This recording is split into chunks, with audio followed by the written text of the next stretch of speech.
A Swift Kick to the Thorax by Marlynn Johnston. Of all the things I expected to find under a hedge on an alien world, a rabbit didn't even make the list. Rabbits weren't allowed. Cats and dogs were barely allowed, and that was with all the screening, breeding, and training that Earth could muster. Nothing from our planet was going to cause problems for our new trade partners. Nothing except for this rabbit, doing its best to hide among the greenery as if it didn't stick out like a cotton ball in a salad. It was even a fluffy Angora breed, all wispy white fur with a dark face and feet, like it was wearing a sweater. This was a high-maintenance pet. It did not belong here. Judging by the fast breathing and the whites showing around its eyes, it knew that as well as I did. "Can you catch it?" asked one of the turtle-dillo children behind me. The two of them were watching from a distance, worried that it was dangerous. They had flagged me down on my way to lunch, reasoning that the best person to deal with an alien on the loose was another alien. "I should be able to," I said, keeping my voice gentle. "These little guys are fast and this one looks scared. It won't hurt you." I shifted position to reach farther into the cool shade. No smell of rabbit pee yet, just good clean dirt. "It might bite me since I'm the one going after it, but that wouldn't even get through your armor."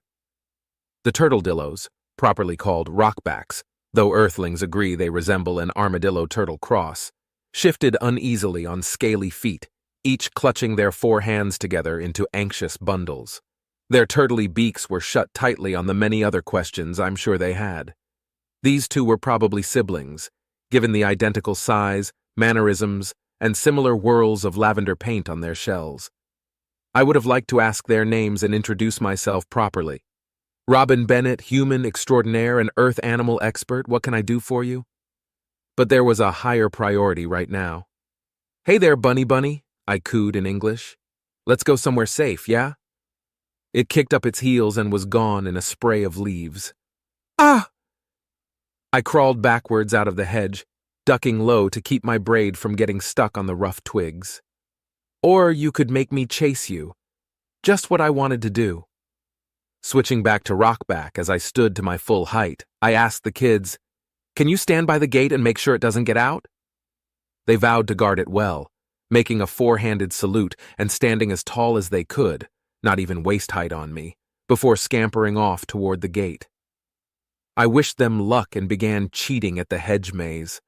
The rectangular shrubbery reminded me of a boxwood from my grandma's neighborhood, just trimmed for a shorter species who didn't want to get completely lost. And something low enough for a turtledillo to see over is easy for a 6-foot-tall human woman to step over. Not entirely dignified, mind you, but easy. I made a series of long-legged hops in the direction the rabbit had gone, eyes searching for flashes of white. Nothing. I changed tactics and dashed for the low stone wall at the edge of the maze. With a vault I was proud of, I landed on top of it to survey the maze. Exclamations of surprise came from the turtledillo pedestrians on the other side. They'd just seen one of the tall aliens appear out of nowhere, which had to be startling. With my pale skin, brown hair, and greeny-beige work clothes, I was a normal enough sight back home, but the strangest of beings here, especially crouching on top of a wall like this. "Sorry," I said. "Don't mind me, just needed to get a better view. Have a good day." With a cheery wave, I stood up and made a show of peering out over the hedge maze that passed for a public park. Hover cars puttered by. Distant honks echoed from further out in the city, more lower-pitched than the ones back home. Warm sunlight and a gentle breeze were more Earth-like than they had any right to be, right down to the faint smell of seaweed drifting in from the bay. This capital city was a lovely place, except for one troublesome rabbit. There, a tuft of white. Way the heck over on the other side already. I took off jogging along the wall, which prompted more surprised chatter from the pedestrians. Then when I reached a connecting pathway, I jumped down. The rabbit heard me coming and thus began a merry chase. It was fast, like only a terrified prey animal can be, skittering across paving stones and twisting to dive through thin spots in the hedge. It left bits of silky fur on some of the twigs. I hated to scare it like this, but if I waited for it to calm down, I might never find it. And I was so sure I could grab it. I kept being wrong. The lunge that got the closest was near the sidewall of the maze, which was wooden instead of the stone that lined the street. It was a strange kind of wood, as so many things here were, looking like enormous brown blades of grass that had been transmogrified into wooden planks. They overlapped instead of fitting perfectly side by side. There was a gap at the bottom just the size for a rabbit to fit through. "No, no, no, dang it! Come back here and let me rescue you!" I stopped, winded. The rabbit ignored me. Well, fine. This wall was higher than the other one, but nothing I couldn't handle. I considered jogging back toward the street and trying to enter from there, but I liked my odds with this crooked tree better. It was right up against the fence, along with others providing shade, and its trunk tilted at the perfect angle for running up. Never one to turn down an opportunity for parkour on a workday, I went for it, and was among the branches in seconds. The view on the other side of the fence held an open courtyard with scattered tables, chairs, and surprised turtledillos eating lunch. I waved again. "Hi there. Did a small, fluffy animal just run by here?" Many three-fingered hands pointed away from the fence. Several voices asked if it was dangerous. "Nope, just scared and fast. Excuse me." I got my feet over the fence and dropped to land carefully, collapsing like an accordion and slapping the ground to disperse momentum away from my joints. I hadn't injured myself, and I hadn't stepped in anyone's food. Full marks. And it gave the locals an exciting story to tell, which was always a plus. I sprang up, rubbing my stinging palms, and trotted in the direction they'd indicated. This led to another branch of the outdoor eatery, where the air was spicy with the smell of foods made for people who ate a lot of bugs. A familiar scent by now. The turtledillos here were eager to direct me further. I repeated my assurance that they didn't need to fear for their safety. I privately hoped that this was the only mysterious animal around and that I wasn't lying to them. What was the rabbit doing here? Answers would have to wait.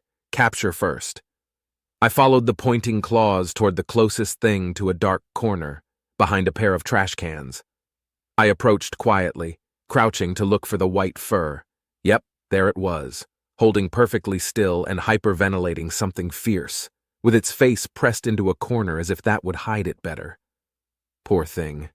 The cans smelled like rotten spicy bug food too, which surely made the experience worse. I gently leaned a knee against the trash can on the left so the rabbit couldn't wriggle past, then dove between the cans to get a double fistful of wild fur. The rabbit bucked and kicked in my hands, but I managed to wrap it in my shirt and hold it close. It huddled against my chest with its heart beating wildly. I spoke the traditional soothing words of my people. There, you're okay. Good bunny. Please don't pee on me. Let's get you home." When I got to my feet, the air filled with hearty applause, which sounds different coming from scaly hands. I bobbed my head in body language that was close enough to a bow for either culture, and I reminded them that they were safe. "I'd better get this guy some rest after all the excitement. Enjoy your meals." They thanked me, and I left feeling like a hero. The rabbit cooperated, despite flinching at a loud hover truck engine on the road. I took the sidewalk back instead of trying to climb the fence with my arms full. It was a short enough walk. I'd swing by the front entrance of the maze to tell the kids that I'd caught it, then cross the street and leg it back to base. The kids saw me coming. They ran up all excited like I'd expected, but instead of asking to see the exotic earth animal, they said something else. "More of them," they said, pointing back into the maze. "Lots more." "Show me," I said, with my grip firm on the rabbit. The alien kids hurried back in the other direction, and I followed on my long human legs. The rabbit pressed its head into the crook of my arm, like that could shut out the world. I tried to walk gently. The kids led the way into the park, past the entrance to the maze portion, and farther onto a wide meadow. The grass was sky blue and smelled faintly of cinnamon, but otherwise it was a familiar kind of lovely, and it was full of rabbits. The kids tried to whisper, but the rabbits heard them anyway. Ears popped up across the meadow, even in places that I didn't think they could have reached, and in an instant, the quiet scene transformed into a stampeding herd of hind feet and fluffy tails. Then they were gone into the underbrush. "Hoo boy," I muttered, sniffing the cinnamon-scented breeze. Could the rabbits eat alien grass safely? Had they already tried? The kids apologized for startling the herd, rattling the claws of their lower hands against leg scales in agitation and spreading their upper hands in a placating gesture. "It's okay," I said in their language. "Thank you for telling me about this. I'll go get some people to catch them all. If you want to help more, you can stay and try to keep them from going out into the maze." The kids jumped at the chance, insisting that they had nowhere else important to be. I wondered about that, given their age, but I'll admit I had bigger worries on my mind. Their next assertion helped. "The rest of the family is meeting us here soon. They can help too." "Excellent," I told them. "Fantastic. Remember that they won't bite you unless they feel like they're trapped in a corner, and they run very fast. I'll be back as soon as I can." I made my exit. The first rabbit still held close, and I spent a moment being glad the meadow was near to where I worked. Then I spent a longer moment being worried, because it would look suspicious enough to have a swarm of escaped Earth animals somewhere on the planet, much less within hopping distance of the Earth Embassy. We didn't have any rabbits to lose. Where had they come from, and was it designed to make us look bad? Because it definitely would. And what are we going to do if we can't catch them all? I thought as I speed-walked. I knew full well what kind of havoc a bunch of rabbits could wreak on an ecosystem, especially if they were capable of making more baby rabbits. Every animal brought here through the official channels had been sterilized and screened for all possible ailments. I went down the list of potential problems and did not like the outlook. The part of the embassy compound that held the vet office loomed in front of me in all its gray-blue human-sized glory, and not a moment too soon. The rabbit in my arms had started to squirm. It was all I could do to keep it under wraps as I hip-checked my way through the front doors into cooler, sanitized air. "Crisis!" I called out to the receptionist. "Inexplicable swarm of bunnies in the park! All hands on deck, 'cause this is a problem!" Jazzmeat straightened up in alarm. "No kidding," he agreed, grabbing the phone and stabbing buttons with slim brown fingers. "Go on through. Does it look alien at all? No chance it's some bizarre coincidence?" I shook my head, walking quickly. "Pretty sure it's a Jersey Woolly." He waved me through the doors, already talking into the phone. I took the appropriate hallway, glad that most of the doors here were easy to open without a free hand. Shoulder the swinging door, elbow the handle, get a better grip on the rabbit, then kick this one until somebody opens it. I tried to kick politely. "Hello! I have an armful of rabbit for you, with more on the way." Karina swung the door wide, her blonde hair tied back and her eyes wide. "Jazzmeat just called," she said as I walked past with the agitated rabbit. "Where the hell did rabbits come from? We didn't bring any." "I know. Weird, right?" I grunted, struggling. "Where do you want this guy?" She shut the door and unlatched a wall cage for me just in time. The rabbit was kicking free by the time I made it over, and the fuzzball managed to jump into the cage. I slammed the door with a little more force than necessary. "Sorry," I apologized to both of them for the clang. "Anyways," I said, straightening up and checking my shirt for pee. All was dry, but a couple of raisin-sized poop pellets tumbled to the floor. "Great. I'll clean it up," Karina said. "Sounds like you have more to catch?" "Yeah, there's over a dozen hopping around the park," I said with a vague wave. "I don't know yet if the problem is big, huge, or catastrophic." "Well, keep your phone handy," she suggested. "I'll call you if this one tests positive for any problems you should know about." "Sounds good. Here's hoping it's not pregnant or carrying a plague. Or fleas. We've been so careful about fleas." Karina agreed wholeheartedly, gathering supplies for her inspection. I bid her goodbye and left the room. Outside, I paused only to get a good palmful of hand sanitizer from the dispenser on the wall. I followed checkerboard linoleum to the launch bay, where we kept everything from catch poles to cage trucks. With a detour toward the vending machine that would have to substitute for lunch, I strode in with several energy bars and a juice bottle in hand. 3 co-workers had beaten me there. "Hello," said Reed the turtledillo. "Tell us about these rabbits." He was tall for his species, but only chest height to the 2 humans he stood with. His shell paint favored pale greens and browns in a pattern that was the equivalent of classy business wear. Paul and Anne wore the human version. "They are fast and numerous," I replied. "You know what a rabbit looks like, right?" I didn't think the subject came up much in Reed's experience as the lead person in charge of matching Earth pets with prospective owners. Reed nodded. Yes, I just brushed up on that section of the handbook. I assume we'll want the nets to catch them. Anne snorted. And some caffeine and luck. Guess my lunch will have to wait. She rested fists on wide hips with an expression that said she was ready to tackle the challenge. Anne enjoyed challenges. Her brown hair was shorter than mine, like the rest of her, and her skin was the sort of pale that wanted to be darker with just a bit more sun. She spent all her time indoors, solving problems. I will happily put off the sedated tooth cleaning I was about to do, Paul said, tugging on his favorite red baseball cap and going for the supplies. He had tan skin, dark hair, and a great love of complaining. I could tell that this crisis would get the appropriate amount of sass with these two around. We'll want nets and gloves so we don't lose a finger. You said they're in the park. Is that the one just down the road? Yeah, which feels suspicious, I said, like somebody's trying to smear our reputation. They'd better not, Anne said. She stomped toward the net poles in a way that said she wanted to threaten some hypothetical troublemaker with one. We can address that possibility once we've captured the animals, Reed declared. Let's get as many cages into the big truck as we have on hand. A fine idea. After a few hurried minutes of packing, we all clambered into the hover truck and hit the road. Anne drove while Reed sat on a booster seat and gave directions. Paul looked for rabbits. I shoved food into my mouth, fully aware of how short the drive was. The fact that my fingers smelled like hand sanitizer didn't bother me the way it once would have. This was simply the reassuring scent of professional cleanliness now. I had mostly finished by the time Anne found a parking space near the far entrance to the park. Several hover cars were settled into the neighboring spots with a handful of turtledillos there to watch as we piled out of the truck. Our clothes had the same logo as the enormous human-scale vehicle did, as if there was any doubt what our job was. The majority of the humans on the planet lived in this capital city, and the majority of those worked with the sanctioned Earth animals.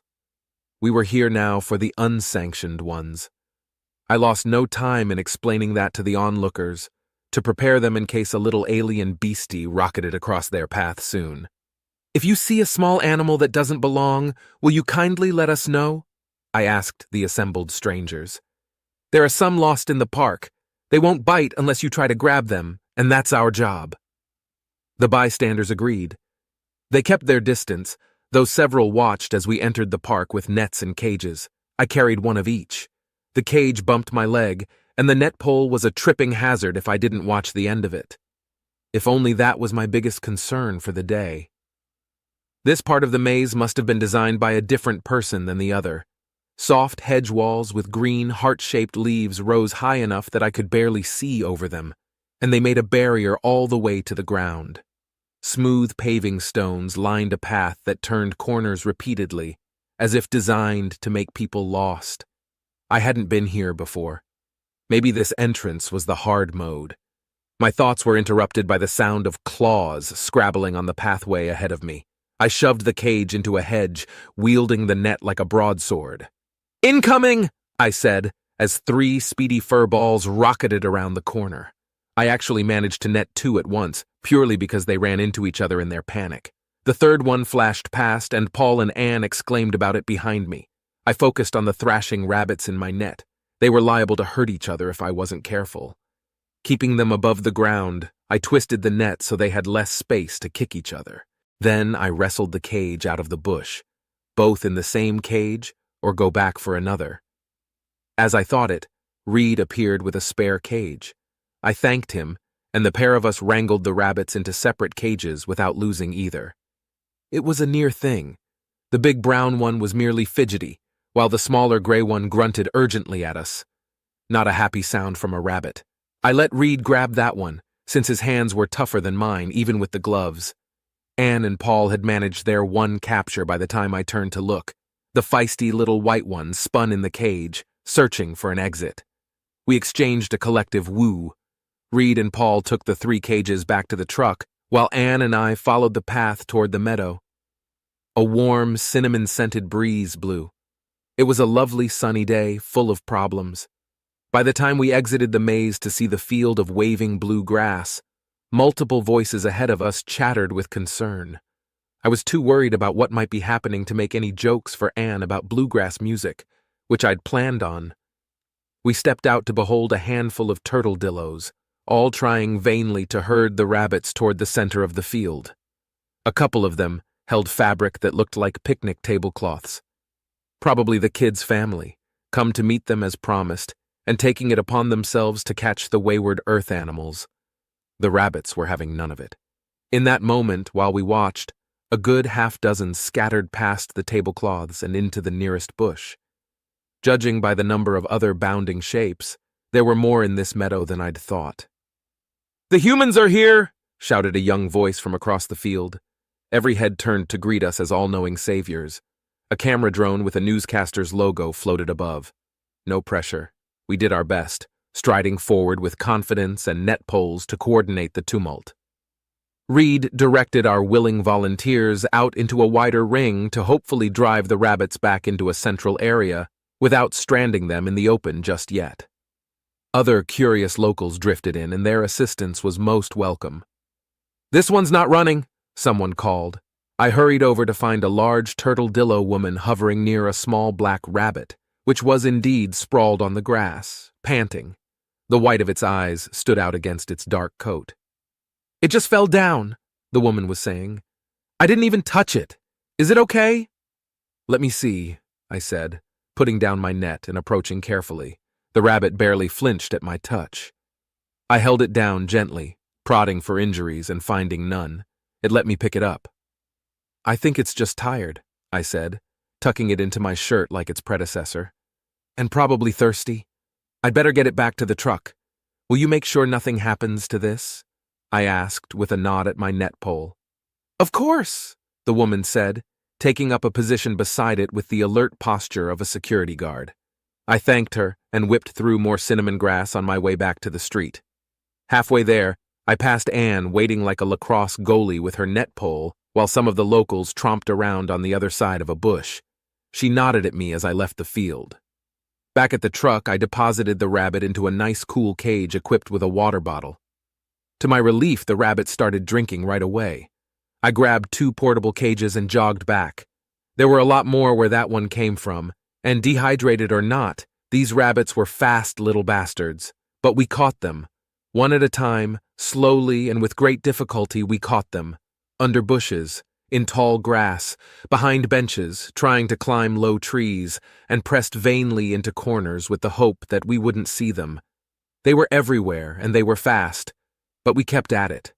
By the time the sun was low in the sky, the wild chase had devolved into a quiet hunt through dark corners for stubborn holdouts. The black ones were the hardest to spot, though most of those had already succumbed to heat exhaustion and been picked up.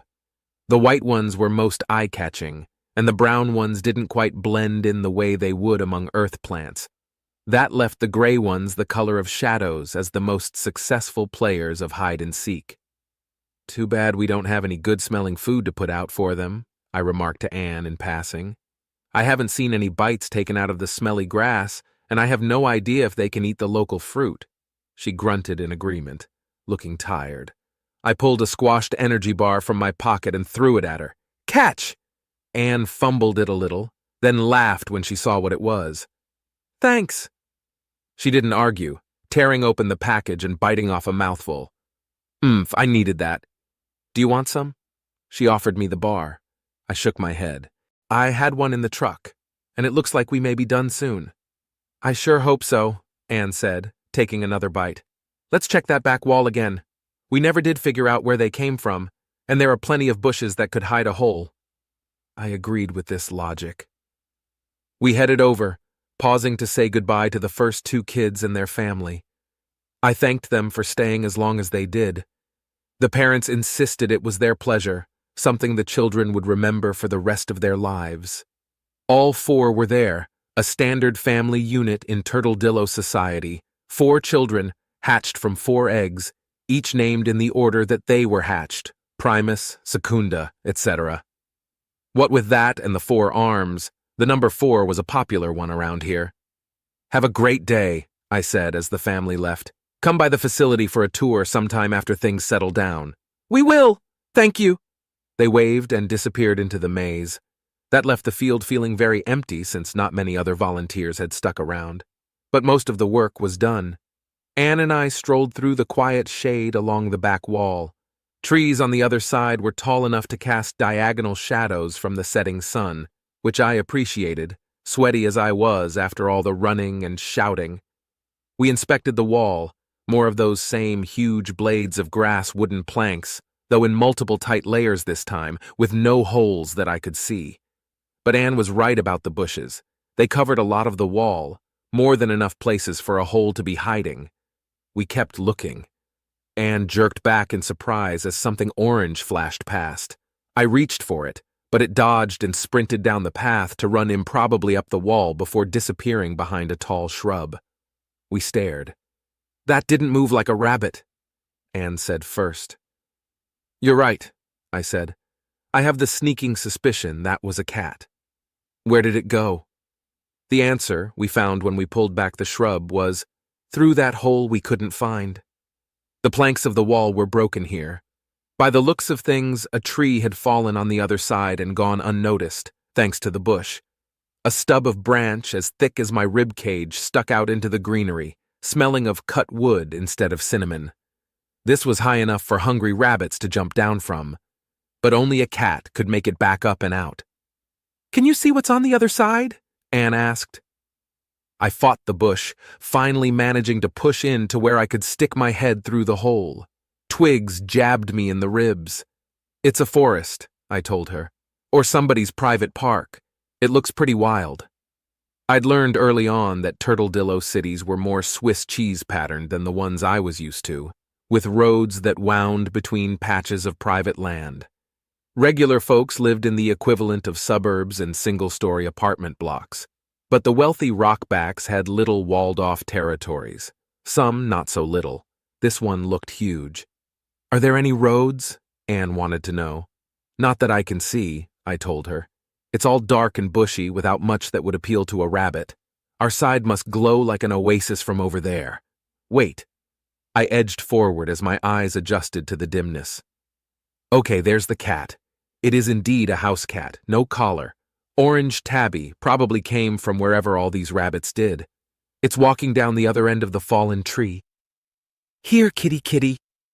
I raised my voice in hopes of coaxing it back. Heads popped up from several directions. "Oh, crap!" "What? More cats?" "You want the bad news or the bad news?" I asked, staring. "What is it?" "It's cats and more rabbits. And a dog. And something with stripes in the distance that I want to say is a zebra." "What the hell?" "Yeah, and here I thought we'd get to go home soon." As it turned out, we did get to go home, but not for the reason I'd hoped. When I called back to report this latest wrinkle, I was told in no uncertain terms that the forest was off limits.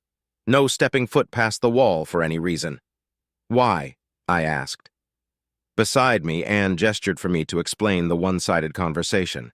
I held up a hand for her to wait. "Is it dangerous?" "Only in the legal sense," Jasmeet told me. "Property law here is vicious. Without permission, it would be like starting a war." I really should have known that. "So let's get permission." "Working on it," he said. "Come on back if you're done. We just got reports about 2 other loose animals, and we've sent a team out. This isn't looking good. People think it's our fault." "I was afraid of that," I said. I ended the call and told Anne the further bad news. She complained while I did my best to wedge the broken fence bits back into place. Still going strong on the way back to the truck, she only paused to say goodbye to the remaining locals as we passed. Reed and Paul didn't have to ask before Anne brought them into the loop. "I can't believe they think this is our fault. I mean, I can, but come on, really?" Anne griped as we all buckled in, getting blue cinnamon grass stains on the seats. "I hope we find the person responsible soon, 'cause I have words for them." She finished ranting so she could drive with the proper amount of attention for a vehicle full of traumatized rabbits. I spent the ride watching out the windows for any signs of animals that shouldn't be there. Didn't spot any, but I did see a new mural going up that I'd missed earlier, a glorious galaxy-scape along the cobblestoned side of a bookstore. A pair of artists were sketching out spaceships with a distinctly Earthling design, soaring between octagonal windows and the low roof. That painting would be spectacular when it was done. I hoped they didn't regret their choice of subjects. When we rolled into park, multiple assistants were waiting to help unload.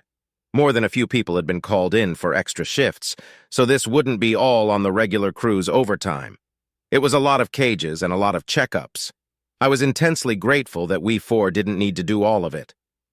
"Keep an eye on this one," I said, handing over the little black rabbit. It might have been just heat exhaustion, but this guy collapsed like a cake in the sun. It seemed alert enough now. I crossed my fingers about germs and parasites. Once the truck was empty, I went to check in with the boss before heading home. The next shift could handle the cleanup without me. They did it every day, whether or not there were umpteen strange animals to quarantine. I made sure to scrub my shoes on the antibacterial mud mat and grab more hand sanitizer as I left. Shell was in her office, just wrapping up a video call on the large wall screen. She had a body type that was more turtledillo-like than I would ever say out loud, the complexion of someone who lived indoors, steely gray hair, and currently a matching expression. "Thanks for checking," she said to the screen, waving me in. "Goodbye." "Good luck," replied a female voice. Before the screen went blank, it held the improbable image of a human with waves of black hair drifting like she was underwater. A pencil floated past the camera. As she moved to grab it, someone behind her clung upside down to the back wall, digging into an open panel of high-tech controls. The screen blinked off. I stared. "Was that the space station?" I asked.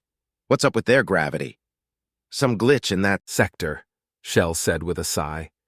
"They're apparently having trouble with hooligans fighting the cops and breaking things, which sounds like all kinds of fun. But they aren't missing any animals. I expected as much. But I had to check when I got the chance to reach a colleague. Now, how did it go catching bunnies?" I gave her a rundown that she accepted with her usual calm, barely wrinkling her nose at the way I was probably making her office smell like incense. She thanked me for my hard work and said that all the relevant authorities were being contacted. Soon enough, she waved me out the door to go home. I didn't have to be told twice. Tired though I was, I smiled when I reached the single-story parking garage that held my chosen mode of transportation. A turtledillo hover chair in the biggest size I could find without commissioning something special. It sat between regular cars like a prank. More than one coworker had asked if I wanted something more practical, but no, I did not. I'd wanted a hover chair since I'd first arrived and seen the locals zipping around on them like seated scooters. The things were designed for the short-legged turtledillos to sit while comfortably reaching the handlebars. But child-sized or not, the hover chairs were great fun, so I made it work. Specifically, I sat cross-legged on the beanbag seat and leaned back so my elbows didn't stick out sideways. Even exhausted and covered in scratches, it made me grin. Dignified, no. But effective, yes. I sped out of the parking garage past slower cars, fully aware of the looks I was getting. I'm pretty sure that it was about the same level of absurdity as if a giraffe on Earth had taken to riding scooters. Or maybe one of those tiny fuel-efficient cars with its head stuck out the roof. Yeah, it was probably about that silly. But only if giraffes were normally thought of as solemn diplomats, I thought as I drove. Giraffes are already a little bit silly. Every other local I talk to comments on how I'm not as serious as they expected. I guess if all they have to go on is the official videos, that does make sense. The trade agreement between our worlds was still a new thing. There was more interaction now than ever, but every human visitor went through rigorous screening and training to make sure nobody screwed things up. We thought, before we spoke, we were well versed in local customs, and we made sure none of the rockbacks would be insulted by the comparison to random fauna before any of us ever said turtledillo to them. A certain level of dignity just came with the territory. But there's dignity.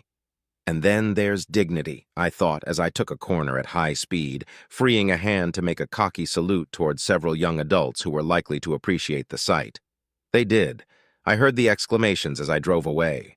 Surely that looked cooler than a giraffe, I thought, possibly approaching gangly dragon on a motorcycle.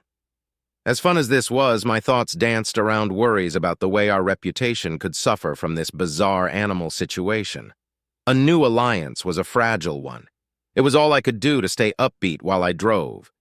Preoccupied, I navigated the roads toward the housing complex on the far side of the massive Earth Embassy. I could have taken internal roads to get there, but this was actually faster, not to mention more interesting. My first couple of weeks had been spent cooped up in buildings designed to be as human-friendly as possible.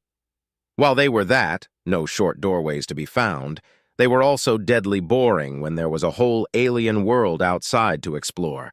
I jumped at the chance to venture out as soon as I'd been allowed.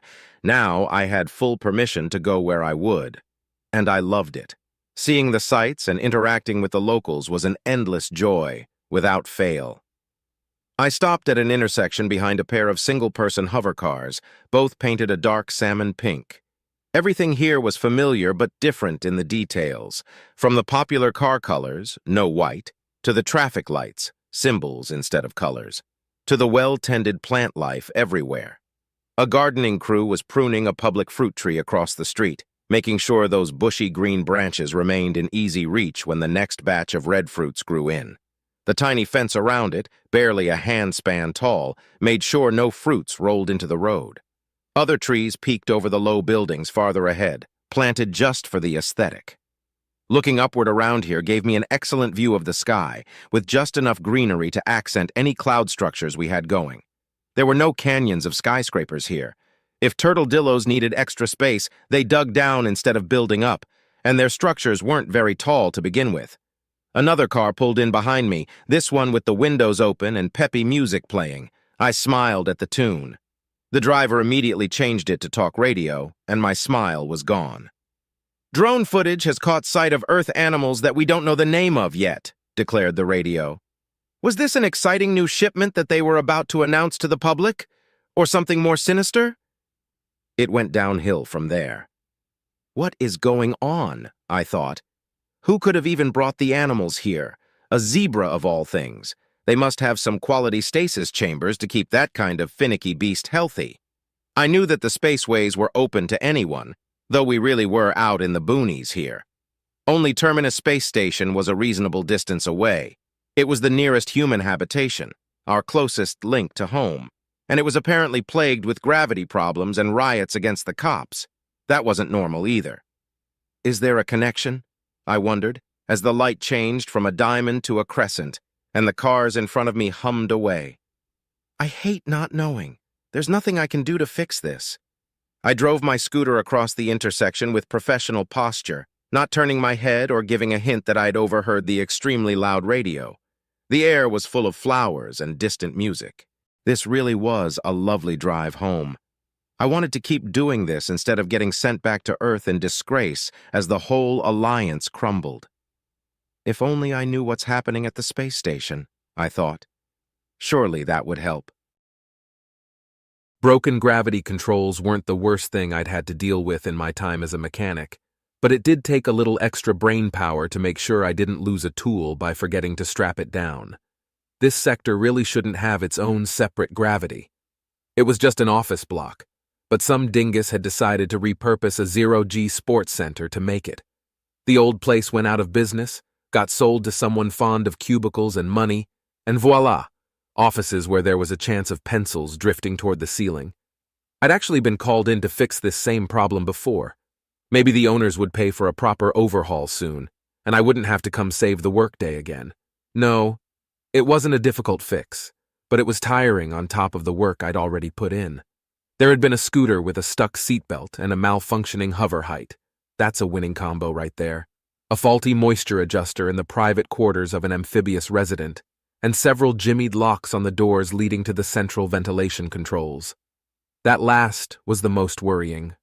Bored young troublemakers were always looking to get places they shouldn't, just for the thrill, but they could do real damage there.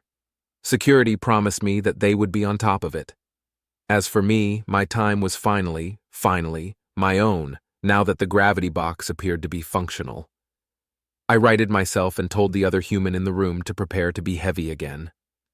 She shut off the video screen she'd been using while I worked, then set her feet against the floor. I flipped the switch. Gravity eased back into the room, much to my satisfaction. I settled downward with only a slight adjustment to my mech pack full of tools and cybernetics. My hair didn't take any kind of corralling, being the short and bushy variety, unlike the hazard that the office worker kept on her head. She was obviously not used to spending time in 0G. Pretty, though. I might have asked for her number if I wasn't on the clock and wearing an unflattering uniform. "Thank you," she said, offering a handshake. "You do good work. I'll be sure to give you a glowing review." "My pleasure," I said. I returned the handshake without caressing her knuckles. Maybe I'd stop by on my day off and try my luck then. At closing time, of course. I wasn't about to pester her while she was at work either. After a polite farewell, I exited into a maze of hallways full of quiet chatter and the hum of ventilation. Other office workers gave me space as I followed well-lit corridors toward the elevators. Even moving calmly, a space station mechanic was someone who might be on their way to fix something important. When I'd first started the job years ago, the instant respect took a while to get used to. Nowadays, I appreciated it. I'd had more than one actual emergency that I'd only reached in time because people made way for me. I was technically off duty now, but it wasn't obvious. Until I could take off my big cybernetic backpack and change out of my uniform, the average station goer was going to look at me and see an important being who should be allowed to go first on the elevators. Later, I'd be out in civilian clothes, just another human, a Latina who was stocky and on the short side but unremarkable. But for now, I got to skip the line. I thanked the handful of people who let me. Elevators on this station came in as much of a range of styles as the other architecture, depending on which species had been consulted for it. This one was a Frillian design, cylindrical with glass doors, lined in holographic underwater scenes, and full of office workers sneaking out early. Several humans and 3 big water wheels, the blobby columns of goo that were somehow intelligent. I didn't pretend to understand the biology there.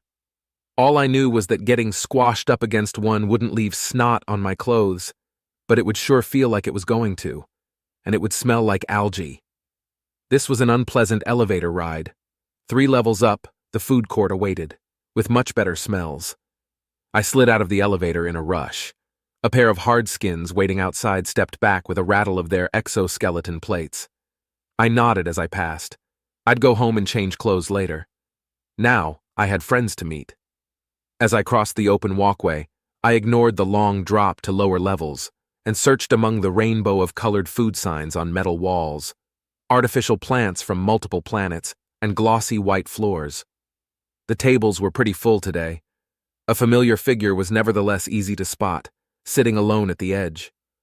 I leaned against the railing to scoot past a cluster of hardskins who hadn't noticed me, then headed toward where a single arm waved in greeting. Just the one, because that was all she had. I waved back at Roca, the purple alien with unilateral symmetry and infinite patience. She had 1 leg, 1 arm, 1 eye, and a clear breathing mask that made the air moist enough for her lungs. It was her people who needed moisture adjusters in their quarters. You might think that this kind of setup would make a person timid and cautious, worried about tripping and knocking their mask askew. You would be wrong. Roca could do a standing backflip on a railing, and she was an excellent shot with a light grenade. The name for her species translated as solos, and she definitely was a singular specimen. I hoped that she'd get to show off her skills today. Our group of friends was fond of a good, stress-relieving light ball game, and we should all have time. I could certainly use it, and knowing Roca's job in the ambassadorial sector, she probably could too. I was right. "Guess what the biggest topic of complaint today was?" she greeted me, leaning her single elbow on the table, palm up. I took a seat. "Unruly delinquents on the roadways?" "Close," she said, pointing a gloved finger at me. "Unruly delinquents on the spaceways. Apparently the route to this station is, and I quote, full of lowlifes and sewage eaters unfit for a civilized galaxy." "Well, aren't those complainers so high and mighty?" I asked as I settled my pack beside the seat. "They're lucky they didn't get stranded by raiders themselves, see how they do in the crud cloud." The nebula of trash and ungoverned ships was an ongoing problem. It had started as a dumping ground for travelers who didn't want to pay recycling fees, then blossomed into a maze of hiding places for a whole range of people. Space pirates, salvagers, even those who'd been kicked off the station and couldn't afford fuel to go anywhere else. Plans and protests and budget proposals for how to fix the problem came and went. The crud cloud stayed. "Are the complainers going to front any money for the cause?" I asked with mock sincerity. I knew the answer. "Oh, of course not," Roka said with a wave of her hand.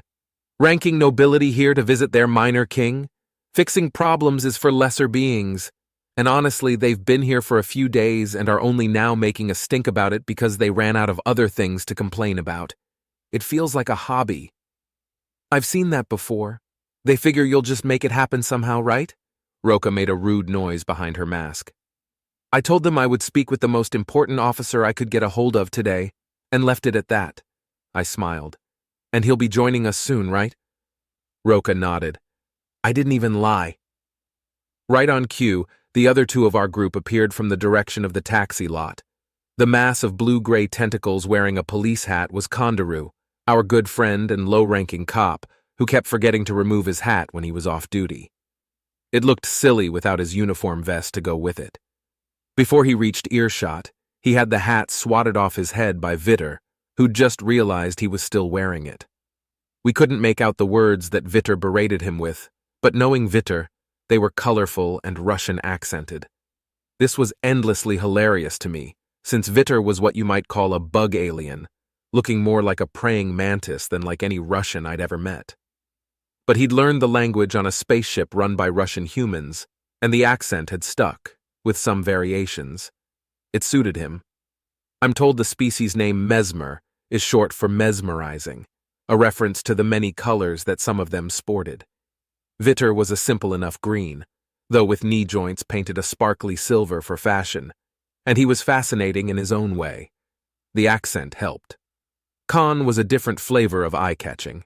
His people had named themselves the Strong Arms in pride of having walked out of the sea in eons past, on tentacles alone.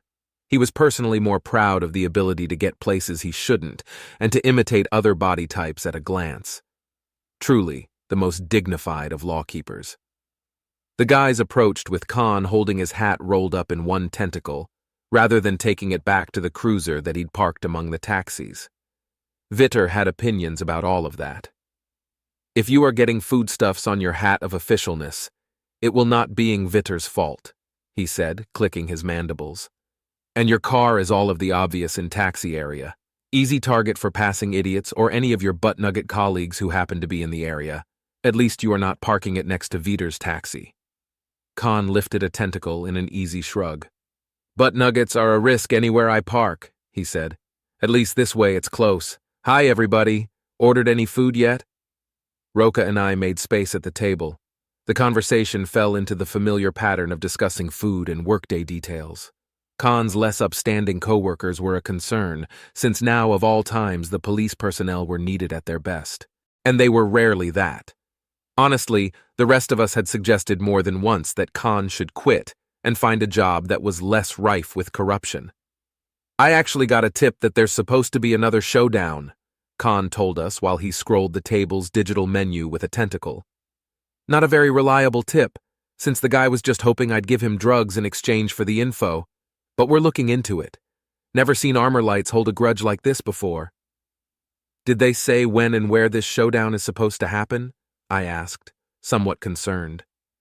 The big scuffle with the police 2 days ago had triggered the station-wide lockdown that we were still suffering under, with no one allowed in or out.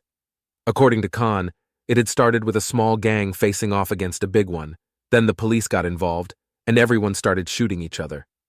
The loss of life had made other fights more likely, not less. If another battle was actually planned instead of spontaneous, how much would it escalate?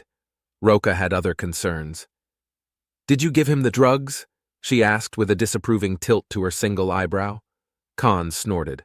"No, I did give him something readily available at any store if he just figures out what section to look under. It'll make his species drunk, but it's not illegal." Vitter tapped a wrist claw on the tabletop. "Terrible role model," he said. "Better than some," Khan was quick to point out.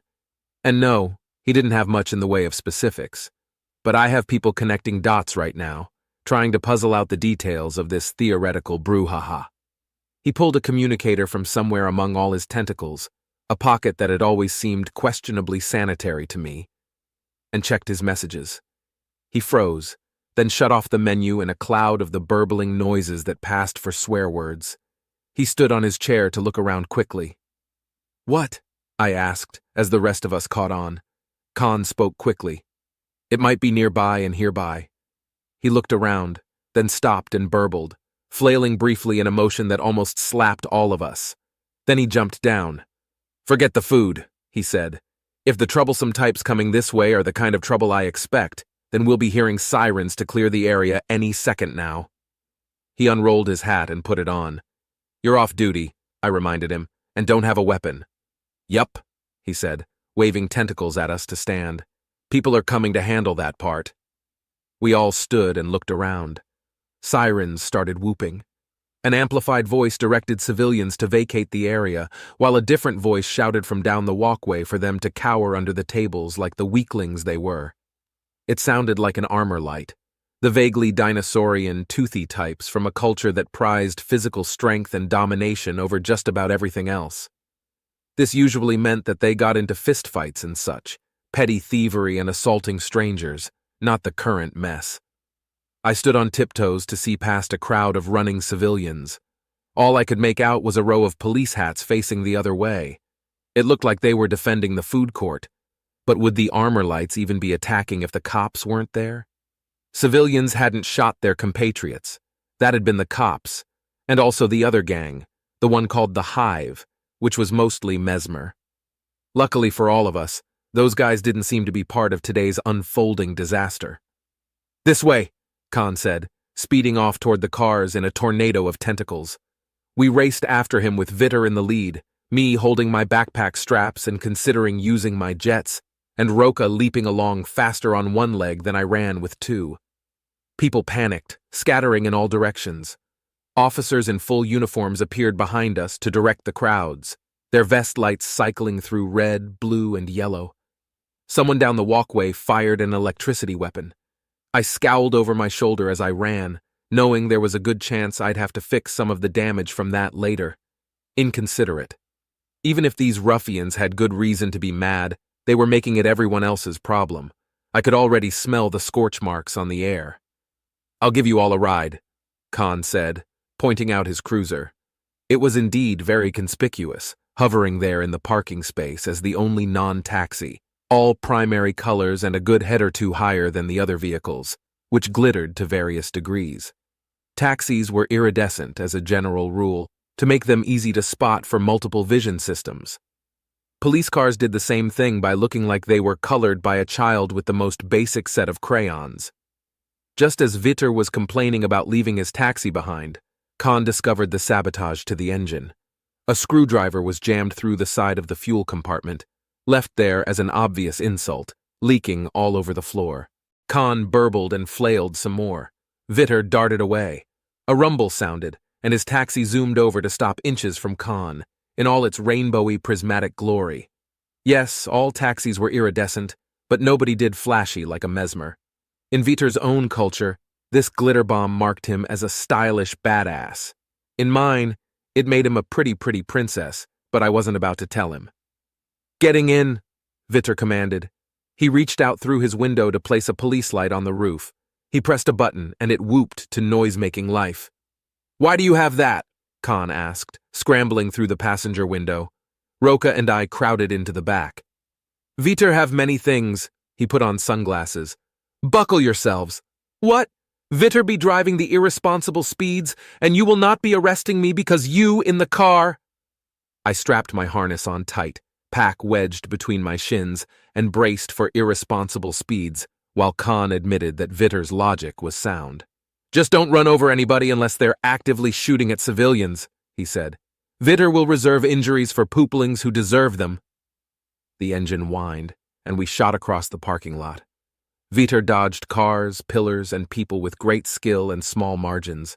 One armor light tried to tail whip the hood, to no luck. Vitter complained as he drove about the criminal element that was such a problem on this space station, and a thorn in the backside of this particular taxi driver. Always, they are ramming peoples on roads, and driving in front of car, nearly hitting, and blocking other cars at intersection so their fleet of 20 vehicles can parade through, making everyone else late for very important things. And now they are shooting the place, probably shooting the cops, but also shooting the walls and potentially peoples. If one gets in front of Viter's taxi, one had better move fast. None did, thankfully for all involved, and soon enough we were zooming down a tunnel with a metal ceiling above, underwater murals on either side, and utter pandemonium behind us. I twisted in my seat to look, spotting more police cars entering the scene. The civilians seemed to have cleared the area. Angry armor lights and electronic damage were visible even from here. I sat back to exchange looks with Roka. Even with one eye and a breathing mask, her "I can't believe this" expression mirrored the one I was probably wearing. This was not what any of us had signed up for today. As we zipped down an off-ramp and past the office where I'd fixed the gravity earlier, I thought briefly of the video call with someone on a nearby planet. Surely life was easier there. Jacinta. When I came into work early, I was greeted by Paul walking past with his arms full of empty cages. The air smelled of more hand sanitizer than usual. "Good morning," he said. "All of the politicians hate us, and 3 of the cats are pregnant." "Seriously?" I asked his retreating back. "This is getting ludicrous." "Welcome to today," Anne said sourly, trailing after him. "Today sucks." "I see that," I said. "So now what?" "We're watching the news in the break room," Anne told me. "At least no one spotted a citizen animal running around lost." "Small mercies," I said, falling in behind her. "The authorities would be really upset about that." I hadn't spent much time with any of the more intelligent non-human Earthlings, the ones who had been granted galactic citizenship alongside us, but I knew the protocols, and the history books about the uproar caused by that decision made for good reading. Hopefully we can avoid a brouhaha now, I thought grimly, but it's not looking good. The break room was full of people who had arrived even earlier than I did. Well, to be fair, some were on the overlapping night shift and hadn't gone home yet. The room held more employees than it was meant to, human and turtledillo both, with chairs pushed aside so we could all stand. I took a position at the back. I'm tall, even for a tall alien. This meant I was treated to the sight of Emiko and Fala making eyes at each other, which I would rather not have noticed. One of them was wearing deeply unfortunate perfume, too. Stale flowers. There was a strict no dating the coworkers policy here. Couldn't risk a lover's spat making our species look bad. And as someone who had grown up completely uninterested in all of that, I just couldn't see what made it a tempting rule to defy. The news program popped up on the wall screen and everyone quieted. "Breaking news," declared the newscaster. "Human irresponsibility." Everything about the situation sounded dire. In a nutshell, yes, the lawkeepers and policymakers all had a much dimmer view of the Earth representatives. We'd given a statement that we weren't responsible, but the rumor mill was more powerful. The short clip of a top diplomat explaining our many levels of animal screening was followed up by a group of experts who all tried to outdo each other in their skepticism. Then came the footage from that drone I'd noticed. It showed in clear detail how many rabbits had been scampering around the field and how easily they evaded capture. The experts had a lot to say about that too. Only when the point had been beaten into the ground that this was a disaster and we were incompetent did the reporters move on to a related segment. Apparently, the drone that had been watching the rabbit misadventure had spotted a mysterious area of fallen trees in the forest, only visible when it rose to max height. Other drones had come later to get as good a view as they could from this side of the property line. No one was turning the TV off, though they talked over it, so I kept watching. Surely this was related to the animal situation. It looked like a bunch of trees had been gently pushed aside. The muddy patch of grass in the middle was sunken, but it wasn't much of a crater. The reporters didn't know what to make of it and treated the thing like a bit of celebrity gossip. Weird gardening practices on private land, which just made it stranger since it had to be related. "Oh," said a shocked voice at my shoulder. "It's a smuggler ship." I turned to see Reed standing on a table to see over the crowd with a poleaxed expression on his turtly face. "What smugglers?" I asked as Emiko and Fala edged past to leave. "Did they not tell you?" Reed clicked his beak in surprise. "I suppose they like to sanitize any reports of illegal goings-on. The local criminal element has been coming up with things that were clearly acquired off-world. No one has been able to pin down the details, and it's relatively recent from what I've heard, but that—" He pointed at the depression in the trees. "That looks to me like something fell from the sky and landed there." "Yeah, but why isn't there a real crater?" I asked.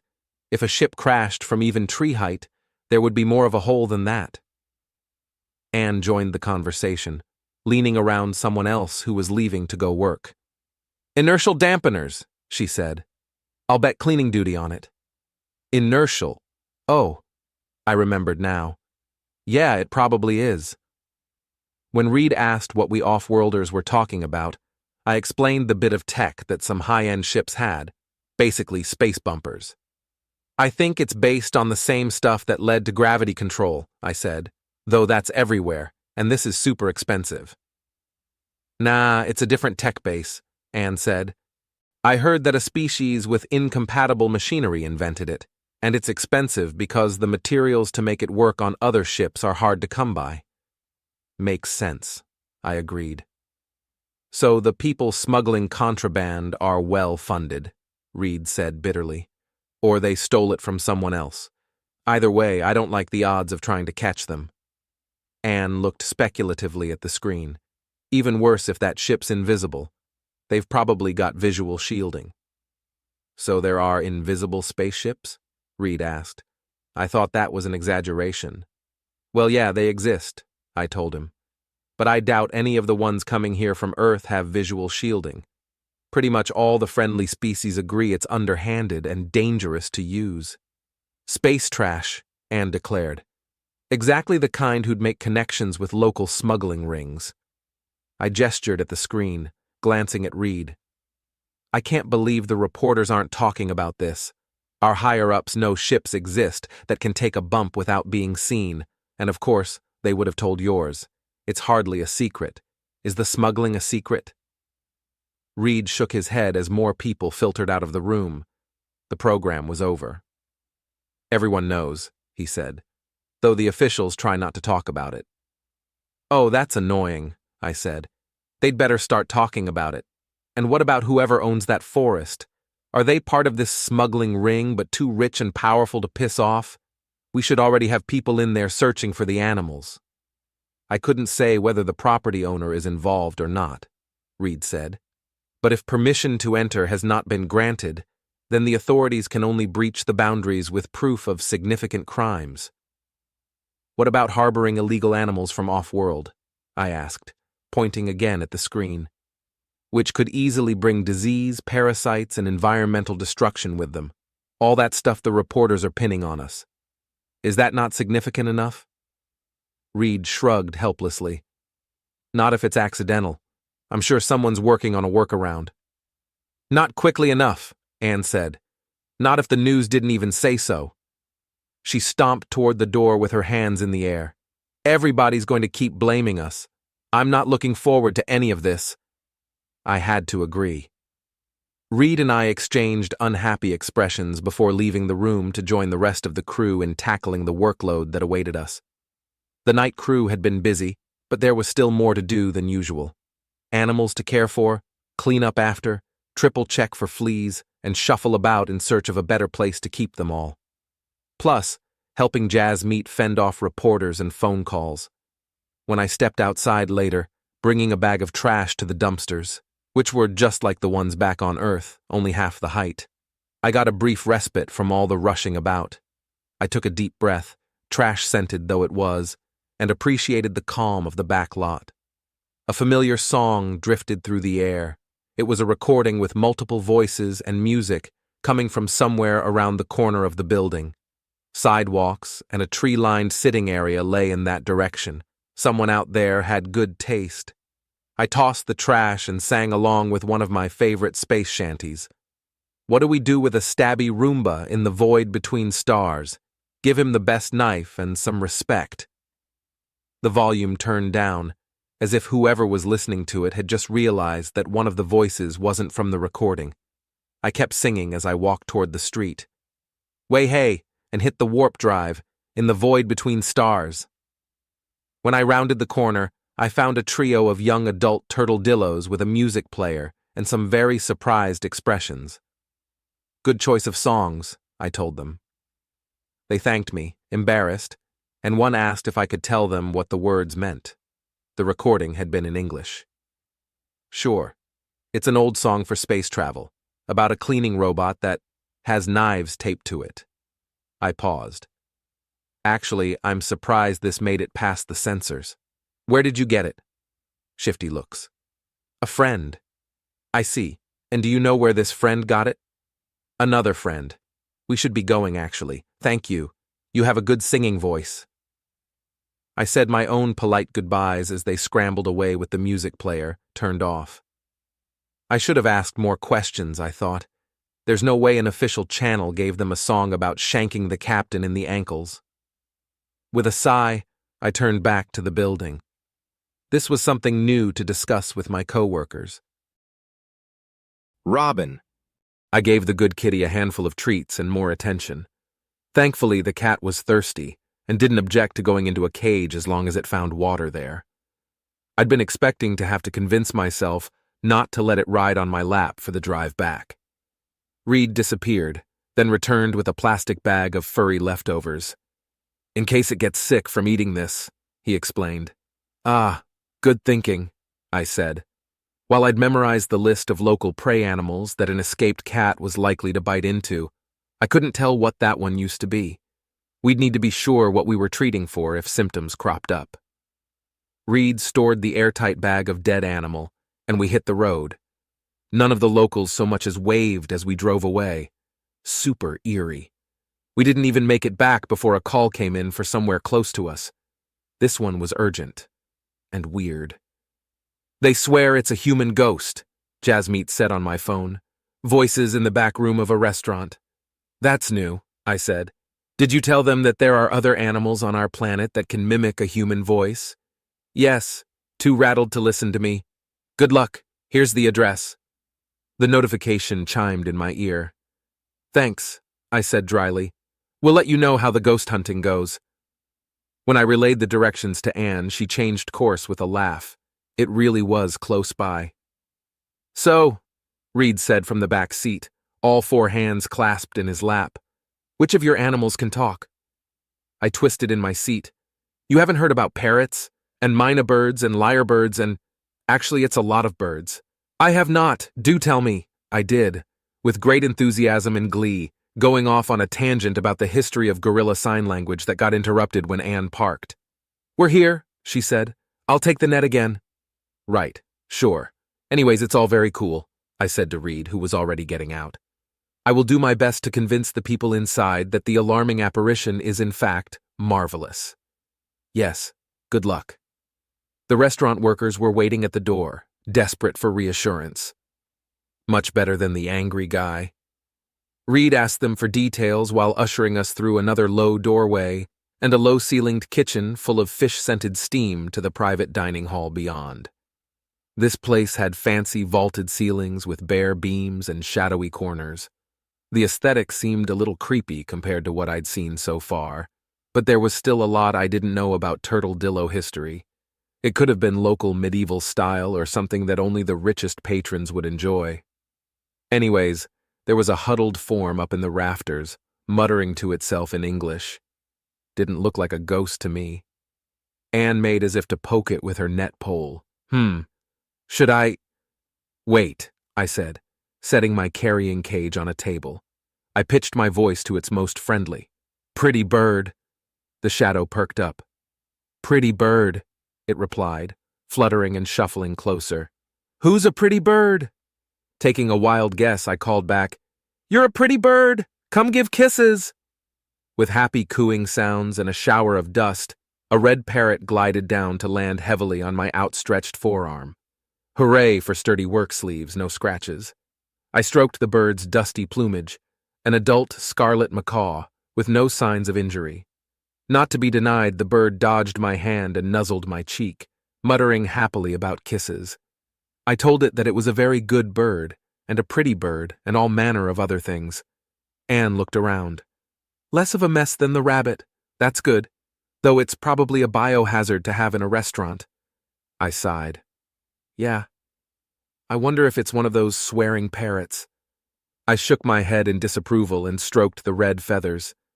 You're a lovely little biohazard. What's your name? Can you say Dick Butt? Anne tried at the same time.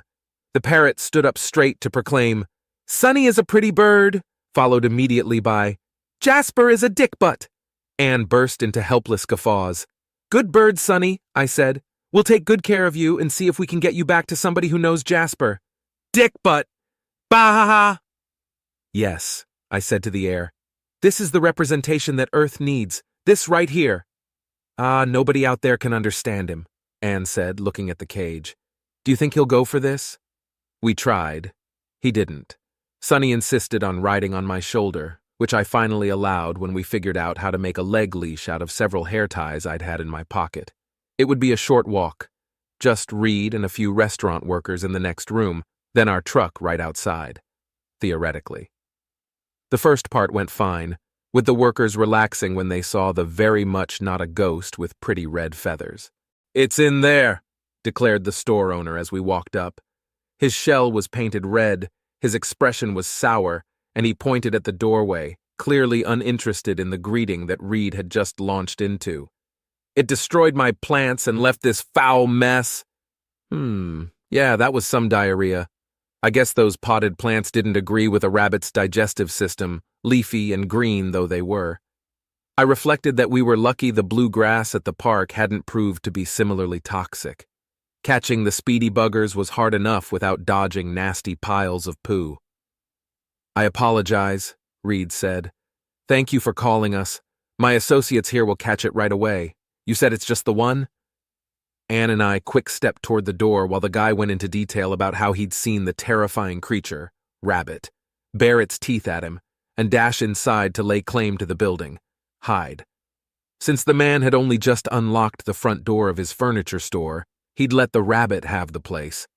He was still complaining outside when Anne and I ducked through the rockback standard-sized door to find a dark interior that we could just barely stand up in. Anne turned the lights on. I was instantly glad the guy hadn't followed on our heels. Ooh, I said. Let's find it quick. Rabbit pee and shreds of paper were everywhere among the furniture. One of the tabletop lamps didn't come on, even when I checked it for a separate switch. Didn't find one. Did find a cord that had been chewed through. Okay, moving on. We don't need that to see anyway. Where's the bunny? In the far corner of the room, of course, under a couch that it did not want to leave. We had to shove furniture to surround it, covering all exits but one, which I stood over with my net pole while Anne nudged the rabbit with hers. This bunny wasn't as fast as the others, and I caught it with relative ease, and more diarrhea, lots of that. Oh man, Anne said as she held the cage out at arm's length. We're gonna have to quarantine this one. Absolutely, I agreed. I feel equally bad for it and for whoever has to clean this place. And whoever has to clean the bunny, I thought, better not be me. The rabbit was a lop-eared gray that would have been charming if not for the color of its hindquarters. We picked our way through the mess, only to find the owner at the doorway discovering the chewed-through cord. He was, as expected, not pleased. Look at this! That thing did this! What kind of abomination eats wires? He waved the lamp in Anne's face. It doesn't eat them, Anne said, holding the cage away from the guy. It was just chewing to wear down its teeth. Surprise, that didn't help. The turtledillo said some very unkind things as Anne and I scooted outside. Reed made an effort to calm him, with middling success. We secured the cage in the truck, while Reed said his goodbyes to a slammed door. He scuttled over to join us with unprofessional haste. Let's go, he said as he jumped in. The owner shouted anew from inside the building. I guess he was just now exploring the damage. Anne didn't have to be told twice. She sped off toward base while I hoped the guy stayed inside instead of coming out to throw stuff at us. He sounded that mad. The drive was short and aromatic, with the windows down and the occasional passerby looking up in revulsion. Glad to see my professional assessment was holding up. Diarrhea smells bad on any planet. When we rolled in and handed off the rabbit, which would be quarantined in that cage, set in a stockroom since we were out of space, Shell met us in the hallway and sent us right back out again. "It's a cat this time," she said, sending the info to our phones. "Climbing fences in a residential district, frightening locals, and terrorizing the small animal population." She put her own phone away. "Look for it near the remains of the rodenty thing it picked apart in the backyard. They'll leave the gate open for you, but don't expect anyone to venture near it." "Can't fault 'em for that," I said. "I'll get the dry food to shake," Anne volunteered. That proved to be just the thing. 15 minutes later, the three of us stood on a deserted suburban street near an open gate, with a dead pile of fur visible in the backyard, and neighbors watching from every window. I shook a bag of treats. "Here, kitty kitty." "Murrow?" A head popped up from behind a decorative black rock. "Mo, mo, mow." The gray tabby trotted up eagerly and leapt into my arms. "Oh, what a good kitty you are," I said to the cuddlebug nuzzling my face. "Let's get you some snacks and water, and all the scritches, yes."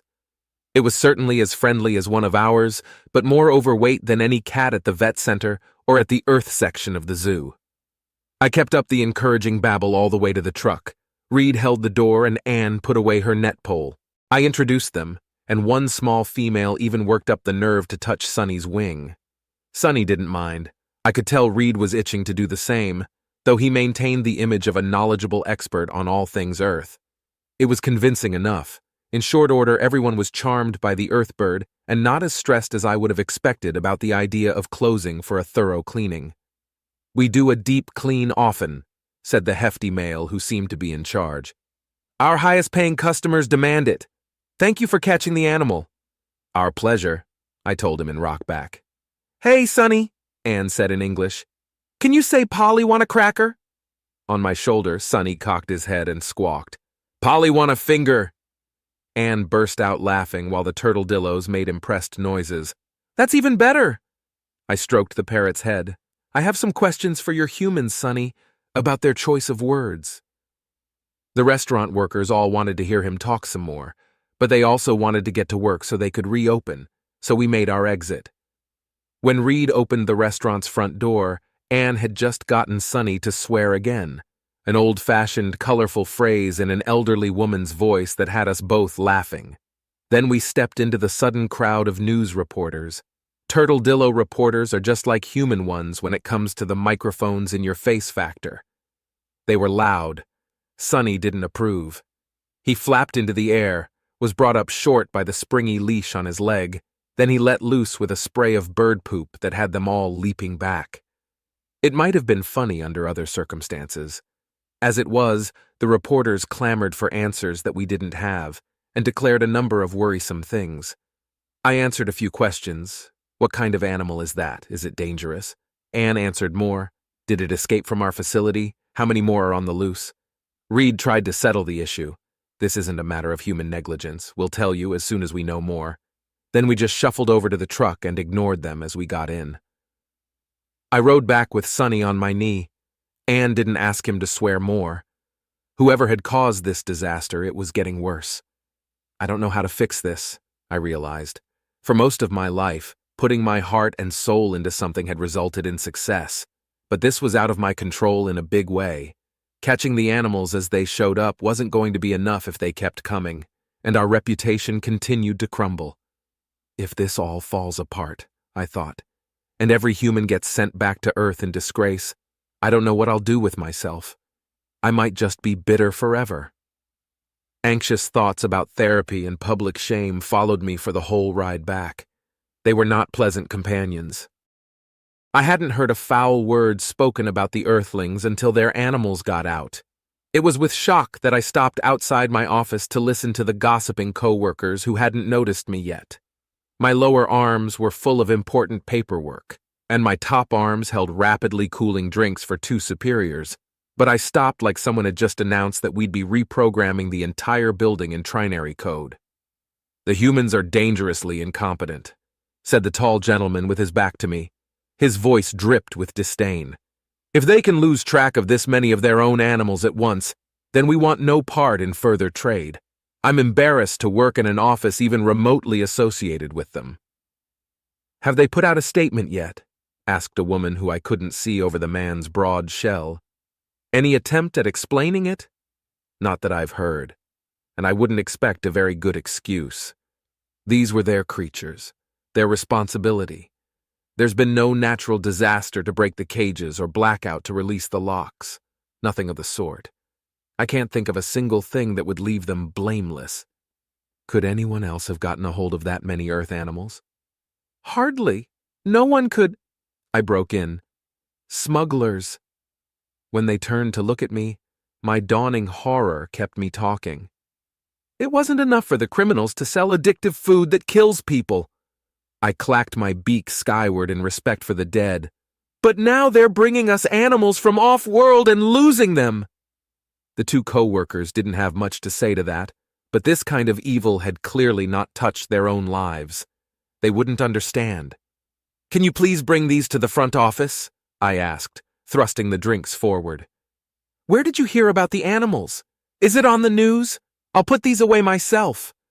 I babbled, juggling mugs and paperwork. My co-workers seemed taken aback enough to accept my urgency at face value.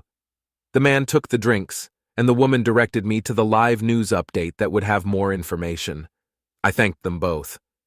Then I ducked back into my office, threw the papers in the general direction of the desk, and slammed the door behind me as I ran for the media room. Some people got out of my way, while others had to be dodged around. I fancied myself agile and quick, able to move at close to human speeds when pressed.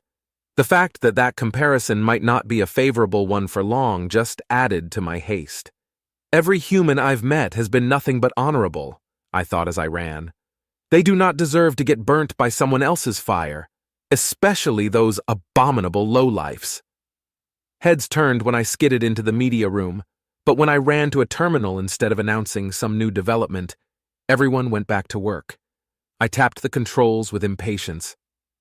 While the live feed loaded, my thoughts skipped to the touchscreen that one human acquaintance had shown me, which hadn't been adapted for rockback hands yet. I wondered now if it ever would. The feed popped up, looking much like the co-worker had described it. A flying eyes view over a public garden with an inset recording of the action from earlier in the day. The place was calm right now, but it had been exploding with fast animals not long ago. I'd never seen creatures like that before.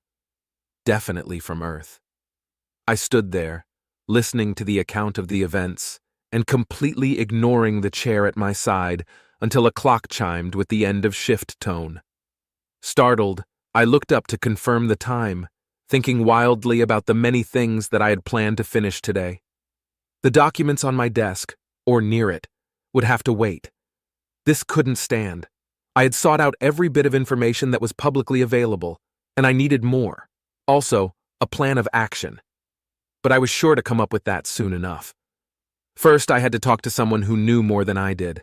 Already planning madly, I shut off the terminal and raced back to gather my things. I might just be conveniently sick tomorrow, I thought, as I ducked under the widespread arms of someone gesturing while they talked. Better practice my cough. Or not. At this point, I don't care if they believe me. Leaving a trail of confused co-workers, I rushed out of the building and down the road to Silverite's. I had eaten there numerous times, both before and after they became the much-lauded first restaurant to serve human food. I'd even tried some of the new cuisine, though I honestly didn't think much of it.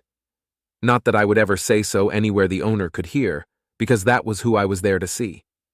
She had no reason to talk to me, lowly nobody that I was, but I hoped that curiosity on her part would do, and insistence on mine. I was on a mission. Once inside the high-ceilinged building with black and gold decor, I found an eager crowd waiting to eat. Somehow I hadn't expected that. I chafed, waiting in line for a 2-seat table. Normally I would spend the time admiring the weekly rotation of art on the walls, painted by tertia luminescent Silverite herself. But today I was far too preoccupied. I looked at nothing and overgroomed my cuticles with my beak. When the waitress finally showed me to a table, I asked to see Lumi in my most polite tones. I made sure to use her common name and didn't elaborate. I stressed that it was important. The waitress said she'd check whether Lumi was available. I curled my toe claws under the table and hoped. Nothing to do but wait. Sip the complimentary water, nibble the seasoned beetle wings, taste the air. Look at the other guests, some of whom were trying alien food for the first time. No humans were here at the moment. That was hardly a surprise, though. Only a few of them lived nearby, and they had other places to eat now. I looked up when someone approached the table. It wasn't the waitress. This middle-aged woman with the gold and teal shell paint of an artist and the confidence of a god could only be Lumi. I sat up straight and spread all four arms in subservience. I had seen her before, but never up close, with the focus of her attention solely on me. She nodded and settled into the second chair, folding two hands on the table. "What is your important matter?" she asked. "Smugglers," I said, immediately bungling the encounter. I hadn't even introduced myself. Nothing to do but press on now. "Everyone's blaming the humans for losing those earth animals, but I know it was smugglers, not them." Lumi looked amused. "You know that, do you?" I restrained myself from gesturing wildly. "Who else could it be? Law-abiding citizens have no way to acquire animals from Earth, and the humans claim they didn't come through official channels. These aren't even the right type of animal to bring here." "Have you asked a human directly?" "Well, no," I had to admit. "I haven't had a chance. But all my experience with them says they are honorable, not the sorts to bring animals here in secret." "All your experience, you say?" "I work in accounting at the embassy," I explained hastily. "Part of my department oversees paychecks and such. Sometimes I get to talk to them in person. They're always very nice." "I would expect no less," Lumi said. She folded her other hands around the first. "So, what do you want of me?" I waved my hands broadly. "Fix this. I know you have connections." "Ah," Lumi said, leaning back in the chair. "Do you now?" "Don't give me that look. Everyone knows that." I took a deep breath. "I apologize. This is important to me." "Why?" I took in her focused expression before speaking. "My cousin died from an illegal substance," I said. "The smuggling trade is to blame. His loss wrecked my family like many others. And now the smugglers are branching out to animals that don't belong on this planet, which are already causing untold damage and might disrupt the alliance with the first alien civilization we have ever encountered." I bit the air fiercely. "I would peel the shells of those responsible if I could." "I see," Lumi said, picking out a beetle wing. "And is there something specific you expect me to do, or are you just here to yell at the only person you can think of?" I deflated at that. Do you know how to find the people who lost the animals? There's probably a bounty." She waved a hand while she crunched down on the wing. "Don't strain yourself. Tell you what, you do me a favor first, and I'll see if I can point you towards someone whose shell deserves peeling." My heart leapt. "The ones who lost the animals?" "I'm not promising anything," Lumi said, "but I'll see what I can do." "Thank you," I gushed. "What favor do you want?" She leaned in conspiratorially, as if we hadn't already been discussing topics that might conceivably get me in trouble. I probably should have been quieter. When I leaned in too, she said, "I'm looking for someone with knowledge of off-world tech. Can you think of anyone like that?" "Well, the humans," I blurted. "Can you bring one here for a nice meal and a chat?" she asked, smiling widely. "No charge." "Sure, I can do that," I exclaimed. "Is tomorrow okay? Everyone's probably gone home now, but I can try to find one during work hours. I don't know where they live." Lumi sat back, still smiling. "Tomorrow is perfect. I'll be here all day. Now, why don't you take your pick of the menu? My treat. I'll see you again tomorrow." Before I could thank her properly, she was up and striding away, her shell glinting in the light. I said my thanks from a distance. She didn't turn. Jittering with nerves, I picked up the menu without seeing a word on it. Tomorrow. Tomorrow I would find a human and then learn some valuable information. I even knew the perfect one to ask. She was always friendly. "Zephyr," After the adventures of the last couple days, I was glad to handle something normal at work. Even more glad that it was my turn at the zoo across town and that no animals were missing there. I triple-checked, but each Earth creature was accounted for. That meant I could throw myself into the usual tasks and pretend there wasn't a crisis unfolding. Thankfully, no big projects were waiting for me today. The permanent human staff usually handled most of that, with occasional assistance from those of us who rotated in from the vet center.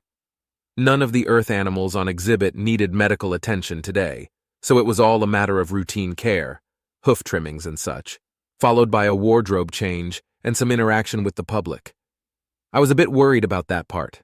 The crowd was distinctly smaller than normal, but the youngsters were just as excited as always. "Hey there, kids! Want to meet some animals from my planet? This one will let you touch her if you're nice." The turtledillo children oohed and awed and reached out timid hands to brush the fur of the most exotic of Earth creatures, a very tame pony. Her name was Dusty, and she didn't bat an eye at even the most shrill-voiced alien child, of which there were several today. "It's so weird!" shrieked the closest one, waving all four arms in excitement. "Yup," I said. "She came all the way from Earth. Want to pet her? She likes it if you stroke her like this." I ran my fingers across the short fur. Petting was good, scratching was bad. Someone had realized early on that rockback claws were often extremely sharp, given the fashion preferences of the individual in question, so we had strict, no-scratching rules. Two other kids took me up on it while their parents watched from a few steps behind, near the edge of the wood-fenced enclosure. The loud one just danced around the sunny area, commenting on how the pony was the most bizarre creature ever. Luckily, there was no pony poop on the ground to dodge around, just a bin of aromatic hay and a water trough. When I'd first learned which animals humanity would be contributing to this zoo, I had an unprofessional giggle fit. I'd expected tigers and elephants, the type of impressive beasts that were staples of zoos at home. But everything earthly was impressive to these folks, so logic had dictated that we send only the safest choices. That meant pets and livestock. We had cats and dogs, pigs and ponies, 2 horses, and a small flock of chickens. I'd heard that sheep were next on the approved list, but there was no sign of them yet. Ponies remained one of the most popular, thanks to their temperaments and petting zoo experience. We could have set up a pony ride, and they wouldn't have minded, but early discussions had found that the average turtledillo would be more frightened than excited by the experience. "Why are its feet like that?" "Those are called hooves," I explained. "Imagine if you just had one toe on each foot and the claw was big and flat." "Weird." "A lot of animals with hooves are a big help on my planet," I said, flicking a glance at the parents. Still not scowling? Good. "They're good at pulling and carrying things. Some of the bigger ones even carry people." "Whoa," said one child. "How?" said another. "Do you lie across its back?" "No, we ride it." I struck a wide-legged stance. "This little pony is much too small for me, but there are 2 horses around the corner that way. They're taller than I am." "What? That's so big?" "Yep. If you're still here this afternoon, you can watch me ride one. There's a sign that says what time it happens." The kids looked like I'd promised to ride a shark, impressed and alarmed in equal measures. I knew from experience that it was the idea of being on top of any large animal that scared them. They weren't natural climbers, these guys. Wobbling around at twice their own height would have been terrifying. "Mom, can we watch?" "We'll check the sign." "I want to see too." I smiled at all the approval. You wouldn't think humanity's reputation had taken a nosedive at all. I'd been braced for an empty zoo, with no audience for when I put Flora through her paces. My riding skills were not expert level by any means, but I could stay in the saddle well enough, and on normal days the turtledillos loved watching a qualified human ride a horse about. Positive signs, I told myself. Positive signs. I finished up the petting zoo session and moved on to the next thing. The day was still young. While logic said that the only turtledillos to be visiting the Earth animals were those with a favorable opinion of Earth, I wasn't about to assume anything. For all I knew, protesters would show up to insist that all of the animals get shipped back. There were a few dirty looks at the first show and tell, from zoo visitors who sneered at the golden retrievers and kept walking. Oh well, they didn't get to see how well a dog can catch a tennis ball, or how happy these two were to run a simple obstacle course and earn crunchy treats. I only had 2 people stay for the second half, which was definitely their loss. The elderly couple were delighted to learn how a chicken worked, and when I presented them with 1 large wing feather each, shed, collected, and cleaned beforehand, they couldn't contain their joy. "This is an honor," said the shorter female. "We will get a display case made immediately." I was humbly waving off the gratitude when the taller female continued. "These will be incredibly valuable in a few years when there are no more." She looked at me kindly. "I hope you get some similar souvenirs to take back to your homeworld." Thanks. I'll see what I can do." I didn't argue with their assumption, simply waving them on their way and gathering up Flapper the Bold in silence. No one else walked by while I returned the chicken to her pen. The rest of the morning followed in that vein. No drama, but subtle moments that made me wince internally. The only time someone had even asked about the escaped animals, it was a quiet question while I walked from one exhibit to another. I answered honestly that we still didn't know what had happened, but the situation was being handled. The solemn young man nodded and left it at that. By lunchtime, I was on edge. I half expected to hear a mob in the parking lot, either more reporters or the portion of the general populace with negative opinions of Earthlings at the moment. I peeked past the ticket takers to see. No crowds. Whew! I skedaddled off toward the employee area with thoughts of sandwiches and apples. Halfway there, I was brought up short by someone familiar running toward me. It was Zephyr, the accountant. He of lavender gray shell paint, good problem-solving skills, and a love of chattering away like the wind he was named for. "Please come to a free lunch," he said, panting to a stop. "Do you have time right now? It's important." Taken aback, I said, "I've got a bit of time. Why is a free lunch important?" Instead of answering, Zephyr waved me closer, which meant bending nearly double. I sat down on the low rock wall outside the gift shop and listened. "I talked to Lumi," he said, as if that was significant. "She has connections. One of her siblings upholds the law and the other 2 break it. She knows things about the smuggling underground." I looked at him sharply. He hadn't been part of the conversation yesterday. "Is that where the animals came from?" "There's no one else it could be," Zephyr said. "Lumi is going to use her connections to do something about it, but she wants to talk to you first." "Why me?" I asked. "Because I found the first one?" Zephyr waved 3 hands. No, she simply needs an expert on off-world technology. She said the meal is free, so let's hurry." "Wait, what kind of off-world technology?" I asked. "That could mean anything. Why can't she use her influence to hire an expert?" "She is," Zephyr insisted. "That's you. This is how she operates, on favors and word of mouth. And she'll help us take down the smugglers." He said it like he had a personal vendetta against them. "You're sure it was them?" I pressed. "Yes!" He clawed at the air, stopping the motion with another hand, the equivalent of pounding a fist into a palm. "The cracked-in-the-egg mushbeaks," he hissed. "They're responsible for any number of illegal trades that have shot up to dangerous levels in the past few years. If I could get my claws on the person who sold them that stealth tech, I'd rend them to ribbons." I took in the way he was glaring off into the distance. "You don't say." The tirade that he let loose involved the death of a family member from eating too much of a banned food. This sounded something like the issues with mercury poisoning back home.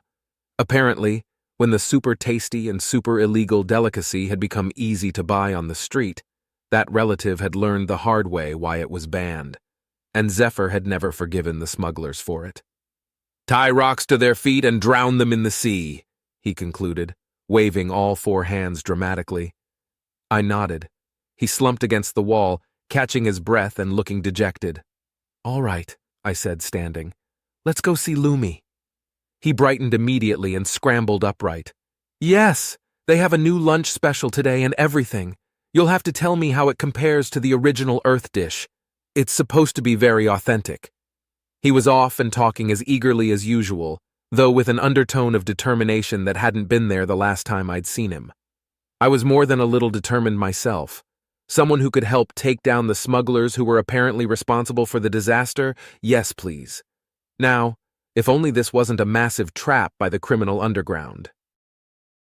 If it was a trap, it was a tasty one. I sat at a table with Zephyr and sampled the new dish, a surprisingly decent sushi platter, much better than their attempt at pasta the month before. It was all alien ingredients and cooked seafood with nary a sign of raw earth fish. As far as I was concerned, that made it better. No amount of assurances of its safety would make me feel comfortable risking parasites from a meal they'd only been making for a week.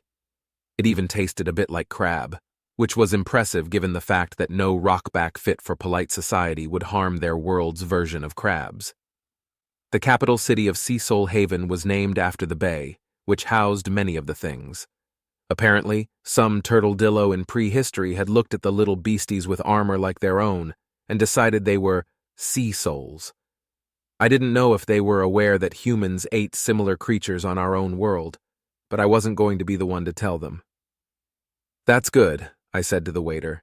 "It reminds me of a restaurant back home that substituted ingredients. Tell the cooks well done." He left with a smile and a lift of his beak that translated to a polite bow. I'd found it funny when I learned that turtledillos bow in the opposite direction from humans, but it made sense when I thought about it. For us, bowing puts our heads low and our posture at a disadvantage in battle. For them, raising their chins bared their less armored underbellies. Science. Zephyr wasn't interested in science and barely in the food. He watched the fancy room anxiously for Lumi, though we'd hardly been there a few minutes. The cooks had made my food first, as they always did. I felt guilty for jumping the line, but none of the other diners begrudged an alien visitor a short wait time. One of the perks of being human here, an arrangement that would hopefully not unravel completely before we could do something about these smugglers. A noise from Zephyr made me look up. I followed his gaze to see the proprietor of the restaurant approaching, serene as ever. She had her pet with her, a bright yellow ribbon of fur draped around her neck that looked like an animated feather boa with aspirations of becoming a ferret. I'd met him before on my other visits, and he was always a joy. "Honored guests," Lumi said, pulling out a chair to sit with us. "Hello, Lumi," I said. "Hello, Brainless." The featherwhip replied with a squeak that was just this side of too high-pitched to hear, and scratched with one tiny foot at a stubborn blue patch in his yellow leg fur. "Did somebody help with the painting?" Lumi chuckled. "That's one word for it. I was going to have a new seascape for the back wall, but it'll take some touching up now." She craned her long neck to look fondly down at Brainless, who was still scratching away at the paint in his fur. "He's due for a trim anyway. And how did you like the new dish?" I said polite things about it while Zephyr made a masterful effort at not exploding with impatience. While I was anxious too, maintaining a calm front was part of the required skill set for representing Earth. I did my best to be as relaxed as Brainless, who gave up on the paint and flopped across Lumi's shoulders.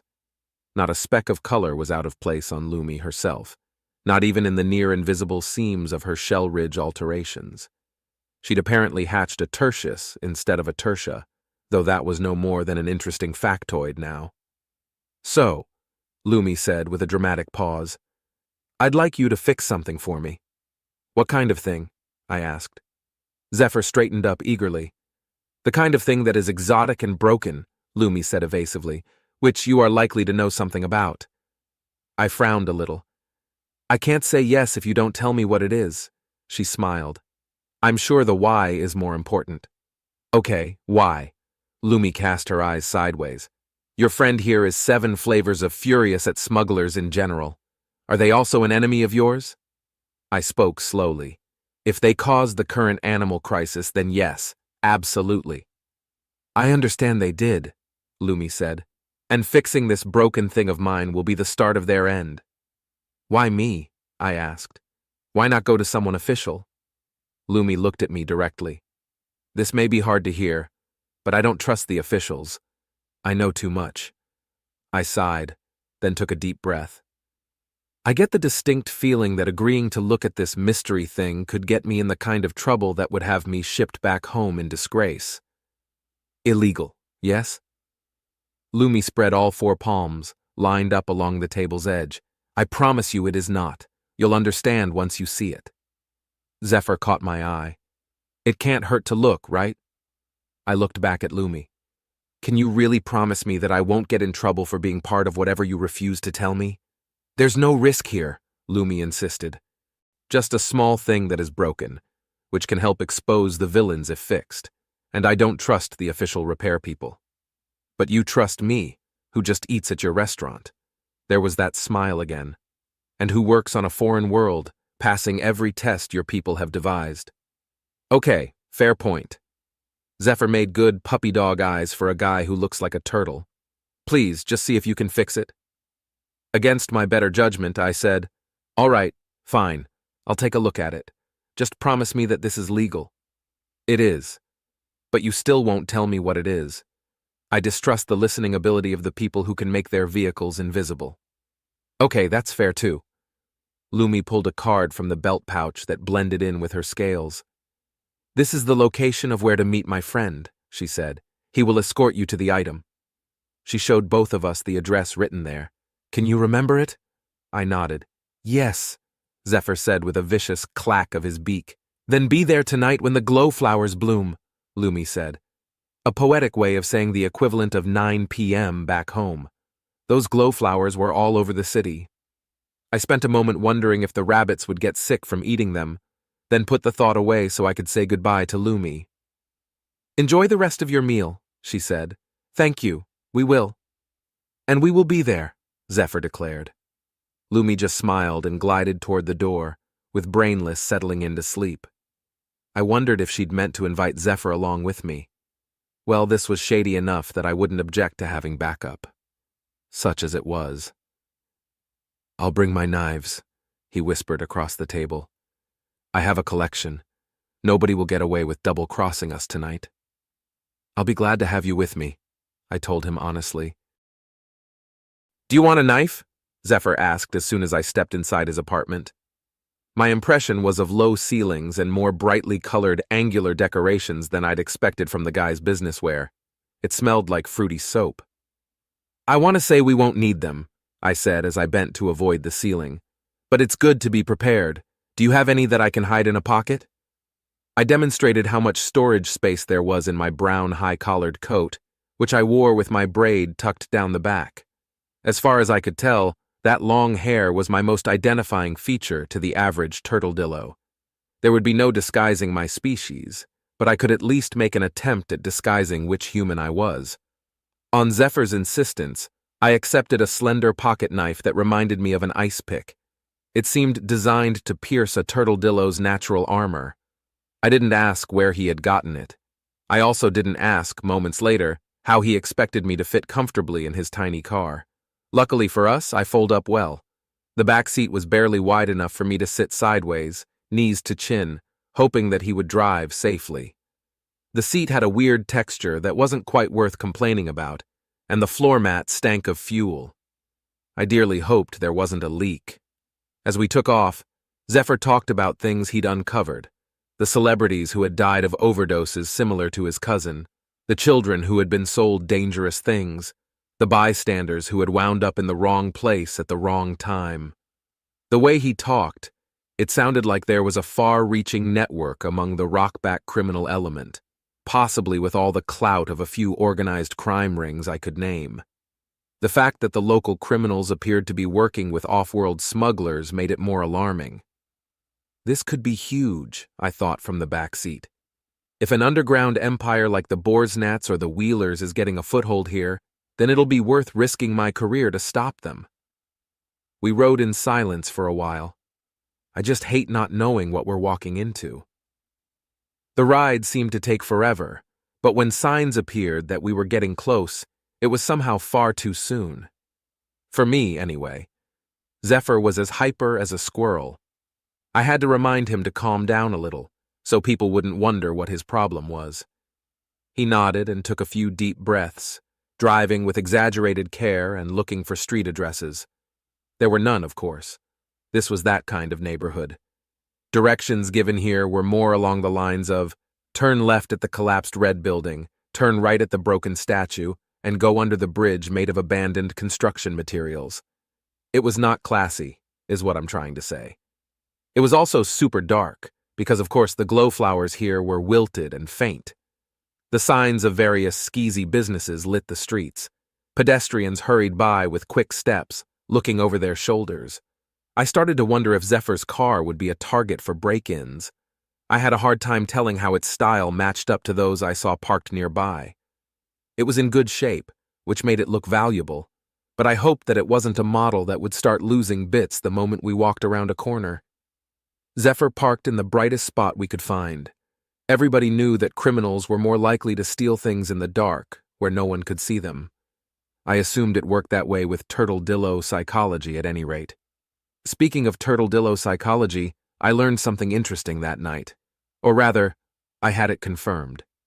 See, there's this human idea of scary aliens with mandible mouths, and I'd heard that the beak-faced turtle-dillos had a similar uneasiness about our flappy human lips.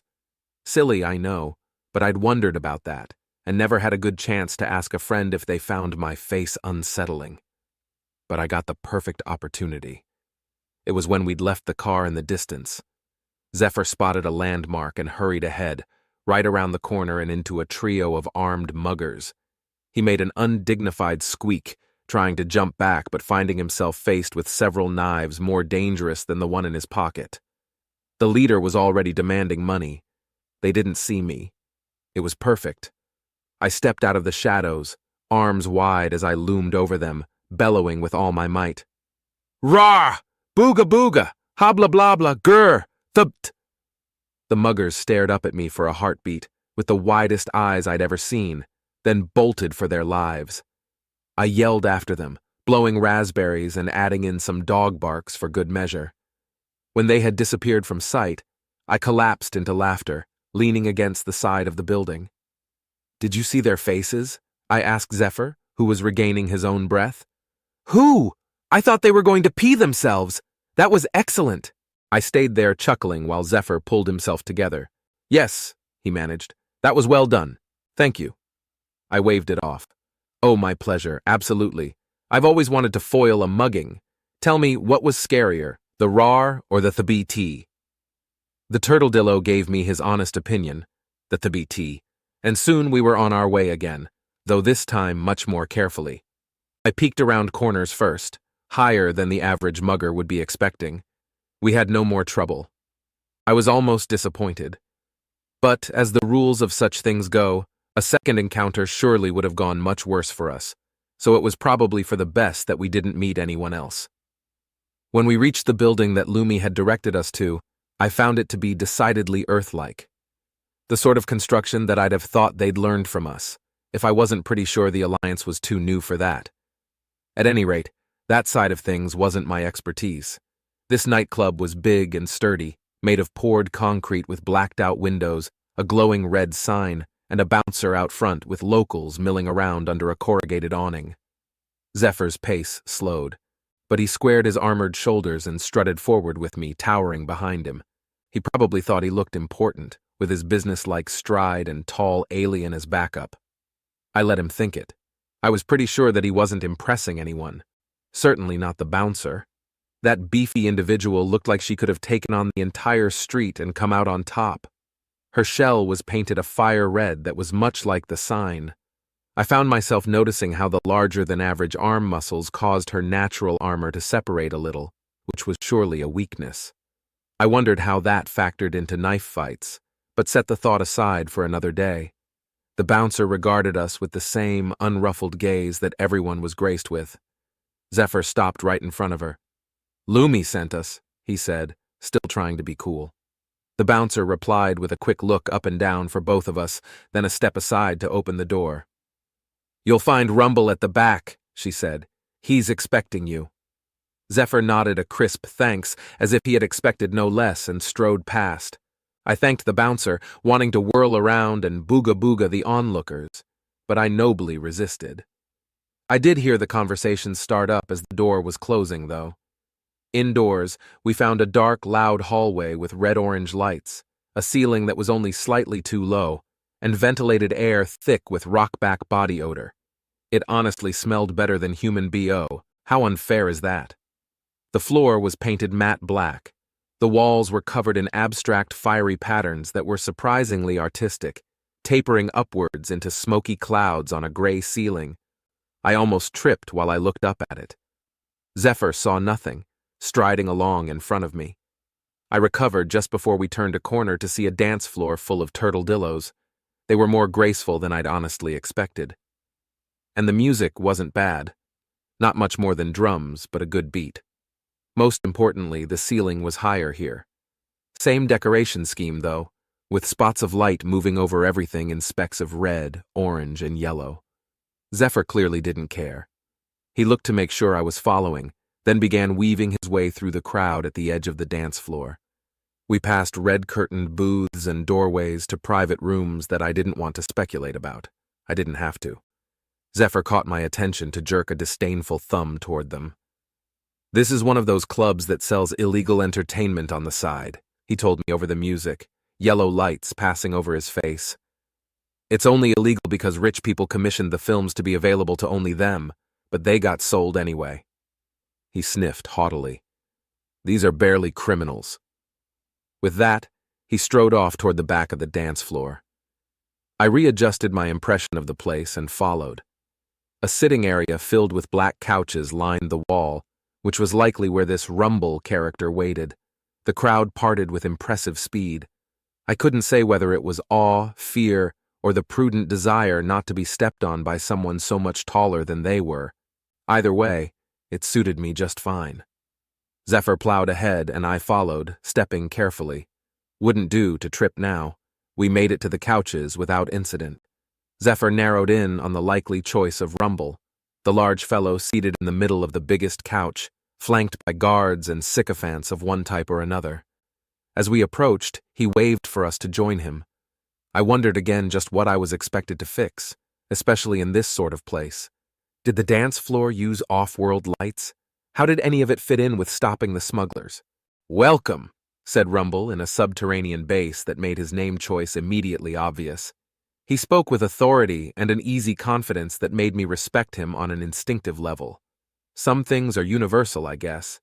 He surely would have had a harder time of it if he'd been graced with a squeaky balloon voice. "Lumi never disappoints. Would you like a bite before we get down to business?" He waved a single hand toward the bowls scattered across the mirrored table in front of him. I could only guess what sort of insect-based delicacy they contained. Zephyr answered for me. "No, thank you," he said firmly. "We'd rather get right to it. This is important to everyone." The larger turtledillo regarded him with amusement. "And you are?" Zephyr stared right back, radiating as much confidence as his tiny accountant's frame could muster. "Secundus Zephyr Mudlark, problem solver. Lumi tells us that this broken thing of yours can bring down the smugglers from off-world, and I cannot wait to see it." Rumble laughed. "Aren't you just precious?" he asked. "You've got fire in you, I'll give you that. Sure you wouldn't rather knock shells in the back room?" Zephyr stood stiffly, trying to formulate a response to the sudden and, to me at least, completely unexpected proposition. It's hard to tell when a turtledillo's blushing at the best of times, what with the scales covering much of their faces, and the uneven lighting in here made things even more complicated. But I was relatively sure that Zephyr was blushing. "I thank you for the offer, kind sir," he finally said, much to Rumble's amusement. "If the circumstances were different, perhaps, but our mission tonight is of the utmost importance. The smugglers deserve a violent end." The large fellow laughed again, patting his smaller neighbor on the shoulder, who I just now realized was a slender male. I really needed to start paying more attention to shell ridges. "Well said, lovely," Rumble said. "And what about you, Treetop?" he continued, turning to me. "Are you driven by a deep hatred for smugglers as well?" "If they're the reason all of my co-workers and I might get shipped home in shame, then yes," I said. "Will you kindly tell us what you need fixed and how that will stop them?" He levered himself to his feet. "Come see for yourselves." With bodyguards and hangers-on in tow, he led the way down a hallway that got quieter with each step away from the dance floor.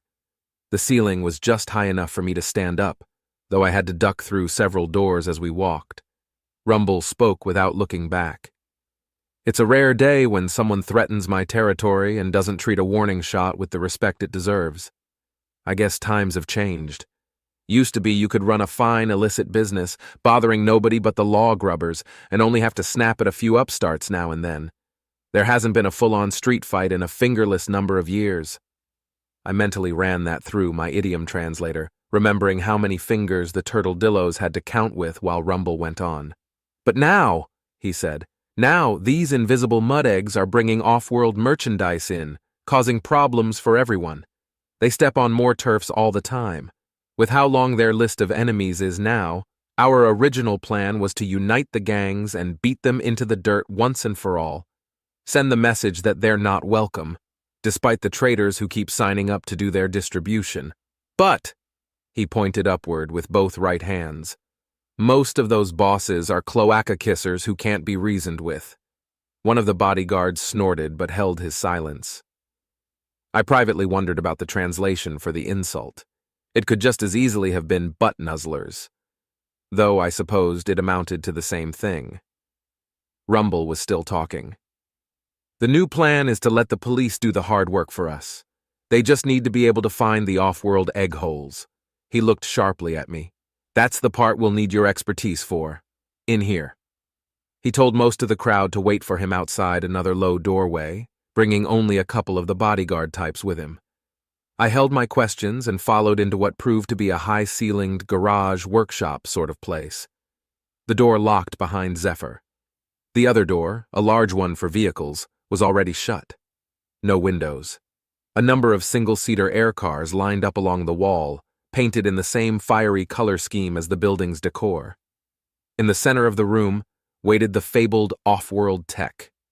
Before Rumble said a thing, I recognized it as A, a hovercycle, B, beat to hell, and C, not made by either of our species.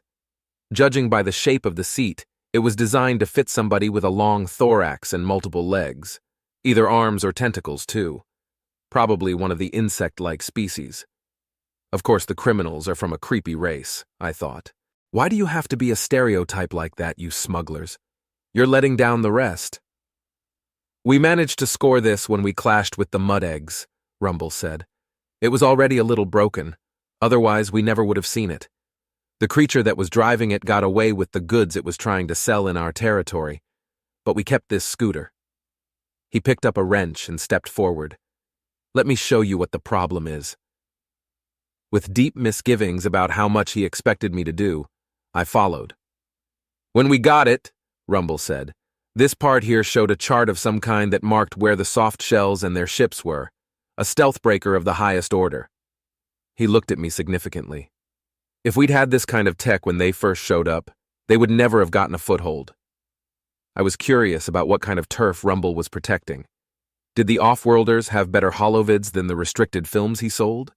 Or was it purely a physical territory? But this didn't seem the time to ask. We're hoping, Rumble said, that we can use this thing to track them down.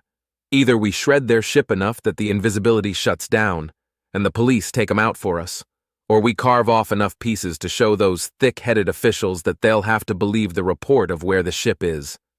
But the problem is, he said while pointing with the wrench, it stopped working. Somewhere between grabbing this thing and getting it back here, the chart disappeared. I told the crew not to touch it, 'cause they might break it worse. I'm hoping you can fix it proper. We need that chart. Well, I said, let me take a look. This was not my area of expertise in the slightest, but since I was there, I might as well see.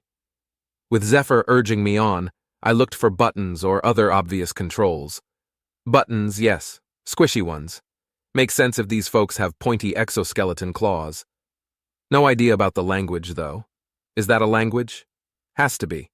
And of course everything's black, not color-coded. That would be too easy. Well, this one's big and looks important. Is it too much to hope it's a power button? I pushed it. Nothing happened other than the blank screen moving in a way it probably wasn't meant to. Wondering about loose wires, I lifted the screen into a more likely-looking position. It lit up. I made a happy noise at the same time Rumble did. Then we were both overshadowed by an explosion outside the building. Rumble swore and raced for the hallway. He directed one of his guards to stay with us, and with the valuable hoverbike. Then he was gone in a slam of the door. Before I could do more than exchange worried looks with Zephyr, something made a distinct zapping sound. My muscles locked up and I toppled over sideways. More zaps put Zephyr and the guard on the floor with me. All I could see was a patch of oily floor in the back of Zephyr's head. I listened with everything I had, picking up a mighty ruckus of some sort out front, which almost covered the sound of the door locking from the inside. The big rolling door opened, and that wasn't quiet at all. Someone shouted in the hallway, ran toward us, found the door locked. Then I was being dragged by my feet toward the open door. When I got close, my frozen eyes caught a glimpse of an empty nighttime street. I was dragged out onto it, then up a ramp of some sort, and an invisible spaceship bloomed into view around me. Whoever was pulling me dropped me in the cargo bay before going back for Zephyr. I heard multiple feet, insect-ish. Zephyr slid to rest beside me. Back in the building, the broken hover cycle creaked, but the small door creaked louder, and the invisible person gave up on the bike before rumble broke the door down. All those footsteps pattered back into the ship, along with words in a chittery, chattery language that I wasn't even close to fluent in. The door to the hallway crashed open. The door to the ship closed in silence. We were well and truly captured. So much for my worst-case scenario, I thought, trying not to panic. This wasn't even on the list. The invisible smugglers worked fast. I would have been impressed with their coordination if I wasn't busy fearing for my life. How long had they been watching us? If they wanted the bike back, why grab us first? And where were we going? I slid several inches as the ship rocketed forward. The jerkwads hadn't strapped us down at all, and the floor was speckled with dirt. If this is the kind of care they put into everything, I thought with scorn, then I'm not surprised they lost all their animals. After a lengthy silence in which we angled upward slightly, the smugglers exchanged words in their foreign tongue. A chair creaked as one got up and tap-tapped back to us. A dim light clicked on nearby. I found myself turned over onto my back, still in an awkward pose, with Zephyr similarly positioned next to me, angled for a good view of the bug-eyed face that hovered over us. I hope we're not about to be eaten, I thought unfairly. We were not. I realized that this was a species I'd seen before, though I couldn't remember the name. This individual was blue-black with lighter blue tips and roughly human size, so probably male. A female would have been bigger. I knew that much, but little else. The alien began talking in passable rockback with an accent and a hissing lisp. He wasted no time on niceties. "You will catch animals for us," he told me with a wrist talon pointed at my head. "If you do not, then we will gut this one and sell his plates off-world." The talon gestured to Zephyr. I didn't doubt that the smuggler would do it.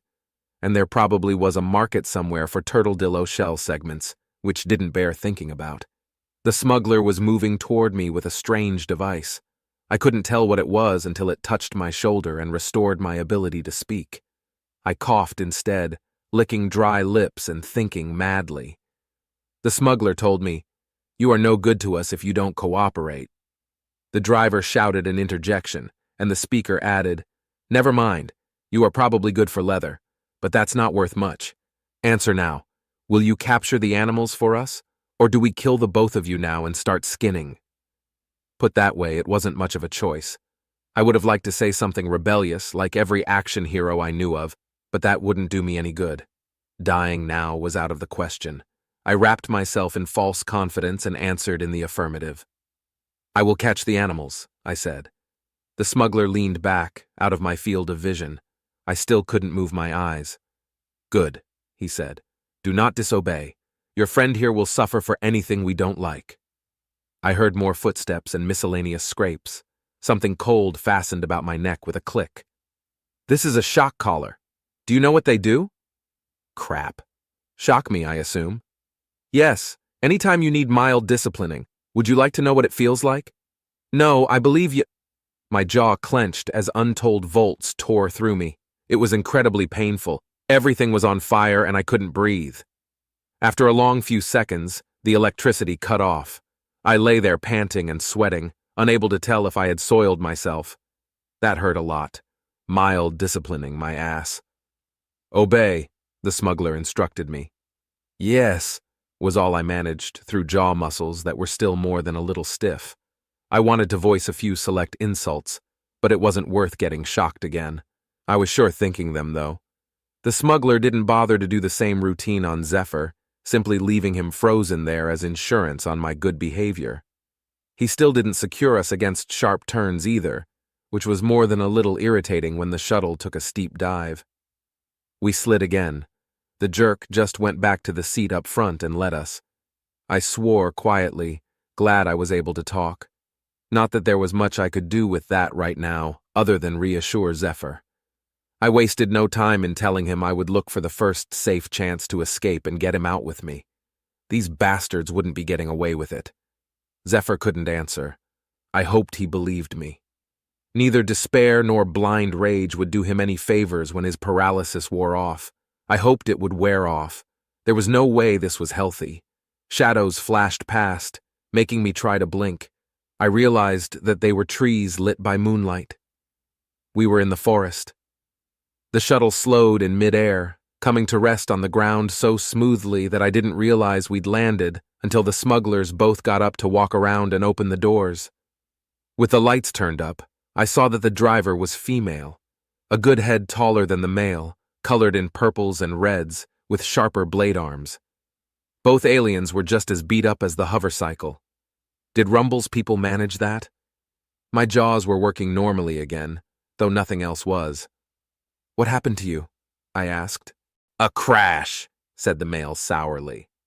"We couldn't get fuel at our usual stop," the female elaborated. "Surviving the landing at all is something you should respect."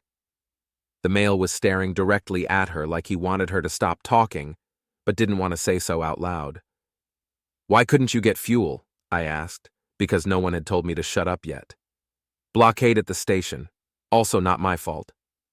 "Anyway," the male cut in, "that is beside the point." I connected a couple dots. The people fighting the cops at the space station meant no one is allowed in, or just extra security so they'd realize what you were carrying. The male triggered the shock collar at that, and I had a few seconds of electricity-filled regrets. When I could breathe again, he waved the controls at me. "Pay attention." I did. The two smugglers presented me with a variety of tools and some very simple instructions. Catch the animals, bring them back to the shuttle, don't try to escape. "Why can't you catch them?" I asked, hoping they didn't zap me for asking more questions. "Why me?" "You will be faster," the male said. "You're expendable," added the female, getting another glare from the male. They turned back to business, explaining each of the tools that they had for me. There weren't many, but they looked useful. A net launcher that was supposed to be silent, a remote-activated paralysis disc the size of a manhole cover, several noisemakers on different frequencies that would attract certain animals, a pair of night vision goggles that had a fighting chance of fitting my head, and a collection of muzzles and collars. It would do. The two aliens would not be joining me. They carried me out of the ship before undoing the paralysis, apparently taking no chances that I'd try something desperate. They set me down face up, then checked my pockets thoroughly. I'd really hoped that they'd skip that step. My phone would have summoned the cops in no time. But they found it, and the dagger Zephyr had given me, along with the nearly empty wallet I'd brought along and a variety of pocket detritus. They took it all, retreating with another reminder that they wouldn't hesitate to use the shock collar. I agreed to behave. They released the paralysis. I collapsed when they did, smacking one hand on a rock. The ground was spongy with fallen leaves. I sat up with a groan and a few more quiet curses, rubbing my hand as I looked around. Yep, this was a forest at night. It smelled like mud and was super dark. Those goggles were going to be crucial. I looked back at the shuttle, invisible again, and my captors, who stood in front of it with the collar controls held threateningly. "Get up." I got up. It was a little painful, but I felt things loosening up by the second. At least I wouldn't have to hobble around the forest, chasing cats and rabbits and who knew what else. Zebras. I turned to ask them what kind of animals I should expect. They were gone, apparently having stepped back into the ship. I sighed. Fishing the goggles out of the pile of supplies, I tried to formulate a plan. Didn't come up with much. The goggles made the forest green and brightly lit, as opposed to black and full of darkness. Good. Now, where were these animals that the smugglers expected me to find? A look around was of no use, so I gathered up the gear into a bag, which the smugglers had provided but not bothered to use themselves. Rude. And I started walking. It occurred to me several steps in that there could easily be other things in this forest than escaped pets. I had a cursory familiarity with the most common of the native animals, mostly to better deal with earth critters who'd run afoul of them. But I had very little idea of what to do when faced with some nocturnal beastie with more teeth than sense. Here's hoping I find none of those, I thought resolutely. Now, should I start calling out for Kitty Kitty and see what happens, or just be stealthy? Well, on the chance that those beasties are about, I think I'll be staying silent for now. The smugglers can't expect me to catch what I can't find. So I kept walking, sweeping the area with my eyes and listening to every sound. I wondered what the odds were of convincing the smugglers to let me come back in the daylight. Probably not good. Then, to my surprise, I found an earth animal, half of one. The rabbit haunches lay in a dark puddle that was as green as everything else to my goggled eyes. I spent a long few moments frozen cautiously in place, listening before I approached. Nothing snarled or jumped out to scare me away from its prey. I carefully set the bag down, then pulled out the net launcher and eased my way forward. It was the closest thing I had to a weapon. A detailed look at the gory sight told me that the rabbit had been killed by something predatory with sharp teeth, and that this had been several hours ago. The body was cool. Hand sanitizer was near the top of the list of things I would have loved to have right now, right after phone and stun gun. Well, there's not much I can do for this one, I thought.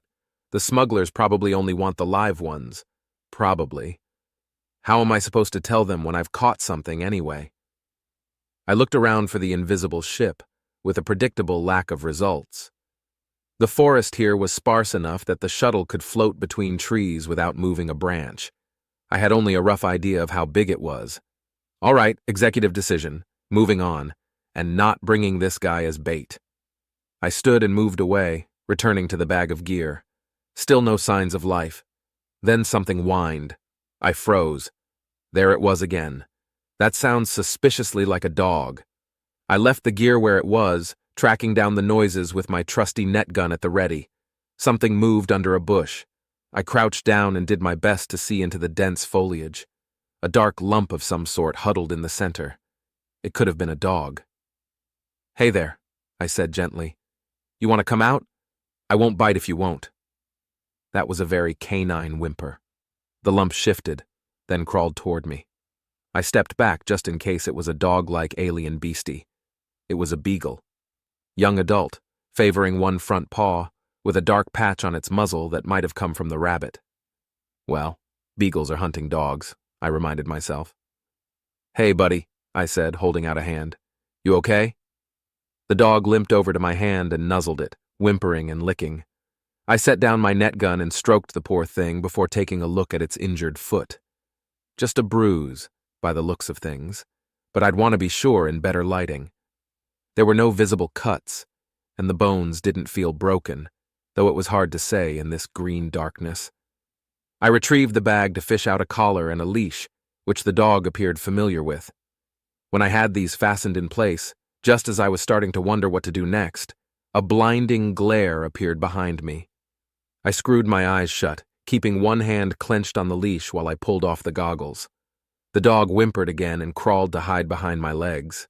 Yep, there were the smugglers, right on time, with floodlights that made their lives easier, never mind my burned retinas. They ordered me to get the dog into a storage crate. I did, wanting to give it a full checkup and a bath instead. That was definitely blood on its face, but there didn't appear to be any cuts. I checked out the paw quickly to be sure. Good enough. Then the male smuggler shut the door of the crate and ordered me back into the woods. I went, though not before giving them explicit instructions about what sort of care the animal would need. They ignored me, not really a surprise, back into the green-tinged night. I was honestly impressed that the dog had been close enough to stumble upon. I didn't expect to find anything else. I was wrong again. This time it was porcupines, a herd of them. Do porcupines travel in herds? The group name is probably something dumb like Passel or Gruntling. But yeah, it was a herd. My vet training didn't cover porcupines. I wasn't pleased about any of this. I heard the snuffling and the rustle of leaves first, then approached slowly enough that they didn't see me right away. I actually had enough time to crouch, set down the gear, and stand up again with the net launcher before one of them noticed. A dozen pairs of eyes suddenly stared at me while the air filled with angry grunting. I edged forward as if I knew what I was doing. They did a threat display that involved a lot of quill-covered tails waving at me. I fired the net gun, which was as quiet as promised, but not super accurate. It sort of snared one of them while the rest waddled away at top speed. I rushed forward to do something.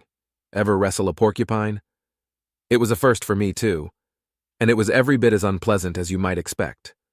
My only saving grace was the fact that the net had caught the porcupine's head, which meant it couldn't see where I was in order to spike me. So I somehow managed, through luck and undignified scrambling, to grab hold of the net and pull it to where it actually held the squealing creature against the ground. I held it there, panting. Now what? There probably wouldn't be any help coming from the smugglers.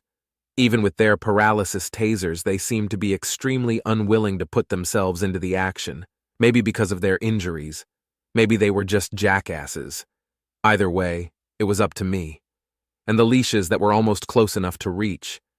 After a lot of struggling, squealing, and thrashing, I edged across the dirt to where I could hook a foot around the bag's strap and pull it closer, then contort myself to free a hand without letting off pressure on the net and yank a leash out. Or, more accurately, grab one leash and spend more time trying to untangle the others that came with it, one-handed, while not letting the porcupine escape or get me with its quills. Finally, I freed a leash.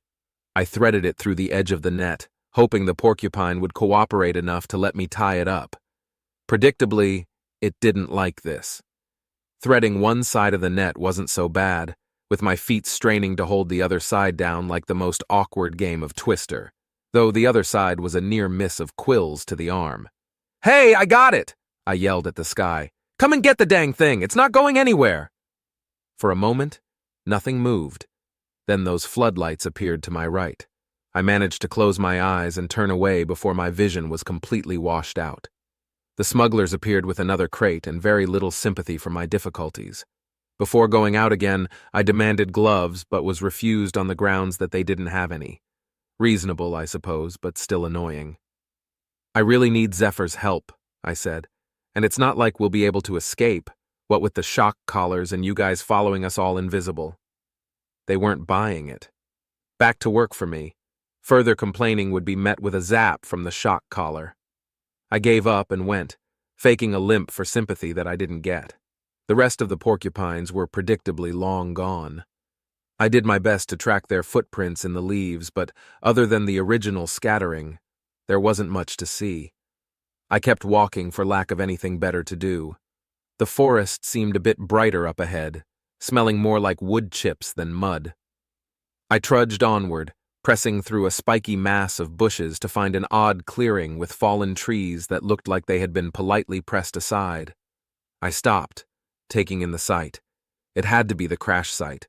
The ship was probably still there, broken and invisible, and I couldn't let the smugglers know that I realized that.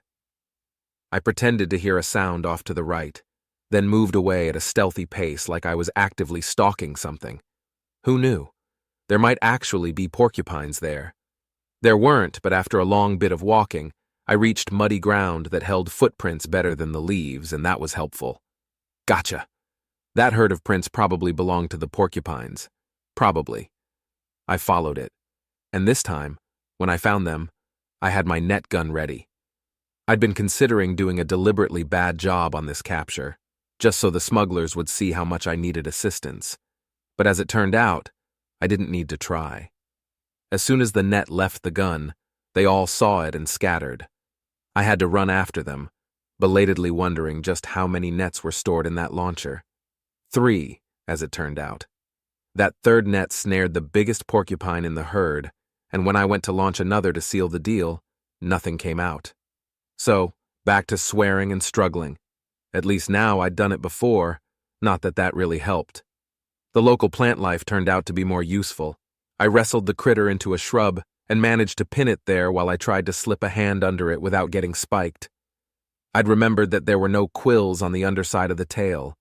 When the porcupine tried to hit me and missed, woo, I laid a hand on the ground. The thick tail smacked onto my palm. No pain. I closed my fingers, moving along the grain of the quills, and soon had a solid grip. That was a thick, meaty tail. I hauled the 30-pound animal from the bush with one hand on its tail and the other wrapped in the net that tangled the rest of it. I knelt just inches from a mud puddle and yelled for the aliens to show up and take it from me. The porcupine joined in with angry noises that would have been cute under other circumstances. I hadn't really heard a porcupine's voice before today. It sounded like a person doing an impression of a teddy bear that could almost talk, a furious one. The floodlights blinded both of us, and I complained along with the porcupine. When the unwieldy armload of spikes was safe in a cage with water, I insisted again that I needed Zephyr. This time the smugglers actually listened. Or maybe they'd been arguing with each other about it while I struggled about in the bushes. Either way, I approved of their decision. "What's the plan?" Zephyr muttered, scowling fiercely while he tugged at his own shock collar. An abrupt lightning strike of pain said they'd tased us both. It hurt just as much the second time. "Don't touch it," hissed one of the smugglers while we twitched. "Now get out there and don't try anything." They don't know I found the ship. I kept my teeth clenched while I regained muscle control and limped away from the shuttle. At least I don't think they know. Now what? Zephyr wheezed a bit as he followed me. As soon as he cleared the door, a gust of displaced air said it was shut with invisible silence. I considered telling him about my discovery, but I was pretty sure that the shuttle's sensors were good enough to overhear us. Instead, I reassured him that I wasn't hurt, and that this would be easier with 6 arms instead of 2. Thankfully, the smugglers had had a second pair of goggles, so he could walk without tripping over everything. We set out after the new tracks in the mud, discussing plans. We would find the herd silently, then plant the remote-activated paralysis disc, and hopefully move around to the other side and scare them toward it. Or one of us would, while the other laid in wait with the controls. It was a pretty good plan. It might have actually worked, but luckily for us, that was when Rumble's crew showed up. Dark shapes of airships flitted through the trees from multiple angles, waiting until they surrounded the invisible shuttle to flare fiery lights. "Exit the ship, you mudborn!" The rest of the loudspeaker tirade wasn't fit for polite company. "It's Rumble!" Zephyr cheered beside me. "He got the stealth breaker working to rescue us!" That didn't seem 100% accurate, but I didn't correct him. I scoped out trees to hide behind instead. Pretty sure the local crime lord was more interested in taking out a rival than in saving people he'd just met. Yup, the threats did nothing. Rockets followed. Zephyr and I dove for cover as small explosions lit the woods even brighter, impacting the shuttle several yards off the ground. They did no damage that I could see.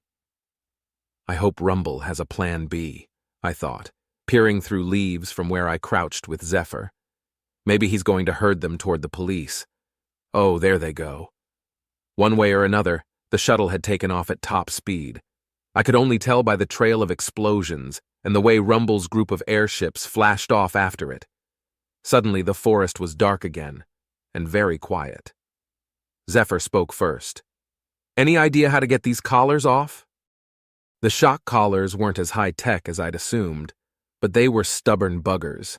As far as I could tell in the dark, they were leather-like straps with electronic elements and a covered locking mechanism.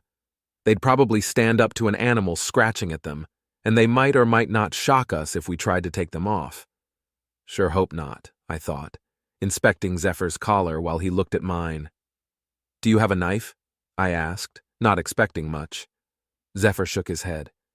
"No, they took everything, and I keep my claws manicured to a proper smooth point, so that's no good. You?" "Same. Either way, let's get moving in case they come back. I have an idea about where we might find something sharp." "Did you find garbage in the woods?" Zephyr asked, adjusting the night vision goggles that were much too big for his head. "Better than that," I said as I gathered up the gear. "Pretty sure I found where the smuggler ship crashed." What? That yelp would have woken half the forest if the animals weren't already scared off by the heavy artillery. He clamored for details. I told him what I'd seen, both in person and on the news, and we set out at our best pace toward that mysterious clearing. Zephyr would have led the way if he could. Poor guy could barely see out of the goggles, but he was ready. For what? That remained to be seen. Maybe to tear the ship apart by hand for therapy's sake. It'd probably make him feel better. Heck, I wouldn't say no to a little therapeutic damage myself, but that wasn't at the top of the list. Assuming it's still there, the ship might have things we can use, I said, stepping over a log in the silent forest. Tools to get the collars off, maybe even a communication system that can get us a rescue. Maybe weapons in case those smugglers show their faces again, Zephyr muttered. Then we reached a break in the tree canopy, and he brightened. Is that it? That has to be it. Come on! He hurried forward. Wait! I said urgently enough that he actually stopped. The ship is invisible, I reminded him, and probably damaged. If we go running in, we could run straight into a jagged piece of something. Good point. Zephyr cast about and came up with a fallen branch. Now let's go. He waved it in front of himself like a kid at a piñata party, stepping along at a more reasonable pace. I couldn't find a stick of my own, but I did still have the empty net launcher. I dug that out of the bag and followed. We edged forward this way, testing the air, listening for any signs of airships or animals. There were none, just green-tinted silence. Eventually, we reached the fallen trees and could get a better look at the imprint that the ship had left on the forest. It must be right there, Zephyr said, waving his stick. Right in the middle. I agreed. If it was anywhere, it would be there. We moved in more carefully, aware that there could easily be a broken wing in front of our faces. Zephyr started tossing things underhand, twigs, small rocks, messy handfuls of mud. I was looking for rocks so I could show him up by throwing overhand with my long human arms when he yelped in surprise. I threw a stick right there, he said, pointing with both left arms. It just stopped at the peak of its arc and fell instantly. No sound whatsoever. He scrambled to throw another. I saw it this time. It was exactly like he'd said. The stick stopped dead, its momentum canceled by contact with the ship. Without so much as a tap, it dropped to disappear among the tree trunks. Okay then. Wanting to keep the net launcher, I scooped up some mud and flung it in the same direction. The mud hit and slid, not splattering like I'd expected. It did leave a brown smear hovering in midair, though. Zephyr laughed and grabbed up some mud of his own. Soon we had dark streaks outlining the side of an invisible spaceship, nestled among the fallen trees at something of an angle. Then I threw one mud ball that disappeared. Hey, I think I found a door. Where? Zephyr demanded.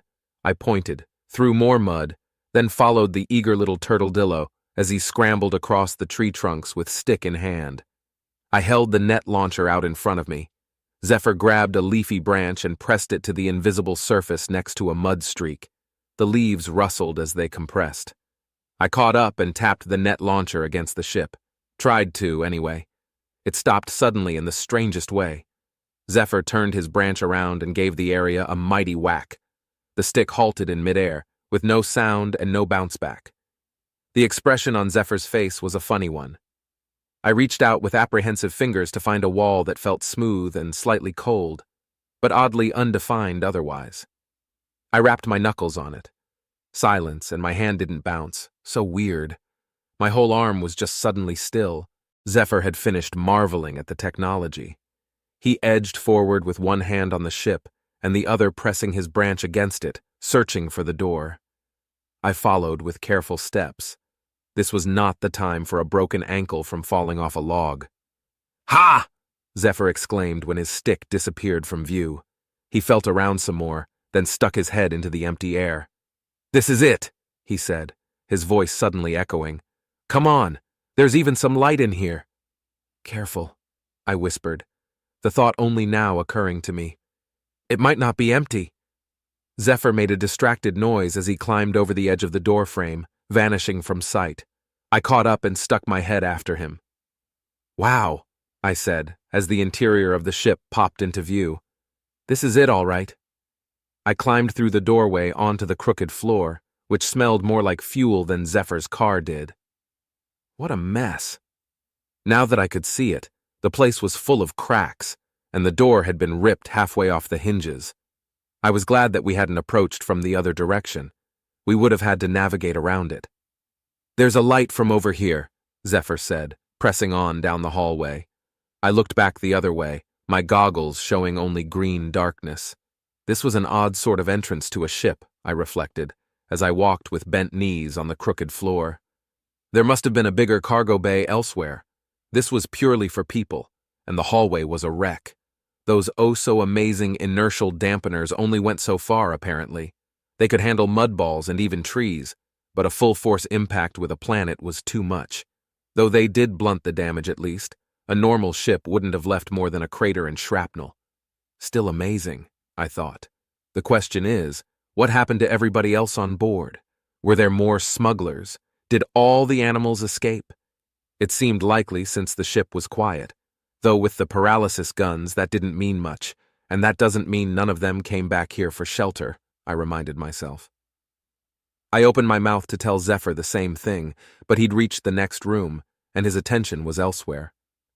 "Look at all the tools they left behind," he enthused. I stepped forward and had to agree. That was a lot of stuff hung on the walls, strewn across tables and fallen from open cabinets. I had no idea what any of it was. "Let's see if there's something to use on the collars," I suggested, "before they come back." Zephyr scoffed.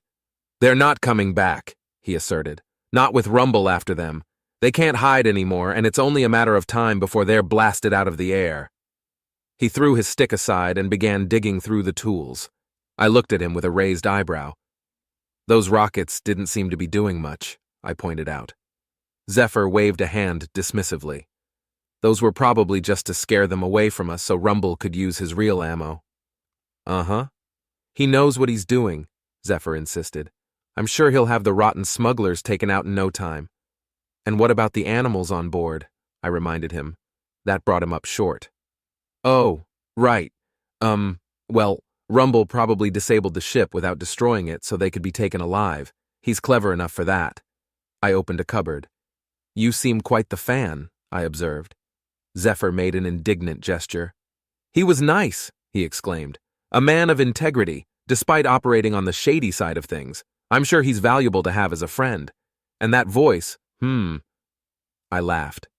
"Zephyr, do you have a crush on the man with the illegal business?" "No," he protested in a high voice. "I'm reasonably impressed, that's all. As I said, he was very nice. And very much hitting on you. He was a gentleman and complimentary," Zephyr sputtered, "and hardly a criminal, as I said. Just someone with a niche and dubious business, which he is interested in protecting from incursions by villainous smugglers who surely have a vast network of resources to draw upon. Rumble is to be commended for standing up to the likes of them." I chuckled and left it at that. I hadn't realized earlier that Zephyr was actually tempted by Rumble's offer. Somehow I got the feeling that the deep-voiced Turtledillo would be amused by the little accountant's infatuation. "Aha!" Zephyr exclaimed, pulling free a pair of shears. "These look promising." They did. They also looked like they were built more for humanoid hands than mantis pinchers, or even the little wrist talons. I made a note to be prepared for other species among the smugglers. "Let me try them first," I suggested. "Are you sure?" Zephyr asked, clinging to his prize.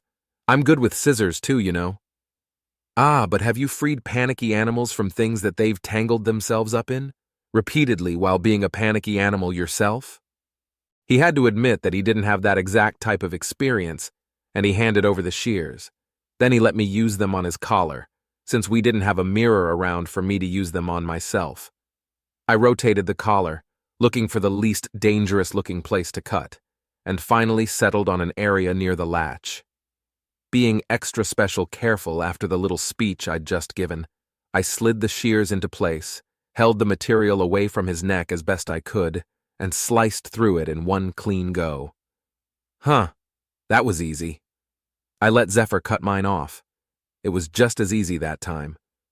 Zephyr ceremoniously flung the collars against the far wall, then set about searching for anything he might want to keep. I did the same. Some of this stuff looked useful, and we didn't know how long we'd be out on our own. Assuming no rescuers appeared, the walk back to town promised to take hours at best. "Did you hear that?" I asked after a muffled thud. "No?" Zephyr said, arms full of things. "Maybe we should search the ship," I suggested, not wholeheartedly liking the idea myself. It could have been just a broken bit falling off, or not. Zephyr put down his armload and selected two things. They looked like a taser and a flashlight, though these were shaped weird for pinchers to hold. Lucky for us, fingers could hold them too. I traded the bag of useless gear for a taser and light of my own, then led the way. We still wore our night vision goggles and didn't need the flashlights yet, but if we met any hostile animals whose eyes were adjusted to the dark, it might give us a moment's advantage. There were 3 doors to this room, including the one we'd entered from. Cautious peeks through both of the others showed similarly dark areas. Zephyr spun in place and randomly pointed left, so left we went. We found a kind of conference room, an alien bathroom, and a ransacked kitchen. Here we stopped, less concerned with animals as we were with the fact that it was nearly dawn and we were hungry.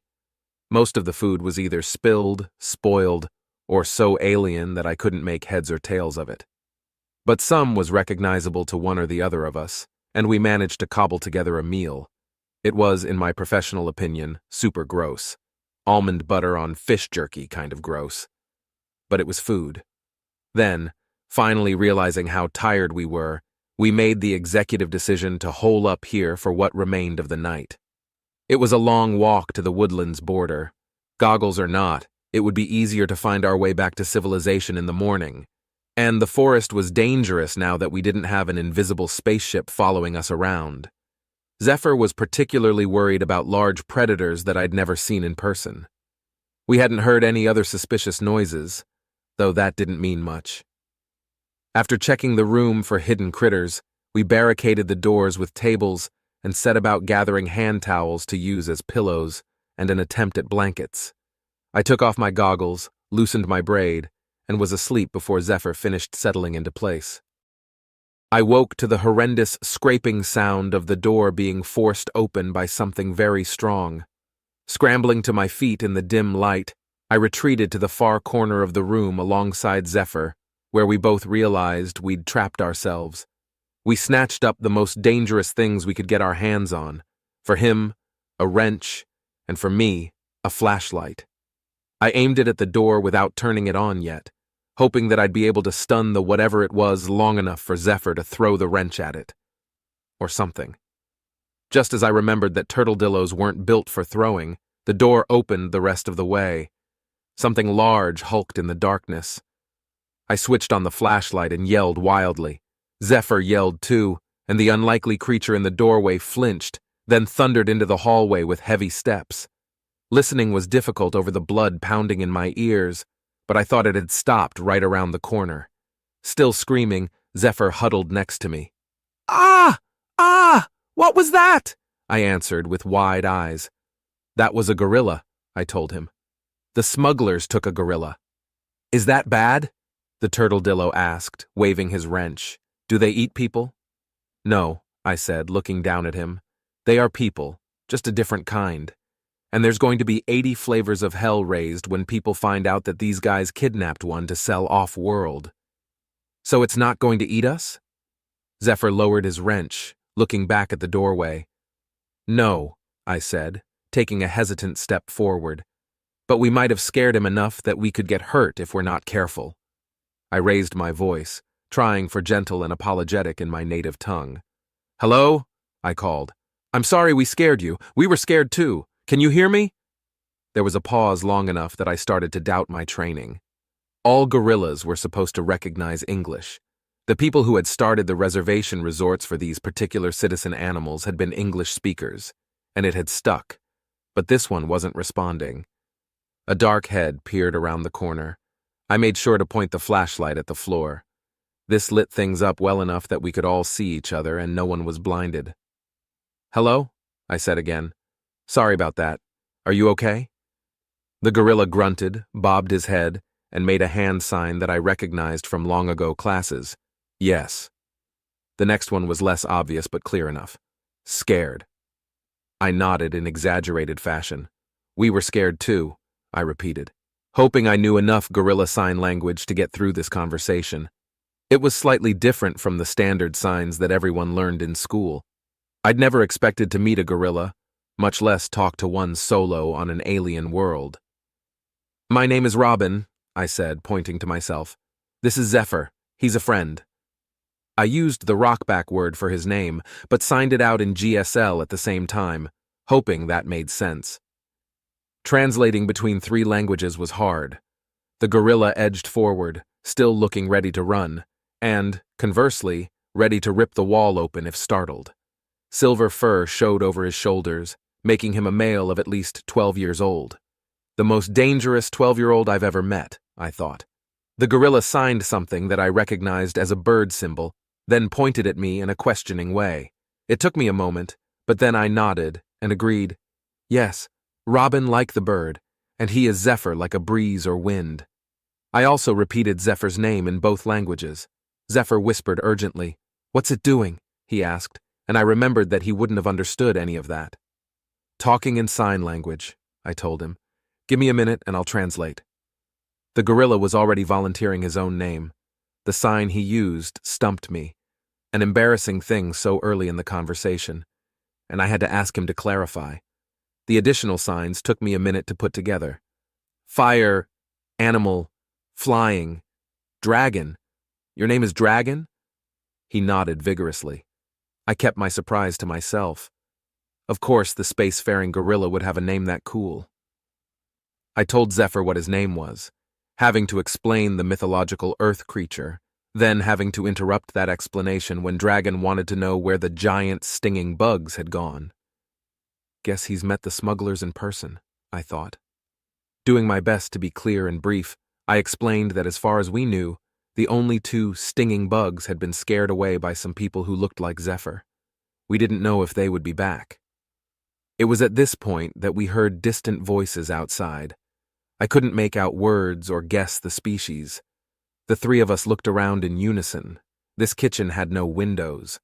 I certainly wasn't eager to stick my head past the invisibility field if I didn't have to. What other options did we have? Maybe it's Rumble, Zephyr exclaimed. He dashed into the hall, only pausing briefly before sidling past the large gorilla who regarded him with suspicion. I translated and followed as Zephyr ran down the tilted hallway in search of a window. Dragon stuck close, his heavy footsteps echoing my own. None of the rooms had windows, only sturdy metal walls with a few blank screens that might have been digital windows, but of course they were all dead. Zephyr hurried on. The ship's living area wasn't all that big, and we soon found ourselves in the cockpit. This didn't have actual windows either, but it did have computers that were still partly functional. One monitor flipped through readouts of the ship's systems. One was stuck on a layout of the ship that might have been useful if I'd had time to study it. One was broken, and one showed the sunlit forest directly in front of the ship. Distant turtledillos with guns picked their way through the trees. Not Rumble's crew by the looks of it. These guys were painted in hunter's camouflage, wielding firearms that looked far too eye-catching for any underground crime ring to use. Is one of those the owner of the forest? I asked. Well, it's not Rumble, Zephyr said in clear disappointment. What does this mean? It's flashing. He pointed to the monitor that had held changing images a moment ago. Now it held two green triangles growing closer together with a flashing red border. If this was human tech, I'd say it's an alarm of an approaching ship, I said, glancing instinctively at the ceiling. Dragon grunted for a translation again. As I obliged him, Zephyr came to his own conclusion. If that's another ship, then those people will see it, he said, pointing at the screen. And so will any watching cameras at the edge of the forest, unless it's invisible too. Right, I agreed. We can't tell from in here. Let's find the door. I turned to Dragon and said in English, More bad bugs are coming. We need to see if the good people, like Zephyr, will see them too. Come on. Then I ran for the side of the ship that was torn open. Dragon and Zephyr followed. Nothing stood out at first. The hole was big enough to show blue sky, but the spaceship that must have been approaching was nowhere to be seen. Invisible! Zephyr spat. Then a square opened in the sky, and something mechanical reached toward us. "There!" I said. Dragon grunted loudly. "They don't see it," said Zephyr. "They're not yelling. How do we get them to look this way?" "We yell first," I said. "Dragon, we need to be loud!" Without waiting, I launched into every full-voiced animal impression I could think of. If those turtledillos prowling the woods were searching for earth animals, there was no way they would miss this, especially when Dragon roared next to me. It was more than a little terrifying. The sound shook my lungs and put my eagle screeches to shame. Zephyr flinched, then started screaming. It wasn't an earth animal, but it added to the racket. I listened for a moment. Startled shouts reached my ears. My satisfaction was short-lived, though. The mechanical arm retracted into the ship above, to be replaced by what was clearly a weapon. "Oh no! Get inside! Get inside!" I exclaimed, pushing the others back under cover. "I think we started a fight!" The muffled pop of turtledillo guns joined the shouting. I raced back to the cockpit and its view screen. By the time I arrived, with Dragon thundering behind me and Zephyr scuttling after, the screen was full of gunfire. None of the turtledillos looked hurt yet, but I wouldn't be making any bets. The ship vibrated. I gripped the console as the floor tilted ever so slightly. Then a strange light filled the screen, barely audible screeching sounded, and the vibrating increased. "What's happening?" Zephyr asked, nearly falling over. "I don't know," I said. Dragon whined, then growled and punched the floor as if to make it behave. The turtledillos were still shooting, barely visible through the glare, but they were also edging backwards and getting smaller. "Oh dear gods, we're lifting off," I exclaimed. "What?" Zephyr demanded. "No!" he yelled at the screen. "Shoot harder, you idiots!" I looked wildly around the room for ideas. Dragon signed, "Stinging bugs make building fly again." "Yeah," I said. "I guess we should have run for the trees instead, though we might have gotten shot." The light on the screen shone brighter before shutting off completely. Then the floor dropped 6 inches and slammed sideways. All 3 of us fell over. Everything was shouting and thudding and stuff falling on us. I ended up curled into a ball, protecting my head while alien coffee cups and pencils and crap rained down. Things fell off the wall that I couldn't even begin to identify. It occurred to me that this cockpit had never been designed to handle inertia of any kind. Wonder why? When everything was still, Zephyr sat up first, undaunted in his natural armor. "Everybody okay?" he asked. "I'll live," I told him, uncurling and looking to Dragon, who was signing madly. Huh, I thought. Never seen a gorilla swear before. It's a red-letter day, but at least he looks all right. I asked him in English to be sure, and he assured me that he was unhurt but very mad at the bug people. "Yeah, me too," I agreed. "Maybe we'll get to hit them and tell them so." Another thump shook us. Again I heard voices outside the ship, but these didn't sound like turtledillos. "Uh-oh, bug people!" Dragon signed, getting up with a growl. Wait, I exclaimed. "It sounds like there's a lot of them. Let's be quiet for a minute first, okay?" Dragon grudgingly agreed. Zephyr edged away from the gorilla, looking nervous. We all stood and listened to the chatter. I had no plan at this point. I just knew that charging out there in a towering rage was an easy way to get shot in the face. And I very much liked my face. There had to be a way to do this safely. Zephyr whispered, "Why did they take us? Are they only after the ship and they didn't check if anyone was on it?" I shook my head. "I don't know. I hope it's just the ship and they'll be open to putting us back where they found us, or outside the forest, near the police. But hey, I'm not picky." The room tipped again without warning, and we scrambled to hold on. The floor moved slowly upward and then down, then the room shuddered. I heard bug voices again. All clicks and hisses, unsettling sounds. I didn't want to be prejudiced, of course, but it was unnerving to my human hindbrain. The fact that I knew they could kill us on sight didn't help. A new vibration and sideways motion. I clawed my way up to where the view screens were still partly operational. The view out the front showed what looked like a distant warehouse ceiling, slowly moving past. Windows let in sunshine. At least we hadn't rocketed up to space. I blinked as a doorway whooshed by close to the camera, leaving us in a new room and making me wonder exactly how much of the ship had actually come with us. The motion stopped. Again, we were lifted and set down carefully. Voices resumed. Bangs, clangs, and the creaks of metal panels filled the air. Sounded like the ship was being dismantled. A draft gusted through the room. The hull was breached nearby. A pair of big-eyed faces appeared in front of the camera. I flinched, but they couldn't see me. "Guess they are after the ship," I said, glancing at my companions. "You guys still okay?" Dragon joined me before Zephyr could.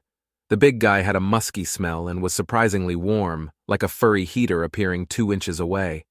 Apparently, personal space was less of an issue in gorilla culture. Good to know. When Dragon reached over my shoulder with a grunt, he made 3 gestures toward the screen. He pointed at the bug-like aliens, made a fist, then flipped them off. I told him that I agreed wholeheartedly. "We should arm ourselves," Zephyr said from the other side of the room, rooting through the fallen trash. "They'll reach us soon, even if we don't make a move." He had a point. I looked around to see if anything looked useful, but as soon as I turned away from the view screen, a louder voice shouted in clicks and screeches, and the dismantling stopped. Footsteps clattered away. "Think it's safe to leave?" I asked. "We'll have to try," Zephyr declared. He had already pulled something weapon-like from the floor, and Dragon was heading for the doorway, having gotten the idea despite not knowing the language. I shrugged and picked up an alien wrench, following the others out into the hall. Maybe we could stop by the kitchen and get that net launcher. Nope. The kitchen was gone. The hallway turned one corner and cut off abruptly, leaving us staring out at the interior of a cluttered alien warehouse. Quiet swear words and mutterings of surprise were the order of the hour.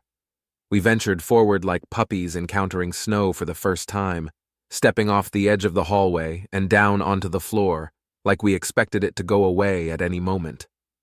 Nothing happened other than sounds of industry from the next room. I stepped away from the ship enough to see how much had actually come with us. As I watched, the invisibility field flickered before retracting toward the point of the ship. This chunk was small. "Wow, we got lucky." Zephyr turned to look and jumped visibly. "That almost cut us in half," he yelped. "They definitely didn't know we were there." "Yeah," I agreed. "Let's get wherever we're going before they come back. And hey, at least the rest of the ship is probably visible now, too." "Even if it's not, I'm sure those people can find it," Zephyr agreed.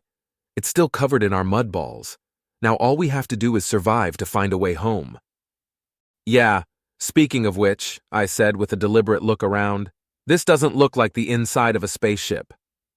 The angles and joints of the ceiling looked distinctly like quick construction meant for early colonization efforts, or temporary housing after natural disasters, or apparently criminals.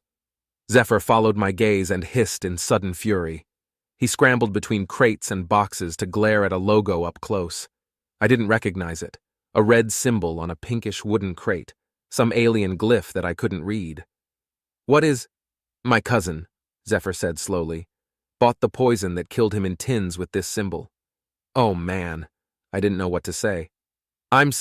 He hefted his maybe weapon and stumped off. "Let's wreck the place." "That might be a bit hasty," I said, hurrying after. Dragon signed a question at me. "The bad bugs killed his cousin," I told him. "And they keep things here. Zephyr wants to break something, but I think we should escape before they kill us too." Dragon raised a fist in reply, ready to slam it into the nearest box. Wait, I begged. "We need to at least see where we are, see how many are going to come shoot us, and which way we'll need to run, so we can destroy as much as possible before they catch us." Dragon listened, and when I repeated the entreaty in his own language, Zephyr did too. I breathed a little easier. "There, that's a window. Let's look." I found another wooden crate underneath it, glad to see that it looked strong enough to hold our weight. The window was so high that it might have been deemed not worth it if we had to do any acrobatics to see out of it. The view outside showed a grassy blue plain with cliffs on the far side, as far as I could see either way, actually. Dragon said nothing, but Zephyr muttered something about blasphemy. "What?" "They put their smuggler's base in the footprint of the moon," he exclaimed. "How dare they?" I racked my brain for knowledge of important landmarks. "That's a canyon, right? A crater-looking place with a river in the wet season?" "Yes," Zephyr said. "How dare they?" I had other thoughts. They must have some of that invisibility tech shielding the place from satellite view. The footprint is pretty big, right? Because it looks like this base is in the middle. That leaves us with some terrible odds for running to safety before we're spotted. If we wanted to, Zephyr retorted, setting his beak stubbornly. Dragon opened a crate with a loud creak, making me flinch. Then an engine sound from the next room gave me an idea. Compromise, I said in desperation. Let's peek into that hangar. Give me a second. I darted toward the door, weaving between crates on my long human legs, hoping that neither of them caused a ruckus. I crouched to peer around the doorframe, trying to breathe quietly. All right, that's the hangar portion of this place, I thought, scanning the vast area that held half a dozen small shuttles. Ceiling hatch is still open. Side door is closed. Looks like other storage rooms there. Oh hey, everybody's doing a group huddle by the huge boxes. Zephyr joined me with Dragon ambling behind him. What's your plan? Zephyr whispered. I pointed. Let's hijack a ship. We can shoot up the place with it, then escape afterwards. Hopefully. While I was half hoping he'd say no, what a ridiculous idea, he just nodded. Good enough. We'll need proper weapons, though. What's yours do? I asked, pointing at the thing he held. Zephyr rotated it. I think it's a paralysis gun. He seemed mostly certain. The handholds were definitely made for mantis-like wrist joints to slot into. I realized that the little fingers those bug aliens had on their wrists were a similar size to Zephyr's. Perfect fit. We could test it, but they might hear. I looked at my wrench, then around at the room full of boxes and tools. There's probably other useful stuff here, but I don't know if we have the time or the knowledge to find it. Dragon started haphazardly opening crates. These lids were quieter than the first, so I just winced slightly. With a worried look at the doorway, I moved to peer into boxes and look over the tools laid out near our ship segment. Those were the most promising. Alien tech or no, some things had clear purposes and obvious on switches. Also, the aliens had duct tape, or at least something that looked like it. One quick invention montage later, peppered with glances toward the door, I had a plasma cutter taped in the on position, tied to a cable. With Zephyr and Dragon standing back, I made sure no one was watching, then started spinning it. I took aim and launched the thing out into the hangar, where it soared in a heroic arc to land on the far side of the room in a cart full of breakable things. The bug aliens flinched at the shattering crash. We raced out the door as quietly as possible. I was certain that one of the bugs would see us. Those eyes surely had a better range of vision than mine did.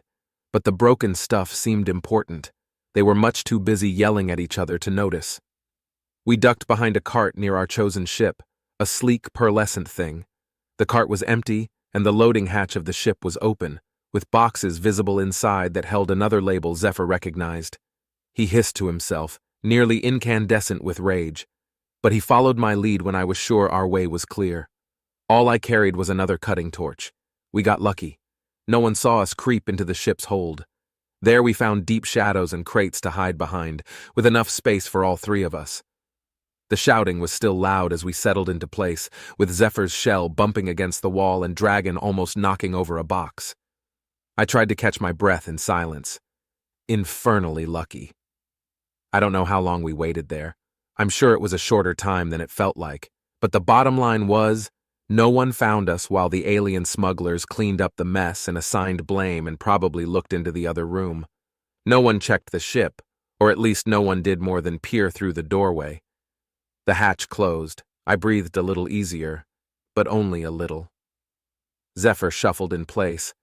I think they've started the engines. I nodded. Yeah, I can't tell if we've lifted off or not. This ship probably moves fast, so we'll be gone as soon as it does. We should catch them by surprise, Zephyr said. Right, I said, still full of doubts about this plan. Zephyr was already out of his hiding place, hefting the paralysis gun. This way, he said, striding toward the interior door. I slid out and urged Dragon to join us. The gorilla was happy to. He asked, hands flying in the dim light. Yes, I said. Hopefully we can figure out how to steer the ship, or convince one of the bugs to fly it for us. Honestly, our odds are not good. Dragon just grunted and followed the trail that Zephyr blazed between crates. I glanced ahead at the little turtledillo. He was walking with purpose, every inch the badass action hero in the body of an adorable little accountant fellow. I kept my opinions to myself. He had a cousin to avenge, and I had a planetary alliance to salvage. I followed closely, listening for anything that sounded dangerous. All I heard were Dragon's footsteps, which were admittedly dangerous, but not the kind I was concerned with. The door to the rest of the ship was a big one. Zephyr guessed about the button before I stepped forward, and luckily for all of us, he guessed right. The door rattled as it slid aside. I hid with my cutting torch held at the ready, but Zephyr and Dragon didn't.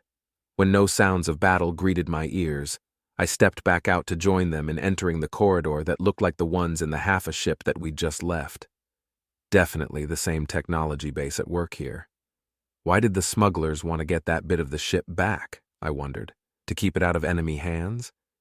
Then why not take the whole thing? I guess it wouldn't fit in the cargo bay, but still. Why that part? It occurred to me that the thrice-be-damned inertial dampeners were probably housed in the cockpit area of the ship. When they cut it free, they shut it off, and that explained all the stuff falling on us earlier, not to mention the invisibility field. That kind of stuff has to be valuable. All right, it's starting to make sense. But I can't say how they'll react to finding us now. Probably going to shoot us and pretend they never saw us. We made our quiet-footed way down the hall.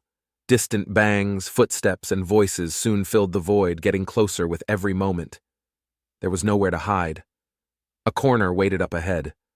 I hoped it led to a safe room and not a gang of murderous smuggler bugs. As it turned out, it was a bit of both. A yellow-orange bug person walked toward us around the corner, only to pull up short when Dragon roared at him. I brandished my torch and Zephyr shot him with what was indeed a paralysis gun. It was very effective. The guy locked up, teetered, then slowly fell onto one side with an awkward thump. Zephyr laughed in delight. Dragon bared long teeth at the frozen enemy, sniffing him from up close, then making a dismissive noise and a rude gesture before moving past. "Sorry about that," I said in rockback as I walked by, "but you really shouldn't have kidnapped us accidentally and stolen a bunch of animals from Earth and lost them in an alien forest, not to mention smuggling the other stuff." I stopped, turned back to give him a good kick, then moved on. Asshat. No one else walked into the path of Zephyr's paralysis gun, more's the pity. The hallway was empty when we turned the corner. Several doorways lined the sides, dark, threatening portals that could spill enemies as soon as we turned our backs on them. Zephyr walked first, proudly holding his gun at the ready, until Dragon decided the turtledillo was going too slowly and thudded on ahead. Zephyr protested, but let him be. I didn't argue the decision. Near the end, a doorway was open, with bright walls instead of darkness. Dragon ambled up to it and stuck his head around the corner. Whatever he saw must have looked safe since he promptly swung inside. Zephyr and I hurried after him. The room felt like someone's private cabin. That was probably a bed, that was a weird chair, and those were cases for belongings. But the most eye-catching thing was the porthole on the wall, which showed a view of space. A familiar planet was rapidly dwindling in size. "Oh," Zephyr said in a small voice, lowering his gun. "How do we get back?" "I guess we ask nicely." "Right." He raised it again and headed for the door. "Let's go." I scanned the room for a better weapon than the cutting torch, but found none. Just a distressed gorilla. "Not Earth?" he asked with a whine, pointing at the window. "No," I told him. "Our best plan is to convince the bad bugs to take us back. We might have to scare them a bit." He was out the door before I was, almost stepping on Zephyr. The ship wasn't all that big, though it had a lot of ominous dark rooms. Conserving power, I guess. Zephyr led the way toward the end of the corridor with his gun thing at the ready and Dragon looming over him. I kept an eye out for surprises with my torch raised. We reached the door without incident. The hall branched off into another empty corridor, as quiet as the first, though who knew how good the insulation was on these walls? I sure didn't. Anything could be happening in the next room. If Zephyr had any doubts, he kept them to himself. With just a moment's hesitation, he pressed the probably a button to open the door. Correct again. It slid open. Startled insect faces turned to look at us from every direction. Too many for such a small room. Zephyr took aim and they swarmed us. I yelled, waving my torch like I was warding off bats, but Dragon roared and charged into the cockpit. The bugs immediately lost interest in me. Dragon swatted them aside in fury, which might have been heartening to see if not for the delicate electronics on every surface. I can't say for certain who did the damage. It could have been a bug alien sprawling back, a monstrously strong fist, or even a shot from Zephyr's paralysis gun. It probably wasn't me. Probably. It definitely changed our trajectory, if the windshield opposite the door was any indication. The stars all slid sideways. A silver shape wove into view that I recognized with a start. It was the only space station in this neck of the woods. Were we that far already? The next things to come into view came faster. Pieces of broken spaceships, followed by space rocks and miscellaneous garbage. Just as I remembered the floating junk heap that spacers complained about, our ship slammed into something. Apparently. I say apparently because the inertial dampeners made sure we didn't feel a thing, though the view jolted something fierce. I did sense a whoosh of air, which cut off abruptly. The piercing red lights and the whooping alarms seemed to be bad news. The way every bug alien scrambled from the room was worse. I pressed myself against a wall. "What happened?" Zephyr asked as Dragon stumbled to a halt. Creaks echoed through the floor. "Damage!" I said. "Run!" Then I booked it after the smugglers, hoping I wasn't about to die. Neither death by bug alien nor by explosive decompression sounded like a great choice. My guess was that the ship had lost a piece and sealed the leak, but badly. The walls were creaking around me. Dragon caught up, and I turned guiltily to make sure Zephyr was coming. He was, though panting hard already. Tiny legs, but we were there, wherever there was. I heard shouted bug language around the corner. I slowed to look carefully. Dragon didn't. He just charged again with another bellow, leaving me to scramble after. Round escape pods lined the walls. Panicking bug aliens of every color scrambled into them, doing their best to evade the terrifying thing roaring in their direction. Dragon landed one solid punch on an exoskeletoned shoulder, sending the gray mantis person sprawling into a pod. The door shut instantly, leaving Dragon to beat on it in rage. I looked around wildly as those creaks got louder and Zephyr stumbled up to join me. Several pods left. No telling how much time. "Hurry and get in," I said to Zephyr. He nodded as I darted toward the closest one.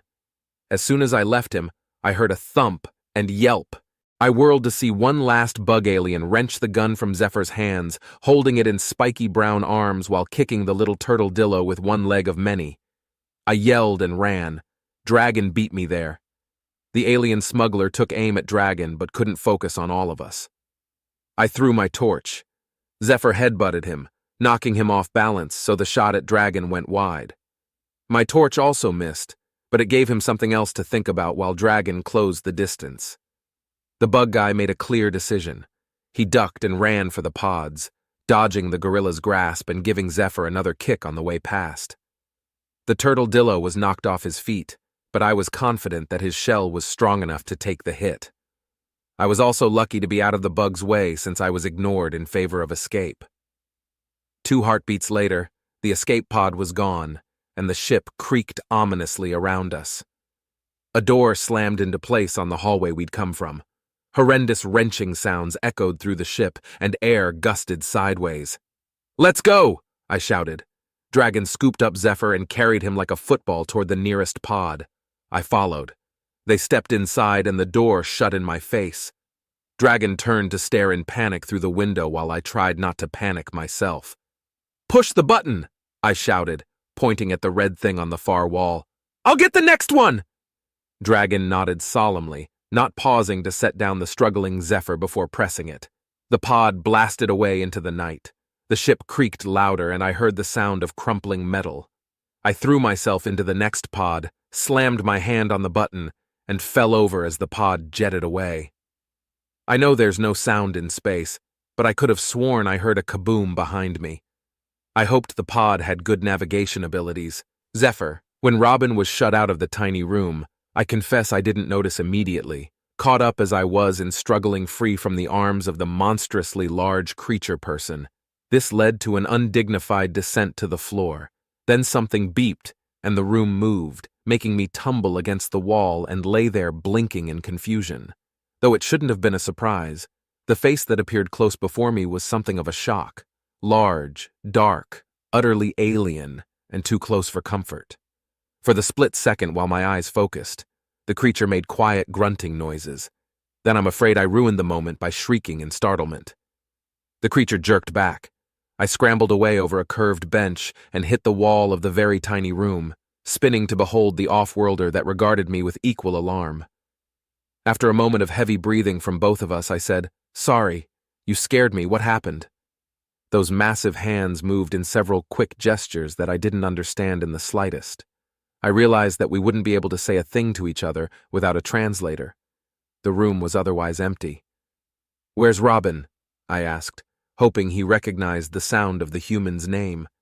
He seemed to, getting more animated in his gestures and finally pointing at the window in the room's only door. I got to my feet, still a bit lightheaded, and climbed up on the bench where I strained to see out the high window.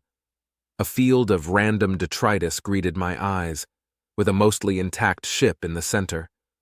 Part of the front end was sheared off. Numerous tiny shapes were moving away from it in all directions. All of this was shrinking in size, and I realized that we were in one of those tiny shapes. The rest must be full of smuggler aliens, blast their shell-less hides, and hopefully, one human. I didn't know why Robin wasn't in with us, and I couldn't ask my current companion. What had she called him? A dragon? Named Gorilla? No, the other way around. "Dragon?" I said, to which he looked at me sharply. "Good." "Zephyr," I stated, pressing all 4 hands to my chest plate. He nodded somewhat impatiently, making a gesture with his 2 hands that looked like reeds moving in the wind. Then he grunted and held up one hand like a beak that opened and closed, pointing out the window. "Robin?" "Yes, I hope she made it out safely," I said, aware that my other words likely wouldn't mean much to him. "Where are we going now?" When I stopped making sounds that he knew, the gorilla turned away from the door to look at something on the far wall. I followed his gaze to a view screen and some form of control panel. While I lost no time in scrambling toward it, my larger companion easily beat me there and started poking at things. Assuming he couldn't know how to work it, I started to protest, only to click my beak shut and let him work. What did I know about this alien's technological familiarity? Whether through skill or luck, Dragon caused the screen to change from indecipherable charts to another view of the outside. A dotted line appeared, which seemed to predict the path we were to take through the rocks and garbage that still lay ahead of us. Dragon sat back with a grunt of satisfaction. We both watched things slide by. I kept glancing back at the ship in the distance. Suddenly we were in the clear, and ahead of us floated the distant, glittering object that could only be the fabled city in space. I forgot our predicament and pressed forward for a better look. This was something that all of my friends hoped to see someday. Contact with the humans was still such an exotic thing, with all parties careful not to offend anyone. Only the highest-ranking officials and diplomats had been allowed off-world. Surely that would change.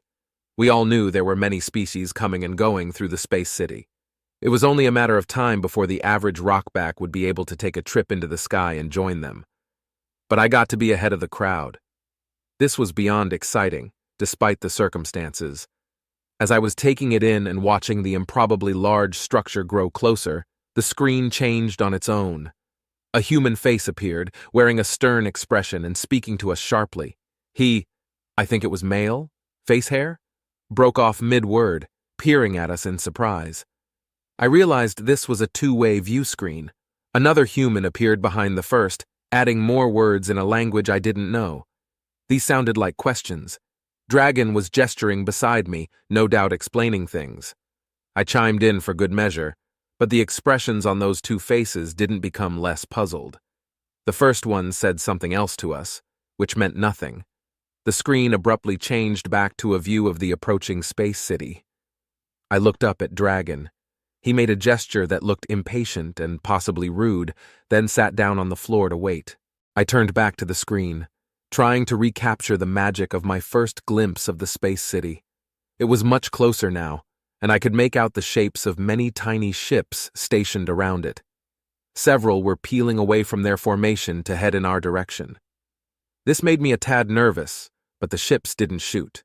Instead, they gathered around us in a protective huddle and did something that made our tiny vessel shake. Suddenly, we were taking a different route to the station, around the side to where a door slid open for us. We were being escorted in. Whether as prisoners or honored guests, we had yet to discover. I had no idea what life was like on that space station. Jacinta. I stifled a sigh of annoyance as I confirmed that no, there were no stray bits of glass stuck in the golden elbow joint in front of me.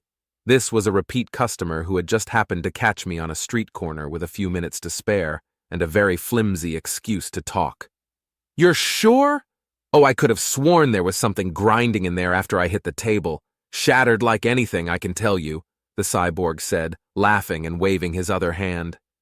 He'd come into office hours before with a variety of exotic mods that needed attention, but today he looked mostly human, aside from the metal skin with intentional seams.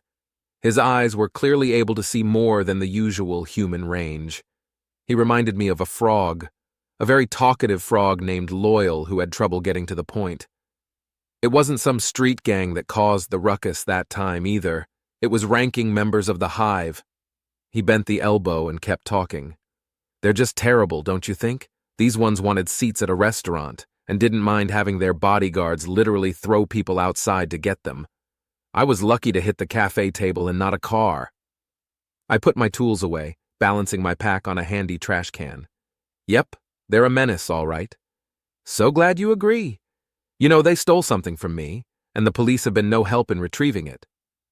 "That's a pity." I was sympathetic but not surprised. I understand a fair few cops are on their payroll. Khan had always had grievances about that from his work as one of the honest ones, and it sounded like a losing battle. Probably made the recent feuding awkward too. Yes, Loyal said, waving a hand like warding off a fly. "I've tried finding trustworthy individuals to help me get it back, but the police are either corrupt or too afraid of their co-workers to dare cross the hive openly. That's why the station is closed until the seers arrive to weed them out. Someone actually got a call through or made a report or whatever it is they do, and most likely that person has already been killed for it, and that's lovely for the station's integrity, but a problem for me." I closed up my pack and politely waited for him to reach whatever he was leading up to. Cars honked behind me, and the trash smelled like stale pizza. "I need my stolen item back now. I can't wait for every thinking being on this station to have their thoughts sifted." "I understand the seers are very fast," I said. While I'd never been on the receiving end of their invasive telepathy, and I knew how unpleasant their tentacular mind meld was rumored to be, personally, I couldn't wait for the seers to arrive.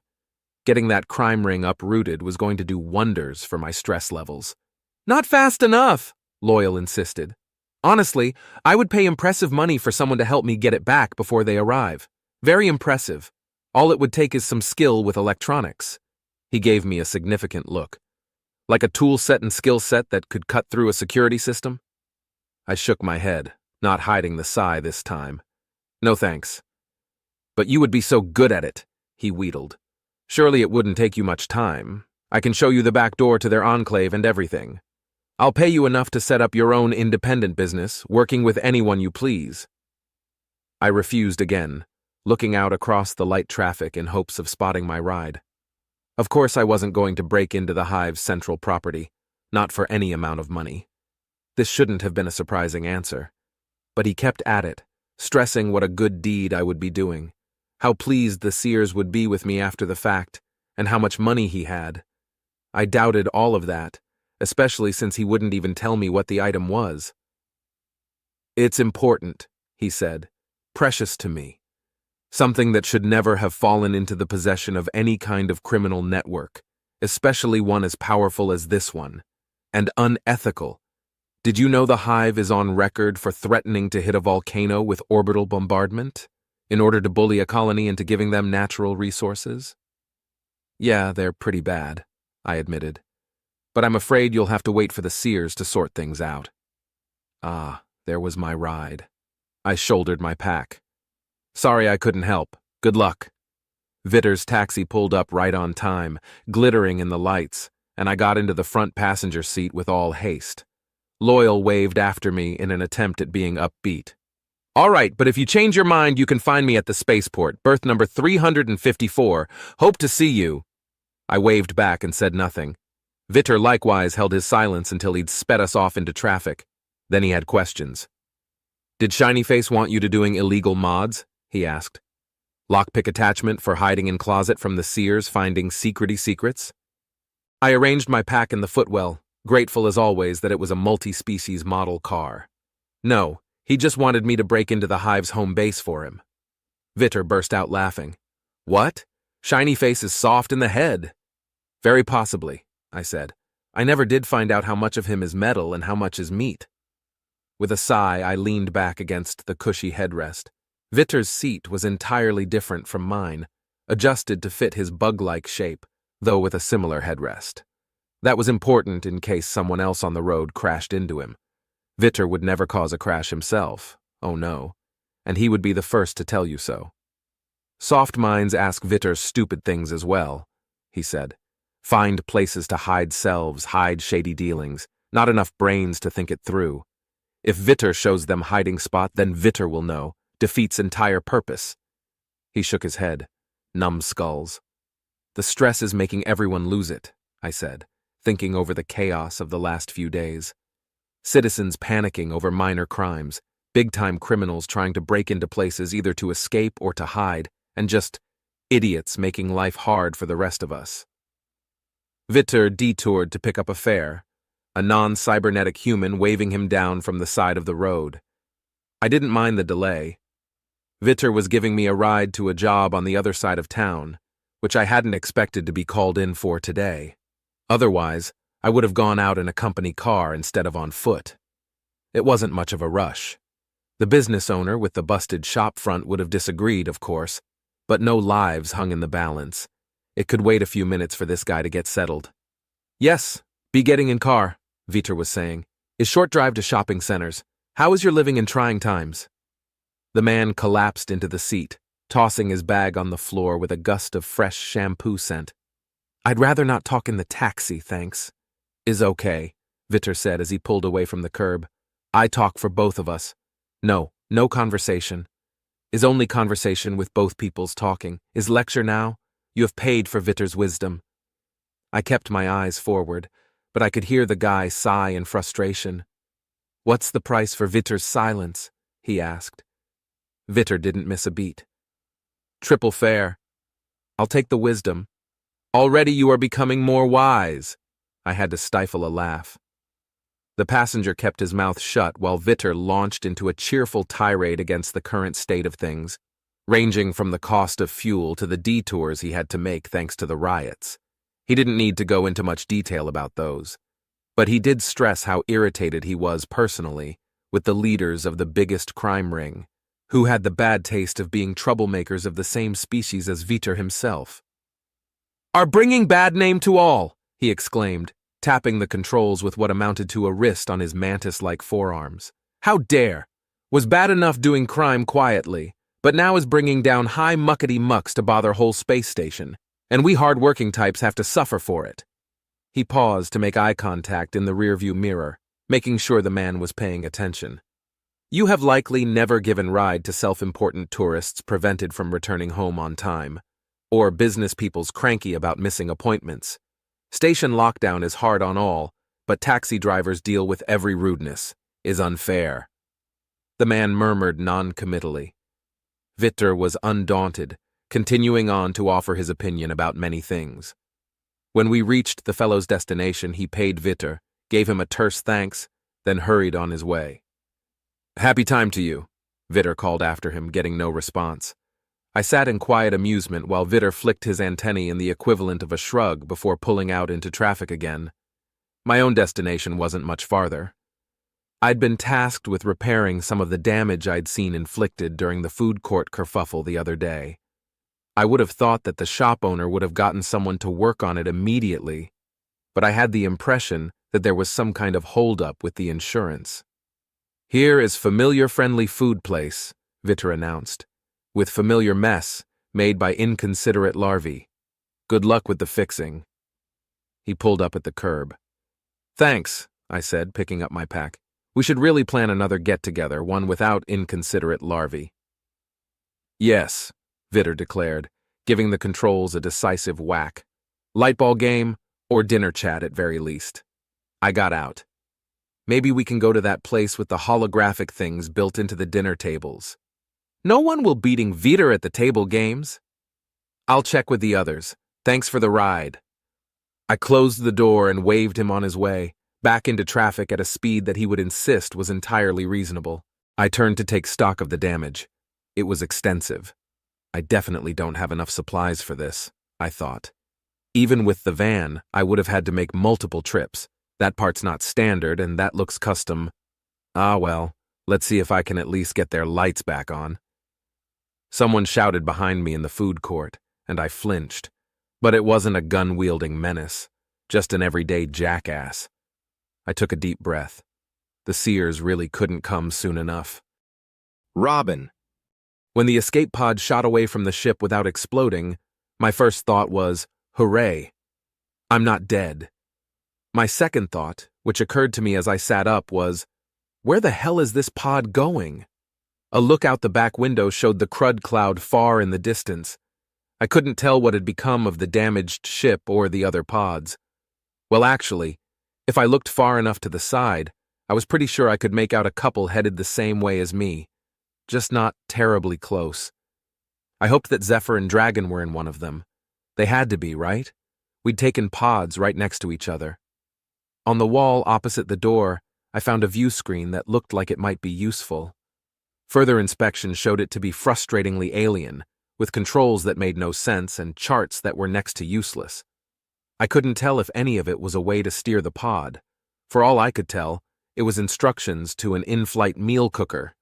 Doing my best to guess at the alien system of intuitiveness, I pressed buttons that I thought I understood. I was wrong and only got more charts. I tried again and finally got a view of the sky. Or more accurately, of the planet that I was about to crash land on. It filled most of the screen. Panicking, I tried again to find a way to steer the dang thing or contact the planetary defense, but no luck. I blasted forward at an alarming speed, and soon I could see flames of re-entry lighting up the outside. This was a very anxious few seconds. I had to watch the outer layers appear to burn up, trying to decide whether it would be better to lay flat on the floor or wedge myself between the bug alien bench seats and the wall. It was only when I realized that the pod was slowing did I calm down a little. I hid behind the bench anyway, but my odds of surviving didn't feel quite as dismal.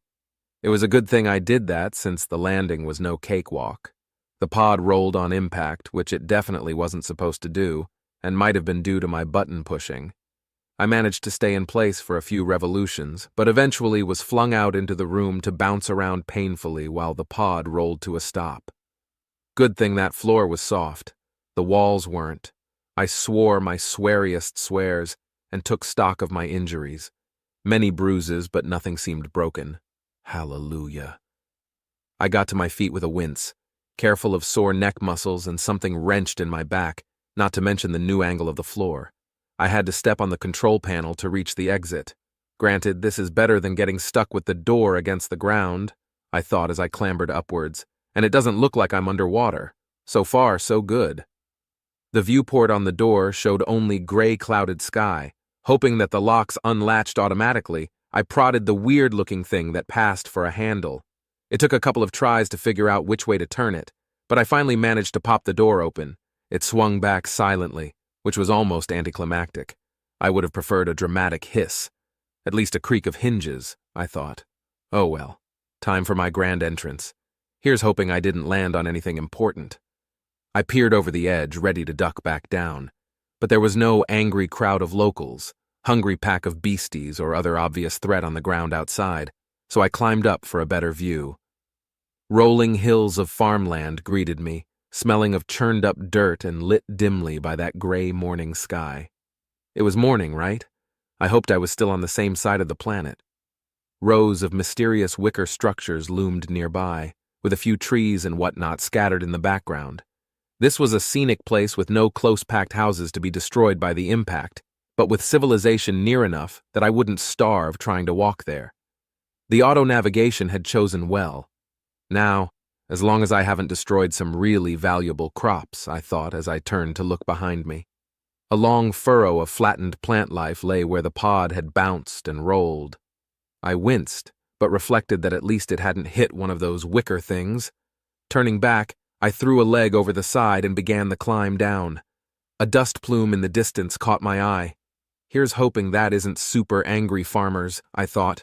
It appeared to be a vehicle speeding in my direction, though it was still a ways out.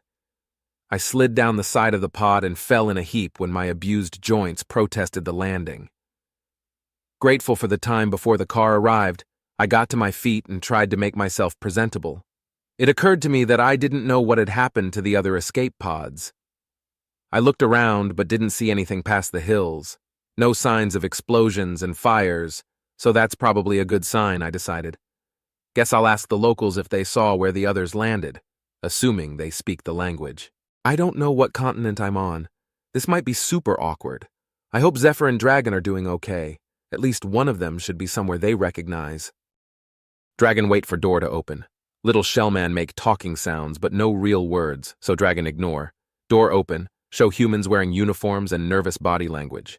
They speak in mouth words, but not respond to signs. Dragon sigh and walk past in search of someone smarter. Room is big and empty, with only flying room sitting in middle of floor.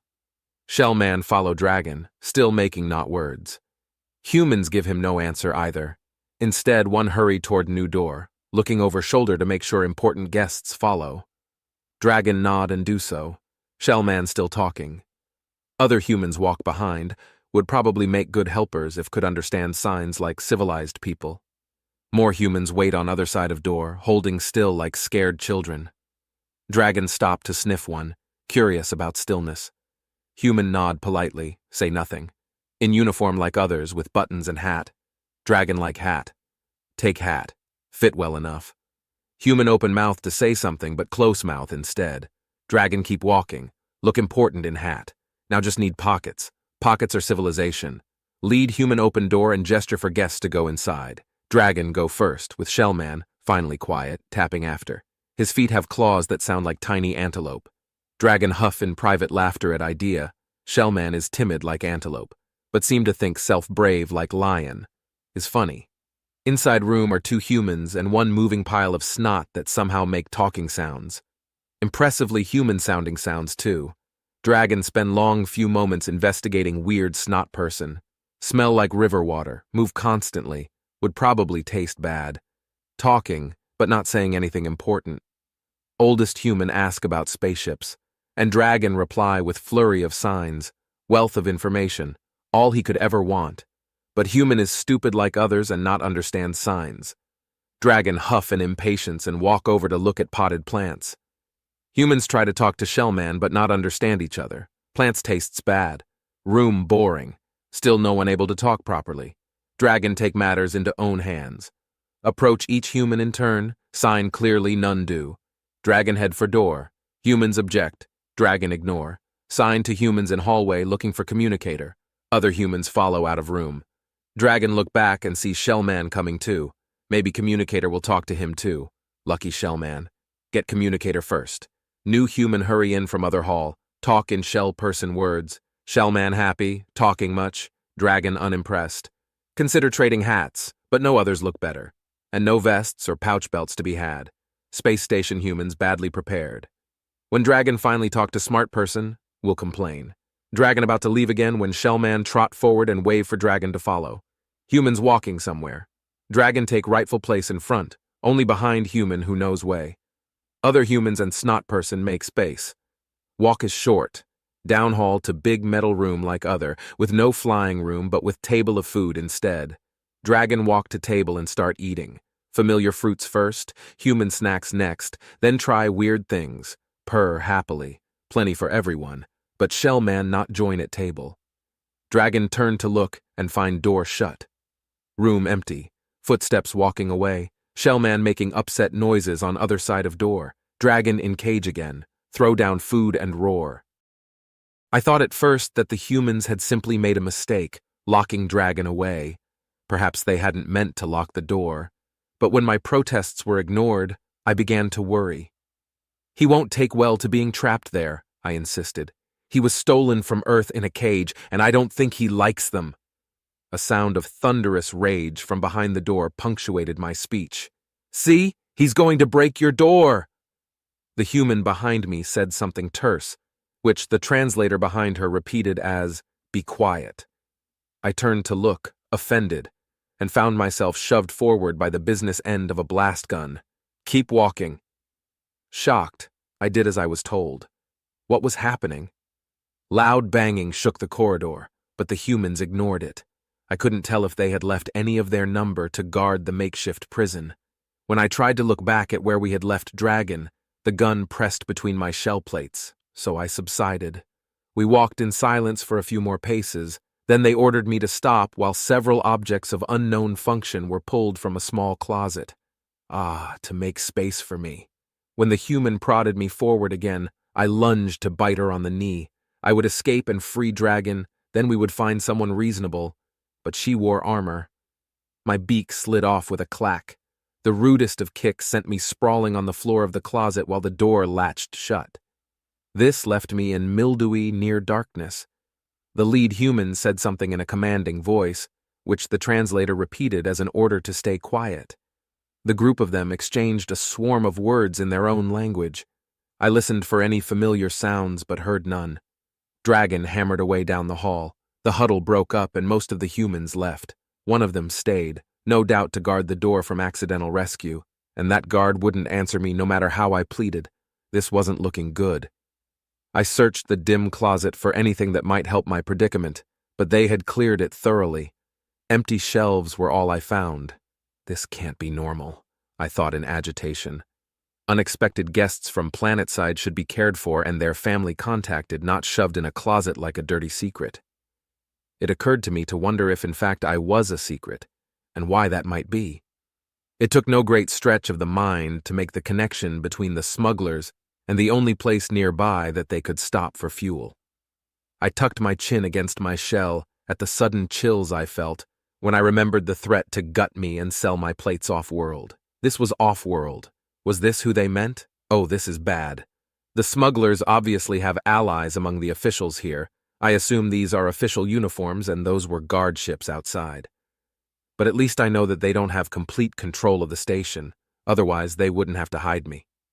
The question is, who am I hidden from, and how can I find them? I got part of my answer a moment later in the form of loud noises, a wrenched-off door tumbling down the hallway. Dragon's roar of defiance echoed after it. The guard outside shouted something, shot twice, then turned and ran for her life. "Dragon!" I yelled over the din of footsteps and smashing.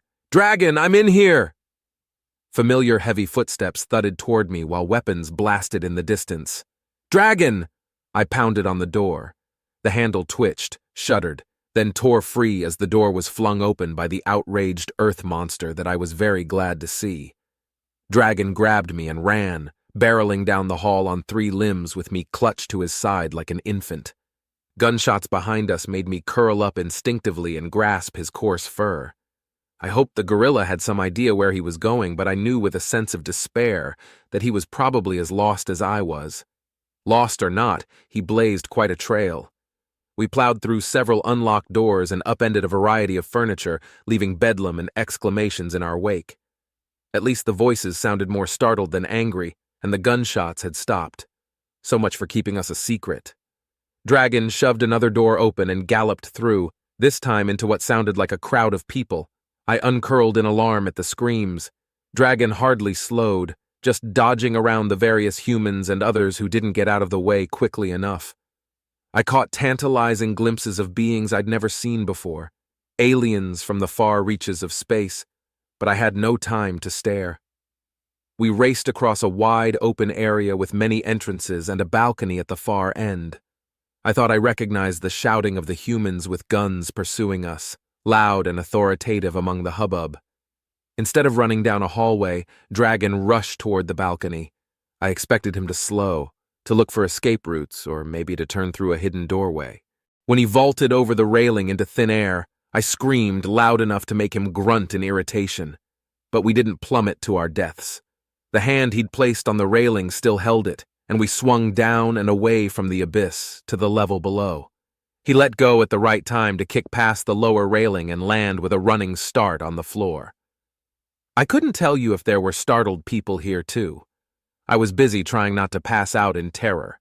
Eventually, I could hear again over the blood pounding in my ears, and I raised my beak from where it had been buried in musky fur. The thought surfaced in the back of my mind that I hoped I hadn't poked Dragon in the ribs too badly. If I had, he showed no sign. No sign of stopping either, though he panted as he ran. Surely we would reach somewhere to get out of sight. He probably thought the same thing, since when a large tuft of plant life appeared, he made straight for it. This proved to be the top of a tree near another balcony. I thanked all my lucky scales when Dragon stopped this time, looking over the railing before jumping. I looked too. We were one level away from the floor, at a central open area with a ceiling that projected an illusion of blue alien skies. More important than the levels above were the plants below, since they had the makings of a lovely tended courtyard garden, with shady groves and off-color green hedges everywhere. It looked great. I almost managed to hold back my shriek when Dragon jumped over without warning. This time he clung to the railing while grabbing a branch with his feet. I hadn't realized he could do that. Then he climbed down quickly without needing to use the arm that still held me close. We hit the ground and trotted off at a more sedate speed, shielded by trees. I stretched to look up the way we had come and couldn't tell if we were still being pursued. Probably. But with any luck, they wouldn't be able to find us. I had no idea what we would do next. Dragon hadn't put me down. Maybe he had some sort of plan. I would have loved to know it. On reflection, his plan may have been nothing more complex than find somewhere safe to hide. But whatever it was, everything went out the window when he saw a human doing the same gestures he used. He made a sound of delight, then started running again. It took me a moment to figure out where we were going, but when I saw the fingers flashing up ahead, I was almost as relieved as I would have been if I'd heard my own language, someone we could communicate with, who might not be in league with the smugglers. Of course, I had no guarantee of that, but I'd take the chance. I really didn't want to die today.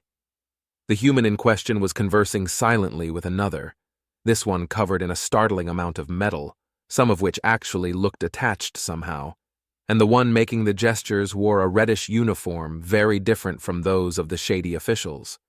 An open bag on the ground between the two held umpteen things I couldn't identify. The pair hadn't seen us yet, though we were hardly subtle in galloping across the terrain. As far as I could tell, the one with the metal seemed to be getting help in fixing part of his headgear.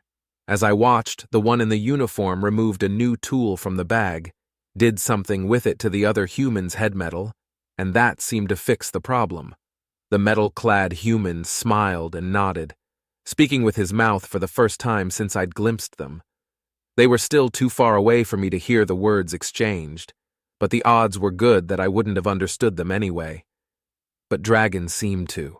He ran faster, covering the ground at a rapid pace. Even at that speed, the human with the metal had said goodbye and moved off before either of them noticed us. Only the fact that the one in the uniform had to repack her bag of tools kept us from having to chase her down. I was pretty sure this was a her. She had those chest things that I forget the name of, which Robin had assured me were the closest analog to proper shell ridges that her species had. At any rate, it didn't really matter right now. We had to talk to her without scaring her off. Dragon hooted, doing his best to gesture as he ran, one-handed still. The human finally spotted him, and to my eternal relief, she didn't run for the bushes at the sight. Maybe the gestures helped. She remained standing there by the bag of tools, looking a little wide-eyed, when Dragon skidded to a stop, dropped me in a hedge, and set his hands truly flying. I sank deep enough for it to be undignified. After a moment, the human responded in kind. This gladdened my heart, though most of my attention remained occupied with trying to crawl free of the plant that wasn't strong enough to support my weight. Finally, I managed to thrash free of the bruised leaves, an unpleasant smell, and set my feet on solid ground. This was a welcome feeling indeed. The human spared me a glance but kept her attention on the fast conversation.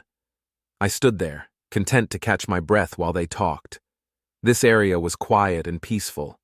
Somehow we'd managed to outrun the gun-toting villains who'd pursued us. I hoped they kept their distance. I also hoped that we had found an ally and not someone who would turn us in. I studied the uniformed human. She appeared to be on the job in some capacity, maybe having to do with the fixing of things. That other human had seemed happy with her assistance. She's level-headed enough to treat this bizarre encounter with grace, I assessed. Very professional. She's, I don't know, shorter than Robin. Thicker build, darker flesh, is that significant? Oh, I hope she can help. I wish I knew what they were saying. I began to fret with impatience while the conversation dragged silently on. The longer we stayed here, the more likely our pursuers were to catch up with us. Then suddenly the pair stopped talking and turned to look at me. I looked up, at a loss. The human said something in what sounded like Robin's language. All I knew how to say were a handful of names and various exclamations. Oh, and take me to your leader. I had no idea why the human laughed when I said that. Robin had assured me it was a standard interspecies greeting. I mentally went over several possible greetings as the hovercar came to rest in front of me. It was a rattletrap affair, not able to keep its tail above ground for long, dragging a dust cloud behind it. I did my best not to cough as the dust washed over me. Two smallish turtledillos got out and approached. "Greetings," I said, squinting at the dust. That's as far as I got. "You're a human, yeah?" blurted the taller one. "Like from t'other end of the sky?" He spoke with a different accent from the city folk I was used to, and his companion did the same. Both wore yellow-brown shell paint that was flaking around the edges. "What do you out here?" he asked, peering at the mess behind me. "Did you crash your sky car?" "Something like that," I said. "How far? Is it true you can squeeze through a hole the size of your head and survive being cut in half? Springleaf says both halves turn into new humans, but I know that's trash." "No, though if there's a good medical crew," the other one chimed in. "Does your spit really corrode metal and poison a folk if you bite one?" "Well, there's bacteria. How fast do it work?" I put my hands on my hips and bared my teeth. "Would you like to find out?" They were silent for a heartbeat. "How far to Sea Soul Haven from here?" They both pointed in slightly different directions, contradicting each other as they explained how to get there. Apparently, this was a lengthy journey. When they were getting to the part about the fields of long grass where dangerous wild animals were known to spring out at people, a peal of thunder interrupted them. I looked up with some concern. The sky was a darker gray now, and the wind spun by quickly. Buildings huddled far in the distance, but only those woven dome things were close. My dented escape pod had to be more rainproof than them, but I didn't like the odds of weathering a lightning strike inside it. The locals had a different concern. They chattered about wind-borne shrapnel, urging me toward the nearest wicker-looking thing. I limped after the pair. The wind didn't seem dangerously strong yet, but they knew more than I did about the local hazards. If this dome of loose sticks was the safest place to be, I wouldn't argue. I did wonder, since many of the gaps were big enough to stick an arm through, and a large opening yawned at the top, but I held my silence. "Hurry in!" the tall one said, pulling open the door and waving me forward. "Careful of hitting your head, and don't step on the sparklings." I obligingly ducked through the doorway, watching the ground for sparklings, whatever they were. Rows of narrow-leafed plants greeted my eyes. They were a deep green with weird-looking fruits just starting to sprout. These had spines, ridges, and the tiniest sparks of electricity dancing along them. I kept well to the sides of the room. The turtledillos didn't follow me in. Instead, they shut the door and leaned against it, whispering urgently to each other. I listened, indignant, as one found a stick or something to wedge the latch shut, and they talked about ransom money. I considered simply reaching through the wall to try and punch one of them. I was pretty sure I could do it, but I knew how hard their shells were. It would likely just hurt my knuckles. Besides, I thought as I looked up, no need. The round skylight at the top of the room was more than big enough for me to fit through, and the walls offered plenty of handholds. As I was picking out the best route, another hover car roared up outside. My captors greeted the newcomers with forced casualness. My view between the sticks was limited, but the other person apparently hadn't noticed me yet.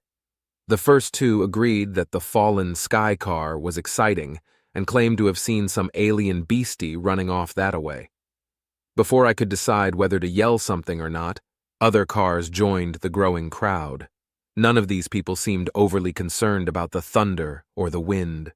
All they wanted to talk about was the amazing alien thing that had fallen on their neighbor's land. What had come in it?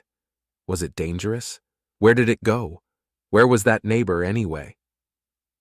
The crowd relocated to cluster around the escape pod. Peering through the branches, I saw the first two turtledillos waving animatedly and pointing in the direction they claimed the alien had gone. Compared to the others, they looked scrawny and ill-groomed, and no one was paying the slightest bit of attention to them. Wonder why, I thought dryly. They're such honest, upstanding citizens. I stepped back and made my way over to the far side of the room where the handholds looked best, and started climbing. It was a little painful, what with my various aches and the arched shape of the wall, but I managed. It was trickiest near the top. The higher I got, the more I worried that my hands would slip and drop me onto the spiky, sparking alien crops below. I hooked my arms around the branches and moved up slowly. Finally, I reached the hole. Getting out of it was harder than I'd thought. I had to get both arms over the edge, grab hold of the metal railing that was of course only on the outside, then swing my legs over the abyss until I could wriggle upward to freedom. A whole platform with railings and a staircase greeted my eyes. What the heck? I guess they want to water the plants without getting in spark range, I thought as I lay on the platform, my heart beating wildly. Wonder how big the things get. After a few moments of catching my breath, I sat up to take in the scene. The crowd of turtledillos was still growing, though they were all looking away from me. I crept down the ladder and circled the building to approach from the side opposite the road. The two little liars spotted me first and did their best to blend into the crowd. Moments later, someone else noticed the tall figure walking toward them, with only the slightest limp, and the group's focus shifted instantly. Before they could figure out how to react, I adopted my best emissary from Earth voice. "I am displeased!" I thundered, striding forward with purpose. "Is it common to hold off-world dignitaries for ransom here?" The crowd scrambled to apologize, shooting each other wild looks and wasting no time in realizing who I was staring at. The two lowlifes were halfway to their car before multiple hands grabbed them and hauled them in front of me. Now, I'm not fond of acting like a vengeful god or anything along those lines. I didn't want to get these guys curb-stomped by their neighbors, but I also didn't want the community to think their actions were okay. I settled for giving them a good scolding and leaving their verdict in the hands of the locals who would share the consequences of further disapproval. What could they possibly do to make it up to me, they asked. They could give me a ride to the nearest shelter from the weather. It was getting worse. They fell all over themselves to offer vehicles, hurrying to tie up the two delinquents in the back of their own truck. Someone else would drive that. Moments later, I was crouched in the back of another truck, since I wouldn't fit in the passenger seat, and I was holding on grimly as the driver sped toward a farmhouse. Many others had piled into the back with me. Despite the wind, they had many questions, especially once they stopped worrying that I was going to smite them or something. The locals assumed I was there on official business, here to find the dangerous beastie that had fallen from the sky, and it took some explaining before they understood that I was the beastie. They immediately clamored for details. It wasn't hard to tell they'd never met anyone from off-world before. "Can you really jump over a house?" one asked. "No, but I could probably climb it," I said honestly. "What about over this truck?" "No, but I could vault over the hood if I got a head start." "Is it true you can imitate the sounds of any animal?" "Well, not any," I began. but the truck stopped before I could do any of my favorite impressions. When I turned away from the conversation, I was surprised to find the convoy halted in front of a single truck blocking the road. Someone muttered that it was the owner of this farmland, who hadn't given any of them permission to be here. I started to worry. A middle-aged turtle-dillo woman got out of the truck, wasting no time in striding toward us. "What in the name of the first egg is going on here?" Her shell paint was the green of fresh leaves. The neighbors all answered her at once, yelling from their own trucks, which made for an impenetrable wall of sound. She waved her hand, and they subsided like guilty schoolkids. I stood up in the truck bed. To her credit, she didn't blink at what must have been an unexpected sight. "One at a time. That's no way to behave in front of an honored visitor." She frowned at the others, then addressed me directly. "I apologize for this rabble. What brings your honored self to my farm?" "Thank you," I said, hiding how relieved I was that no one had been shot for trespassing. "It's a long story, but my sky car crashed, and I need to get to the capital soon, or at least tell them where I am. It's urgent." I realized as I spoke that the clouds would have obscured the scene from most watching skyships, though they might be able to pinpoint my location with electricity readouts. Wait, no, the plants probably interfered. At any rate, the authorities could do with some assistance in finding me. The farmer was ready to help. "Well, you're welcome to send them a message from my home," she told me. "At any rate, let's get you out of this weather. Tall as you are, the sky sparks might take a liking to you." The soft corner of her beak quirked in a smile which disappeared as she turned to address the crowd. "All right, you lot. You know better than to trample all over my land. Get. I'll bring our honored guest indoors." Somebody piped up about the two troublemakers, which got them a fierce glare from the landowner. "You two," she said, stepping to the side to get a better view of where they were trussed up. "I told you last time that if I caught you here again, I'd shove sparklings between your plates and drag you home behind my car. I'm sure this lot will want to cart you off to the sheriff as soon as the weather allows, but I say next time it's the sparklings for you." At her dismissive wave, the truck carrying those two took off down the dirt road, followed by others.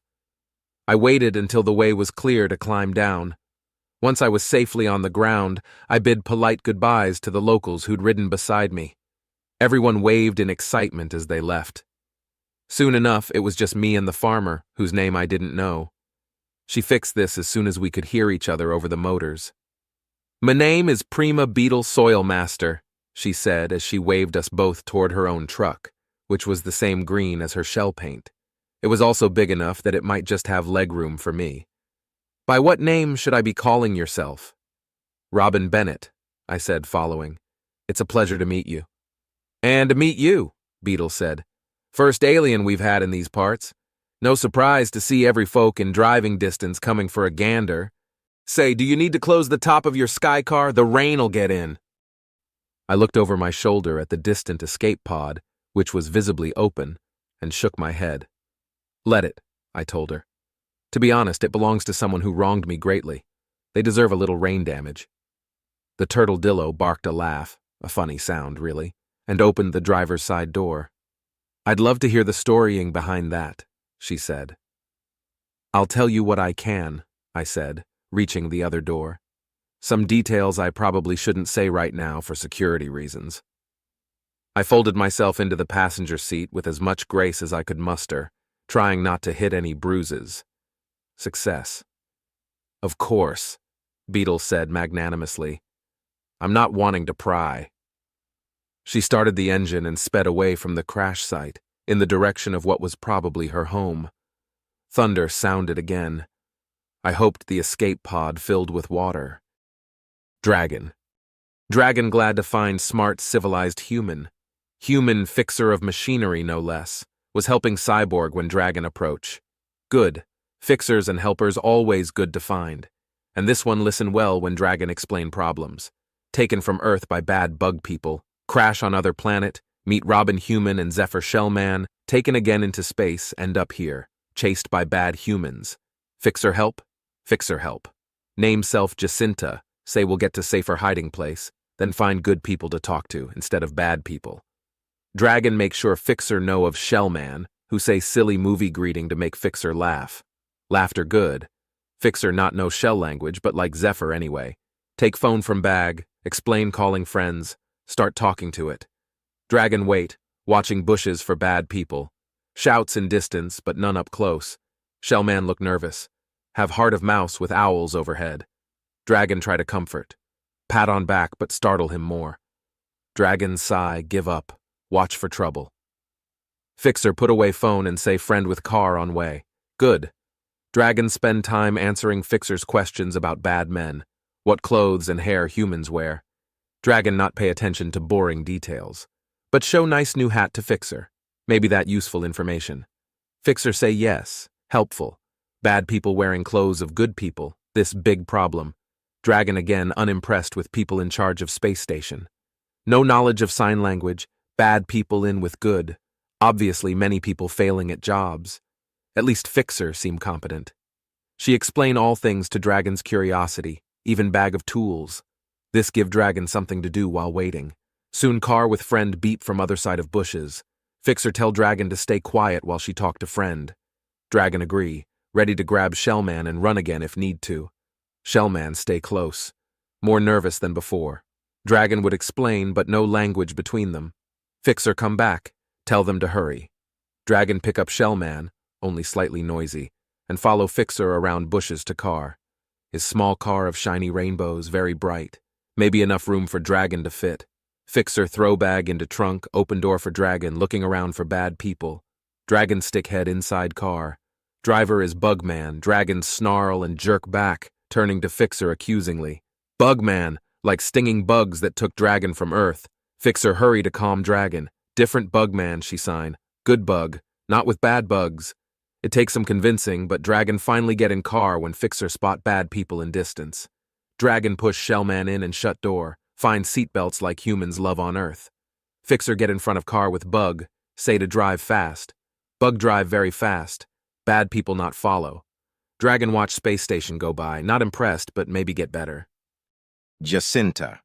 I'd had my share of problems sprung on me since the lockdown started, but this was the winner so far.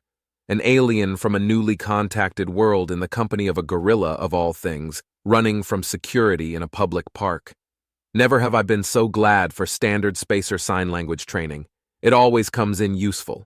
Talking with the hard of hearing, talking in loud environments, talking with clients like the one I'd just finished with, whose augmented hearing was on the fritz. But I'd never talked with a gorilla before. Luckily his signs were close enough to standard that I could figure them out. I kept my cool, though it was a stretch. The fact that this guy and his little friend, what were they called, armadillo turtles, were hiding from security was honestly not a surprise, given the current state of things. But it sure made life tricky. My first thought was to get them somewhere they could hunker down until the seers could sort the corrupt officials from the trustworthy. My second thought was the safe houses that Khan liked to brag about. My third thought was transportation. These two wouldn't be hitching a ride on my emergency mechanic jetpack, and they needed to get out of sight fast. Now who did I know who drove fast? Vitter arrived in 3 minutes flat. It took almost as long to convince the pair that no, really, he was one of the good ones. Vitter showed admirable restraint in only muttering darkly to himself about all the ways the crime family was soiling his species' good name. Finally, we were all belted in and rocketing off down the road. I craned my neck, watching for pursuit. There had been a couple people in security uniforms jogging around the far end of the park, but none seemed to watch us leave. I sat back in my seat and made more calls. I could communicate with the gorilla, but the little alien's language was just a wash of noise to me. Those guys weren't expected to make an appearance off-planet for some time yet, and I was willing to wager that precious few people on this station would have put in the time to learn their language. People like a diplomat from another species, trusted with paving the way between her own people and a great many others. Lucky me to have such a person as a friend. Lucky me to be a mechanic who ranged far and wide on the station, meeting people and making friends from all walks of life. Maybe tomorrow would bring a disaster that only my book club could solve. Or the nice folks from the class on cooking with off-world ingredients. They'd probably be up for some adventure. Roka answered her phone and immediately rescheduled the rest of her day. The most pressing thing she had planned was sitting in on a meeting among her own people about terraforming a moon, and there would be just oodles more meetings about that before the approval went through. Missing this one was fine. She agreed to join us ASAP at the same secluded place I'd already asked Khan to head for. Vitter would undoubtedly get there first. I was not disappointed. We zipped from an area of warm, sunlit ceiling panels into one of cool blue twilight and dodged a few slower cars on the way into the tunnels of the decorative labyrinth. This place had been designed as the equivalent of that sunny park for a species that preferred more dim lighting, but it was honestly used more by human teenagers looking for privacy. At any rate, it didn't hold much in the way of spying opportunities. Line of sight was short. Vitter slowed when he drove through the bead curtains, grumbling threats that the decorations had better not damage his car. Driving a cautious speed now, he eased us through the maze-like collection of luminescent fountains, plants, and all-weather cushions. Finally, he stopped at the big room with the fountain that sprayed overhead, which dripped too much for anyone to seek it out on purpose. At least the drips were only on one side of the room. As suspicious as our two guests looked when they exited the car, I doubted they would take well to surprise dampness. "Why don't you two make yourselves comfortable while we wait?" I suggested to the gorilla. He huffed in agreement and claimed several firm cushions, spreading out regally. The little guy followed him to settle down on another. He rocked a moment, looking like he might topple backwards, but he recovered with the kind of too smooth calm that said he hoped desperately that no one had seen it. I did him a favor and looked away. Vitter filled the air with opinions and casual complaints. Room is smelling of pond water. Mildew maintenance is woefully behind in their work, but is to be expected with this kind of fungus-friendly space. I was glad that he had something new to grumble about. Khan arrived in an on-duty car and a cheerful flurry of tentacles. The first he parked beside Vitter, and the second he startled the guests with. I hadn't told him over the phone exactly what to expect, for fear of someone overhearing or even recording his calls. So he was a little surprised now to look past us and see two species that had absolutely zero business being on this space station. "Who the what the how?" he recited, flailing theatrically before calming down when he saw the little guy flinch again. The gorilla just stared like Khan was a mystery that needed unbroken eye contact to solve. To be fair, Khan certainly looked bizarre to any earthling eyes who'd never seen a strong arm before. He was wearing his uniform vest today, with all the subtle tech armor that entailed, and his hat too. But that just made him look like a particularly civilized octopus. I told Khan the short version of the explanation. He agreed that I'd done the right thing. And yes, he knew of a safe house that he could swear to be free of crime connections. His friend had set it up personally. He made the call, and Roka arrived while he was on the phone. I hurried to fill her in. Her face lit up around the breathing mask when I made it clear that we needed her to translate for a species that her people hadn't officially contacted yet. She'd been studying the language in hopes that this newest species would venture out among the stars sooner rather than later. "I am honored," she told me, sketching a bow before hopping over to where Zephyr sat. I told her his name, and I hoped that it hadn't gotten mistranslated somewhere, between him to human to gorilla to me and now to Roka. We were in luck. If I'd thought Roka looked delighted moments ago, it was nothing compared to this poor guy's visible joy at meeting someone who spoke his language instead of English. They were off and talking, and if his name had gotten accidentally turned into fart or tornado, he hit it well. Robin. I learned several things about the weather systems in Turtledillo farmland that day. First, thunderclouds were a common sight. Second, rain and lightning followed predictably enough that no one ran for shelter unless they weren't paying attention. And third, the interesting things that happened when water flooded the croplands made sure that everyone paid attention. Oh, and fourth, the gathering storm knocked out any means of getting a phone call through to the many people who would be looking for me. Beetle assured me this was temporary. Her speedy driving got us to the farmstead before the rain hit there, barely. When I unfurled painfully from the truck, I turned to see those gray clouds dumping on the area we had just left, with petrichor on the breeze. Puddles were already gathering in the low spots. I fancied I could see sparks of electricity starting to jump. It occurred to me that I was fortunate the locals had found me so quickly. I didn't like the idea of waiting out a lightning storm when the ground was electrified. Beetle ushered me into the house, and I was happy to join her. I hadn't seen any more of those sparklings growing over here, but that didn't mean the puddles would be safe. Besides, I wanted to see what a turtle-dillo farmhouse looked like.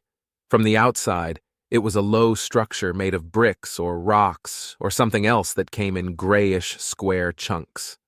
The door was predictably short, making me wince as I ducked and put a strain on my sore neck muscles, but the sight of the interior was enough to distract me. The city buildings I was used to were all stark and tidy, very professional. Maybe the city decorators wanted to make it clear that no one on the premises worked in the mud. Maybe it was something complicated. At any rate, this place was far more colorful and interesting than most of downtown. Plants were everywhere, growing in pots and vases and things that were obviously not meant to hold them. Pretty sure I saw a sturdy hat on the windowsill, and a few clusters of fragrant herbs hanging from the ceiling that told me I wouldn't be spending much time on that side of the room. I had a hard enough time standing up straight as it was. I didn't need to be bumping my head on crispy leaves, too. The floor was tiled in several shades of dark rock, with woven rugs thrown over most of it. I belatedly realized that there had been a doormat to wipe my feet on. I stepped back and did so, glancing at Beetle to see that the turtle-dillo was too busy tidying up her home to notice. "If I'd known a guest from Tiski was coming, I would have made the place look a bit nicer," she said, scooping random things off low tables and stashing them out of sight down the hall. "Make yourself comfortable. Would you like any food or drink?" I would have liked to politely refuse, but I realized that it was nearing lunchtime, and I hadn't eaten since last night. I was never one for skipping meals. As soon as I thought of it, I was distinctly hungry. I admitted as much to my host, and Beetle wasted no time in opening every cabinet in search of something a human could eat. We finally settled on the alien equivalent of a peanut butter and jelly sandwich. I got the feeling that Beetle would have liked to offer me something grander, but I was just glad to find something edible. Plenty of Earthlings before me had come to the conclusion that while the bulk of turtle-dillo cuisine was technically possible to digest, there was a strong chance of diarrhea from the meat dishes. I blame the alien insects that they're so fond of. Chocolate-covered crickets, these are not. While Beetle threw together a simple bug-free meal for me, I took off my coat and settled onto the biggest of the beanbag chairs that passed for furniture. It was a little soft for my taste, without much back support, but I piled another smaller one behind it, and was comfortable enough. Food appeared on the table in front of me with flair, and I happily dug in. I was taking my second bite, mumbling my appreciation, when footsteps and voices outside heralded the arrival of other family members. "Ah, I wondered where they got to," Beetle said, hurrying out to meet them. "Looks like groceries." She intercepted the group, murmuring what was surely a warning to be on their best behavior, then led them back in to meet me. I swallowed my bite of food and waved as they entered. A whole family of turtle-dillos crowded in the door, with adults of multiple ages directing 2 sets of children. Most of them carried woven straw bags, and the adults quickly deposited these on the nearest countertop to greet me properly, while the children ran right over to stare. Wow, a real human. How do you live with only 2 arms? But look how many fingers. What are you wearing? Is that because you don't have a shell? Doesn't that hurt? There was no answering every question, so I did my best. They listened when I talked, then burst into new questions as soon as I finished a sentence. "What's that in your mouth? Is it like a beak on the inside? How do you eat without a beak?"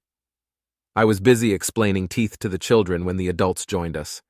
The littlest kids quieted down reluctantly, obviously still afire with curiosity. The teenagers pretended, badly, to be jaded about the whole thing. They all hushed up and let their elders ask the questions now. After introductions that I was never going to remember, the adults talked with a little more politeness, all wanting to know why I was here. I told them the short version, stressing the urgency and describing my 2 friends who had also escaped the smugglers by getting shot into space. "Have you seen anything else fall from the sky?" I asked. 2 or 2 more, volunteered an adult, looking to the others for support. 2, right?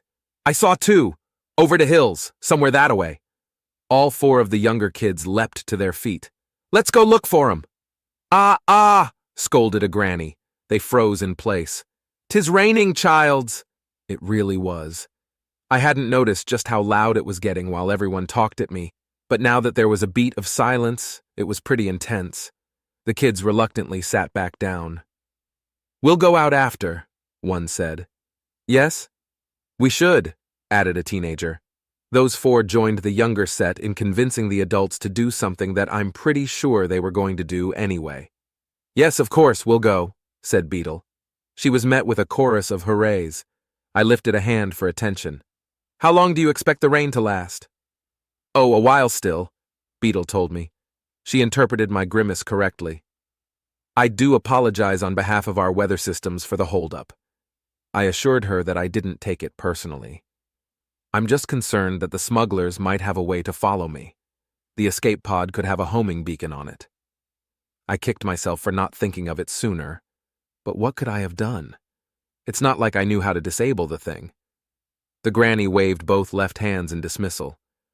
This weather damps out every bit of talk tech there is, she assured me. They won't be tracking you now. I hope not, I said, my head full of invisible gunships seeking the house. I tried to convince myself that the crackling rain clouds would give them grief too. Oh, believe it, the granny said. Let me tell you of the time some big city folk convinced the sheriff to try out new tech that would definitely work. I smiled and listened. The storm grew stormier by the minute. I kept looking from face to face for signs of alarm and found none. But that barrage on the roof sure did make me uneasy. I was impressed there were no leaks. The rain sounded loud enough to drive its way through concrete, but the locals had built to account for wild weather. Nothing leaked, no one worried, and they all spoke a bit louder to be heard over the racket. Thunder followed lightning at almost the instant it struck. The hits were close. I found myself wondering if this building held a lightning rod that I hadn't seen. And what about those rickety-looking structures out on the plains? Were those lightning-proof? They must be. I asked, and the family was happy to explain it all to me. Beetle and her husband Sunrise, the primary homeowners, as far as I could tell, brought out lunch for the rest of the crowd while this went on. A different grandmotherly sort offered to help, but was gently denied. The rest of the family got to talk to the visiting alien. And they did talk. I ate while listening, and I learned that all buildings in the lightning zone had conductive structures of one sort or another. The metal staircases on the wicker things did the job in the lowlands, and there were numerous threads of metal worked into the farmhouse itself. Outbuildings had similar pipes and bars concealed from view. "'T'only time summit gets built without lightning veins is when a body wants it to burn down," laughed a teenager. "Not that anybody would do such on purpose, mind. No. This led to a spirited discussion of epic feuds in years past, the sort of dirt that would have been uttered in hushed whispers by the diplomatic types I interacted with in the city. This sort of honesty was fun. I wondered what they would tell the neighbors about me when I left. Probably that I talk funny and don't know much about lightning, I guessed. The storm was still raging when everyone finished lunch. I expected the various family members to occupy themselves with indoor tasks while they waited it out, and I wasn't wrong. They bustled about in every direction. I sat uselessly on the beanbags, looking from face to face. Beetle approached with a polite suggestion. "If you be looking for ways to pass the time, there are a few simple tasks that could use assistance," she said, spreading all 4 palms in a gesture that probably meant something. Simply as a suggestion, of course. "Sure, happy to help," I said. With a slight wince at the bruises, I got to my feet. What can I do? I could join the teenagers in despining the sparklings, that's what. Beetle showed me to the room where they sat at laughably low tables, armed with gloves and going to town on several large tubs of the things. As Beetle announced to the 4 of them that they should show the friendly alien what to do, I searched for signs of sparks. The plants looked dried out and safeish. No sparks. But yes, spines. Oh my, were they vicious. I eagerly accepted the gloves that Beetle found for me. "See this part?" asked a teenager. He held up a bundle of thick leaves and ran a gloved claw over the serrated edges. If it gets into flesh, it works its way deeper. Even without the sparks, they're hateful little things. I am very glad I didn't trip and fall on them earlier, I said, struggling with the gloves. That sounds like untold ages of pain. Say, don't suppose you have any bigger gloves? They didn't. Of course, it was too much to expect them to have anything that fit my long human fingers, of which I had far too many. But it was awkward, like wearing two-pronged snow mittens made for children. Will you be all right with those? Beetle asked, hovering by the door. I can find something else for you to do. I waved her off. I'll make do. Thanks. Now where should I sit? The kids made space for me. Beetle went off to do other things, and I learned the fine art of sparkling processing. It was hard. There were pliers to help grab the spines, though of course the kids only used them on the toughest ones, and these were super awkward with the gloves. I could reach farther than anyone at the table here, but that didn't do me much good. My two arms were no match for the experienced teenager's speed. Slow down, I joked. You're making me look bad. The four of them laughed and agreed that I was doing that without their help. Well, okay, I'll give you that, I said, but I think I'm doing pretty good for my first day at it. And with your silly little short-fingered gloves. They replied that it was my own fingers that were silly, and so the conversation went. The kids plucked 3 sparklings to each of mine, and I kept them laughing with commentary about the whole thing. They listed some of the uses for dried sparklings, food, fiber arts, and an acquired taste spice from ground-up spines, ground very fine. We even had a fun discussion of our two cultures' number systems, each based on the number of fingers we had in total, 10 for me and 12 for them. All the while, rain drummed on the roof, elderly turtledillos worked some other task down the hall, and other adults came and went. I tried not to think about Zephyr and Dragon out in the lightning storm, and the smugglers getting away with their various shenanigans. I couldn't do anything about it for the moment. To my surprise, the moment was a brief one. Rain was still bucketing down when an adult appeared at the door wanting a word. Apparently, they'd thought up a plan to run by me. Chapter 23. Robin. Now that the storm core is past, Beetle told me, local talk tech is back online. Not any long-distance stuff. She hurried to add when my face lit up. Just house to house and the like. But that might be enough to get you somewhere that can reach the capital. Great, I said, beginning the process of unfolding my legs from under the step-stool height table. What's the plan? The plan, Beetle explained, took into account the fact that off-world ships were very likely watching the area for any sign of me. A single truck driving through the rain could be easily tracked, but not when dozens were involved. Our best bet is mass confusion, Beetle said. If I can call in enough neighbors for a hectic convoy, is that summit you'd want to be trying? Yes, I said. Absolutely. How long will it take to arrange? Standing up still hurt a little, but I was more than willing to put that aside and focus on this exciting development. Not long. We've got a list of folks to call just ready and waiting. I'll tell the elders to get started. With that, Beetle hurried out of the room. Everything turned into eager chaos, with the teenagers shoving sparklings into tubs and casting their gloves aside. To nearest folks drive fast, one told me. They ought to be here in no time. Is it safe to drive now? I asked. That storm is still going. Oh yeah. The part of storming that can kill a body is short, she said. The part that hexes the tech is longer, but now it's safe to get you out to the nearest boosted comm center. Was this a dedicated radio hub, I wondered? Or maybe that sheriff's station they'd mentioned? Nope, a restaurant, but a very important one. They've got to best food, and to best gossip, and to most powerful comm hub for a half-day's drive. A grandpa appeared at the door. Enough beaking, our honored guest has to get ready. The teenagers objected that they had been sharing important information, not talking my ear shut. Turtledillos don't have human-style ear flaps, just reptilian ear holes. This flavors their idioms. At any rate, the grandpa wasn't impressed. Come gather up your fabric, he told me, ignoring the youngsters completely. Did you bring anything else with you? Fabric? Right, my coat. Thank you. No, that's all. I could have explained that I don't normally fall out of the sky so ill-prepared, but decided against it. Instead, I asked about the bathroom facilities, bracing myself for an awkward experience. I'd seen rock-back toilets before. This one wasn't too different from the city kind, just dinky. Ever see one of those training potties for little kids? Perfect height for a 2-year-old? I got distinct training potty vibes from this bathroom, but honestly, I've had to make do with worse. I had plenty of memories of space travel on multi-species ships to keep me company while I used the facilities. Washing my hands was silly too, since the sink barely reached knee height. At least the ceiling was tall enough for me to stand. Barely. The doorway, not so much, but the bathroom itself I could stand up in. I rejoined the hustle and bustle of the living room, stepping over more than one child on my way to grab my coat. Settling it back into place, I felt just a smidge more reassured. Hard to underestimate the hugging powers of a familiar coat. It had dried mud about the elbows, but it still smelled like my favorite laundry soap. After scant minutes, I heard motors outside. The teenagers weren't kidding about the speed of the neighbors.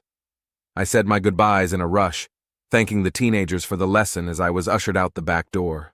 An uncountable number of hands waved me on.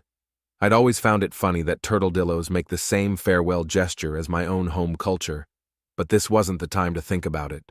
A roiling, darkly dramatic rainstorm blew raindrops and the smell of wet dirt outside. I pulled the collar of my coat up around my neck, grateful for the awning the size of a 2-car garage spreading overhead. It was great on 2 counts. I only got a smattering of raindrops about my ankles, and it hid me from view of the sky. Here's hoping the smugglers don't have X-ray tech, I thought, as Beetle pointed me toward a hover truck painted a screaming purple. Apparently this was the fastest vehicle around. Or maybe the fastest driver. The passenger door swung open from the inside. "Greets!" said the turtledillo woman in the driver's seat, who wore purple-blue shell paint and a wide grin. "Quattro Moondark Water Wheel, best to meet you." I returned the greeting and folded myself into the fruit-scented passenger seat while the wind whipped past. Beetle closed the door for me and shouted instructions to Moondark. Other hovercars and trucks rumbled by under the awning, starting up a procession much larger than I'd expected. I didn't see which car Beetle got into. Moondark gunned the engine and slid into the crowd like a fish in a fast-moving stream. I told myself not to worry about how close she got to the car in front of us. These vehicles probably had excellent shock absorption. Probably.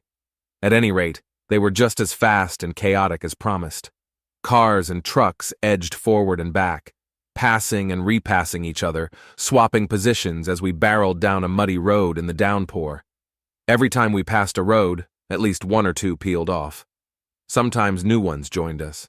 We appeared to be covering the entire web of roads with vehicles, all weaving and circling, hopefully disguising which one held the human. Moondark stayed solidly in the middle of the pack at first, then nudged her way up near the front. She talked as she drove, giving me a running commentary of all the landmarks I couldn't see past the sheeting rain. I made noises of approval and held onto the seat with what I hoped was a casual death grip. We had just passed a major road where the trio of large trucks in front of Moondark's had taken a hard right when the rain noise stopped suddenly, then it returned. I held my breath for a heartbeat. What was that? Moondark craned her long neck to see past the edge of the windshield. "Look," she said. "Hollow spot in terrain." "What?" I looked. She was right. There was a moving patch of air where no raindrops fell. Instead, they hit something large and invisible, up in the sky, and sluiced off the sides. I felt immediately colder.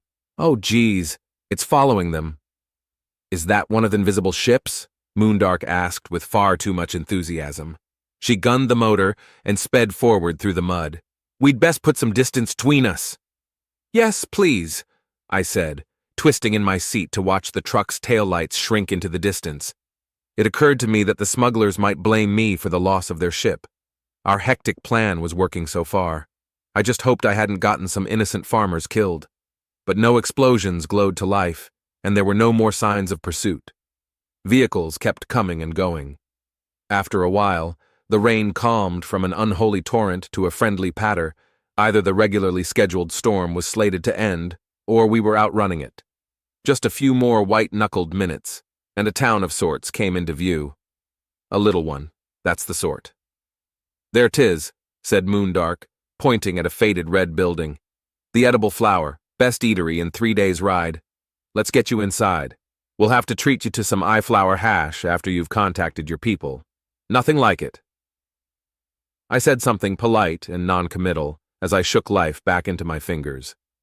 We pulled under a fancy awning along with several other trucks. The rest just blasted past. Moondark said they were waiting for the all clear on the radio, which would also come from this exceptional food place. "Sounds great," I said, undoing the seatbelt that didn't really fit. "As long as the villains in the sky aren't listening for radio waves, we should be set. Is that Beetle?" It was. She appeared from what I recognized as her own truck, with Sunrise driving, to lead a cluster of locals in escorting me from the truck to the restaurant. Moondark left her truck and followed. Nothing shot us. "Nimble," Beetle declared as she shoved the doors open. "Today is the most important use of your phone." My impression of the restaurant interior was red theme, flowers everywhere, the distinct smell of pancakes with berry sauce, many low tables, and a handful of surprised turtledillos staring at us. The one behind the counter fixed me with a speculative look and nodded. "Right this way," he said. "You lot have a seat, and tell me the story in a moment." Several polite hands at my back urged me forward. I didn't argue.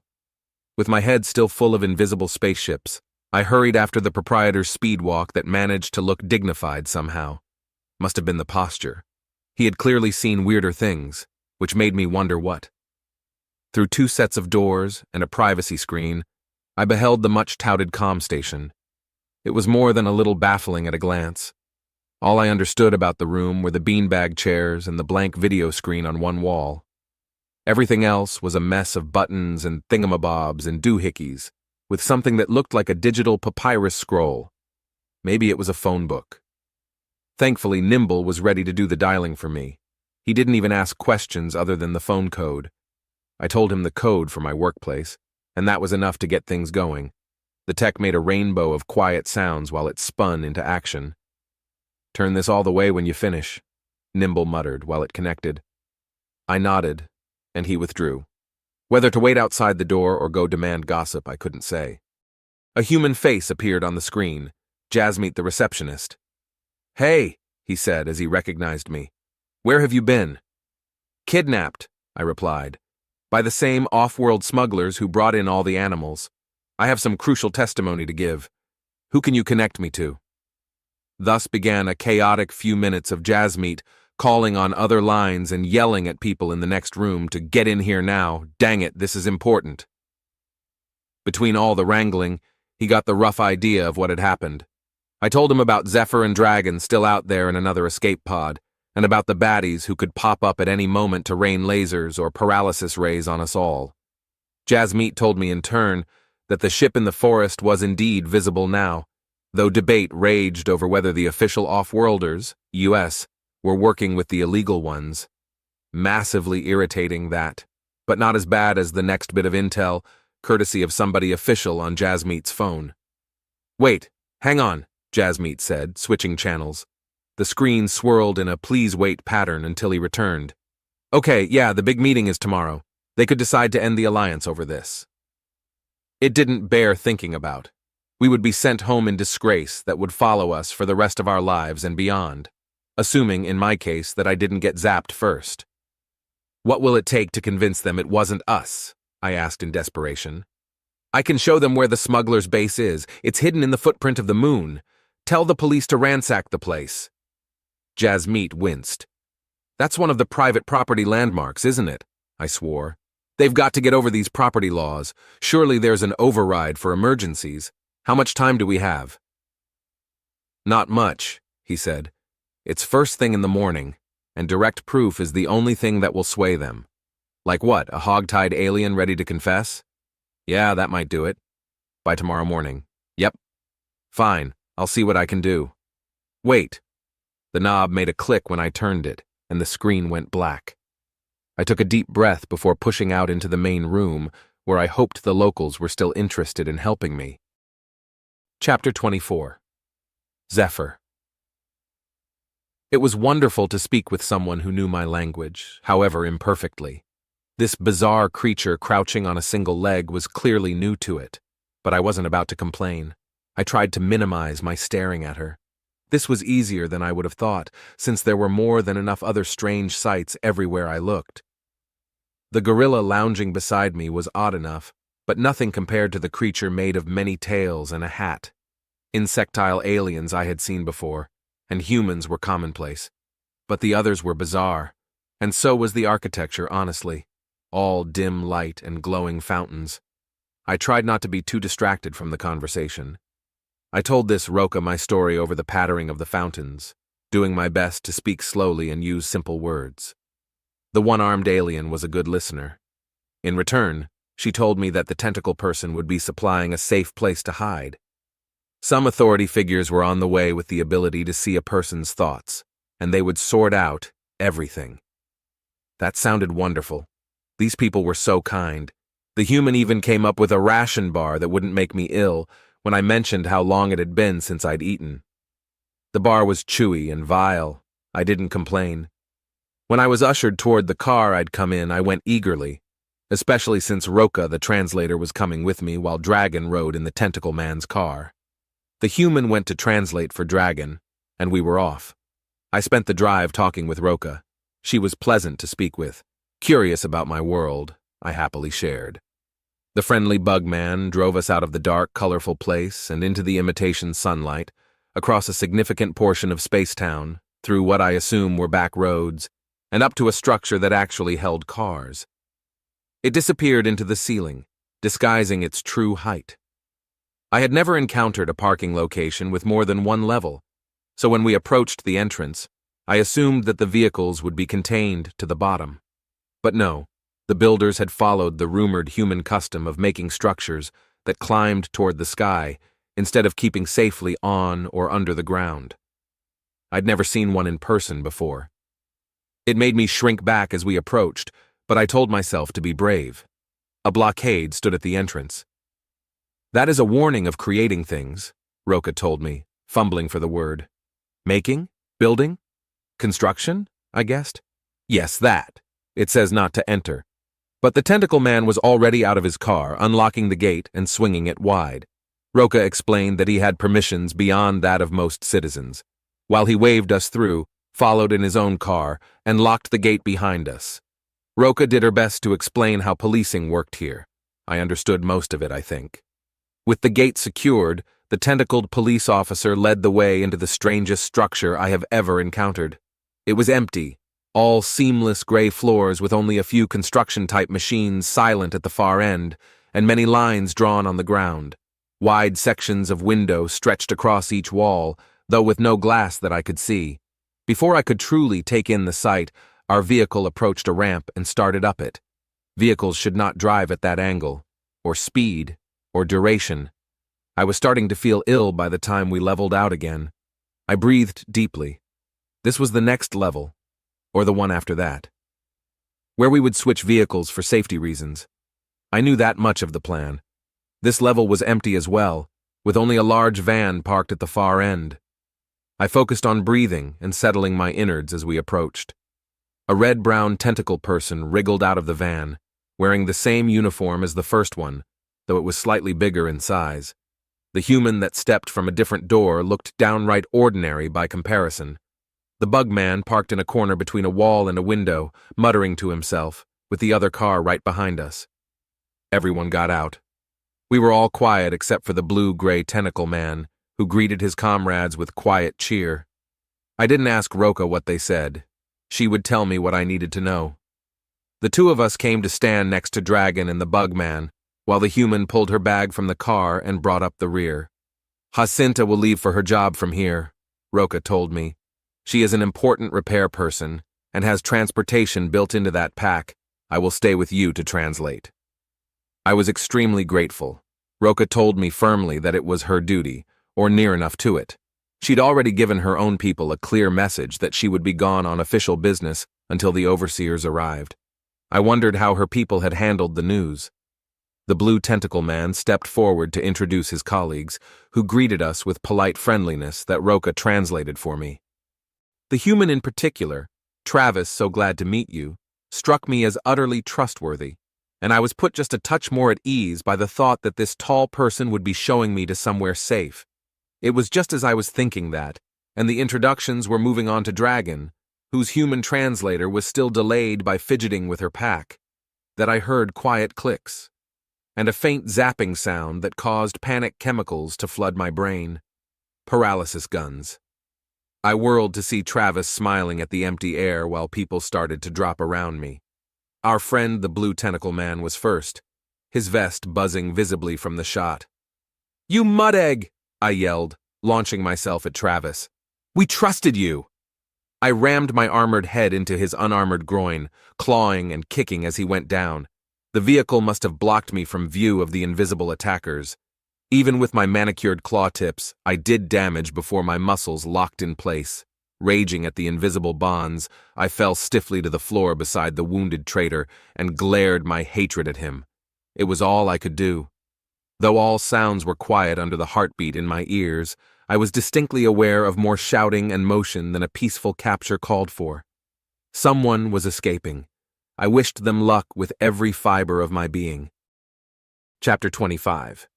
Jacinta. I just meant to do a quick scan for cybernetics, purely out of curiosity to see if gorillas or turtle-dillos got replacement parts these days. Technically a breach of privacy, and I was prepared to say I'd hit the button on accident if anyone asked.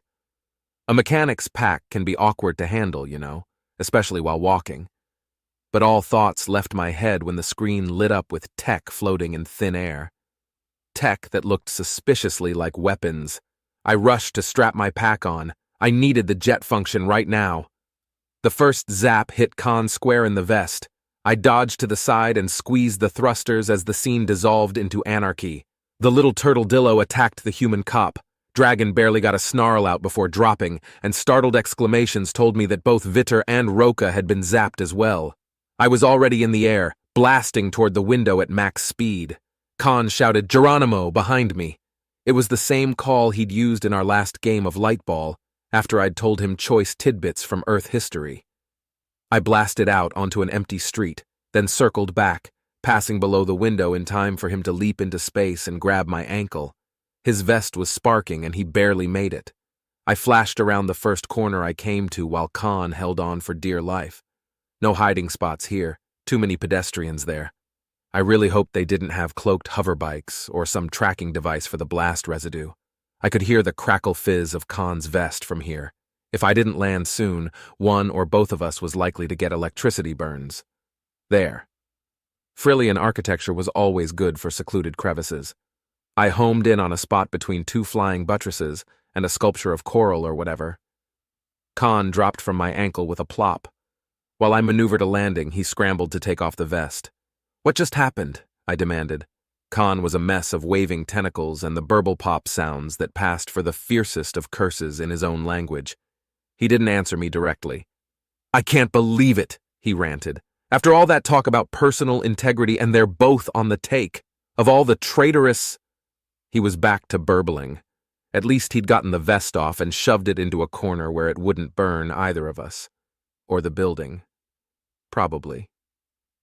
"So now what do we do?" I asked. "They won't let us just go about our lives. Not when we can report them to whoever's actually trustworthy. I mean, somebody has to be trustworthy. Otherwise, they wouldn't have bothered to be secretive. Someone at the top must still be doing their job without canoodling with the criminal element." He settled his tentacles. "Yes. Possibly fewer people than I thought. Thanks, Travis. But there are still plenty of honest ones." He draped a pair of tentacles over his eyes. "It's just a matter of which." I leaned a shoulder against the stupid flying buttress, sniffing at the smell of the burnt vest.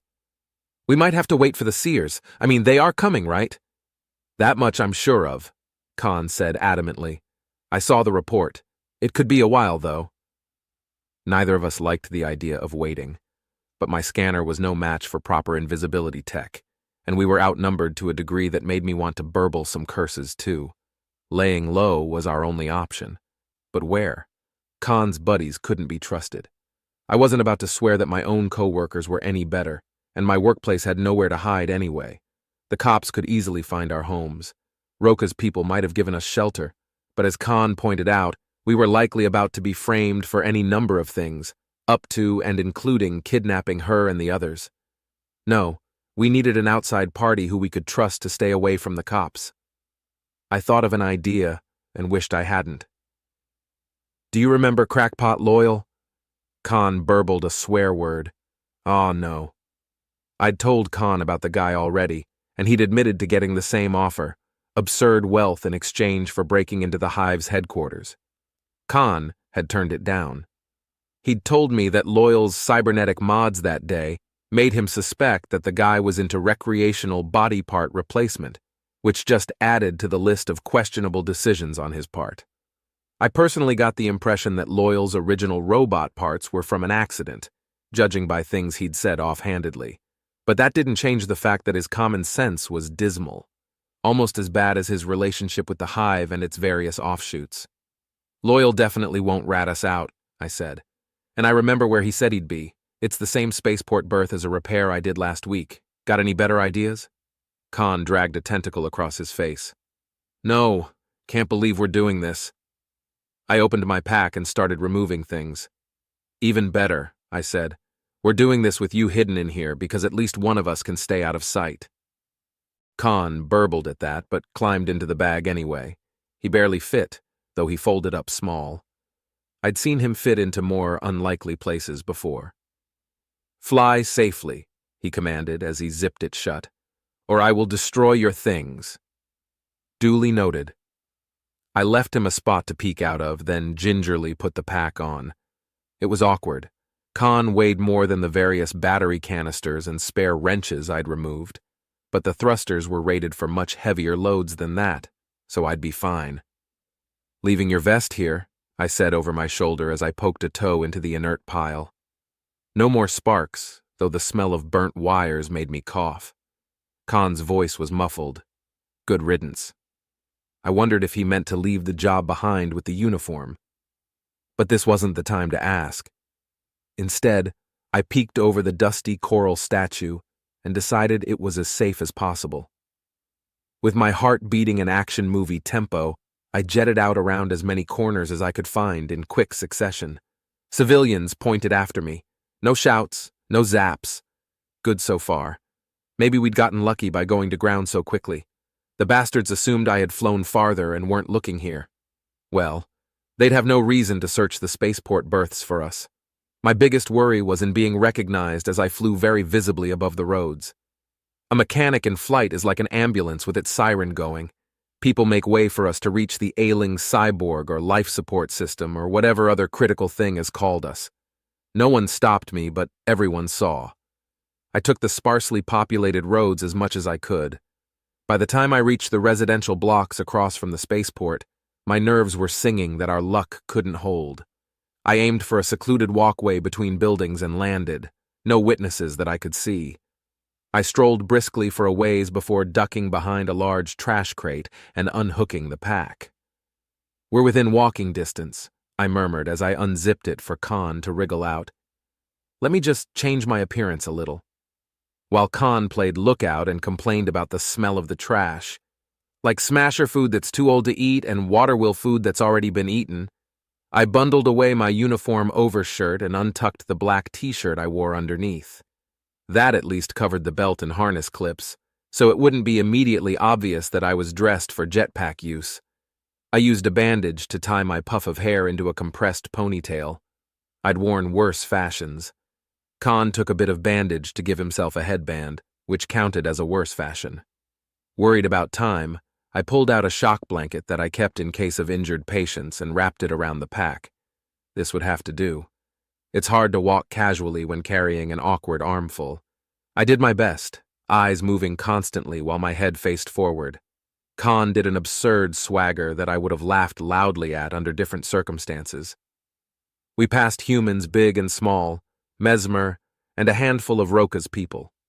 None gave us a second glance. We crossed the street and hurried along, casually, to the spaceport. No one stopped us there, or at the auto pay locker, smelled like feet, where we shoved the pack. The ramp down to the 300-level berths was likewise safe.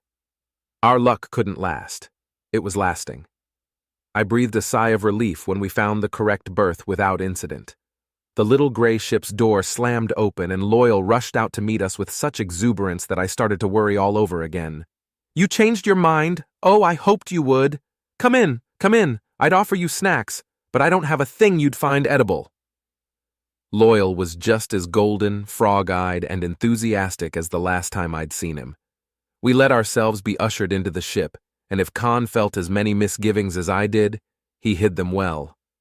Loyal had us wait in the airlock while he made sure the outer door shut all the way. Classy. The air smelled like fuel canisters and glue. I assumed the inside of the ship was the best place for secretive conversations, but nope. The door had barely closed before we were being peppered with ideas on how to help him get back the thing he'd lost, and any other thought that crossed his mind. "You're an honest, upstanding sort. I knew that when I met you," Loyal said to Khan. "Do you remember checking my license to transport water when I arrived? We had such a conversation. I come from an aquatic place. You can do a lot with water. That sounds gross, and I do not wish to pursue it further." Khan said he didn't remember, but there was no stopping the guy. "And Jacinta here knows I'm on the up and up." He grinned at me. "Why, I've never once asked for an illegal modification. New and unregulated at best. Oh, it will be handy to have both a mechanic and a security officer around since door codes should be enough.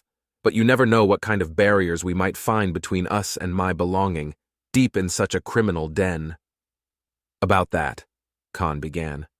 It took him some work, but he finally got through to Loyal that we were actually there for a different reason.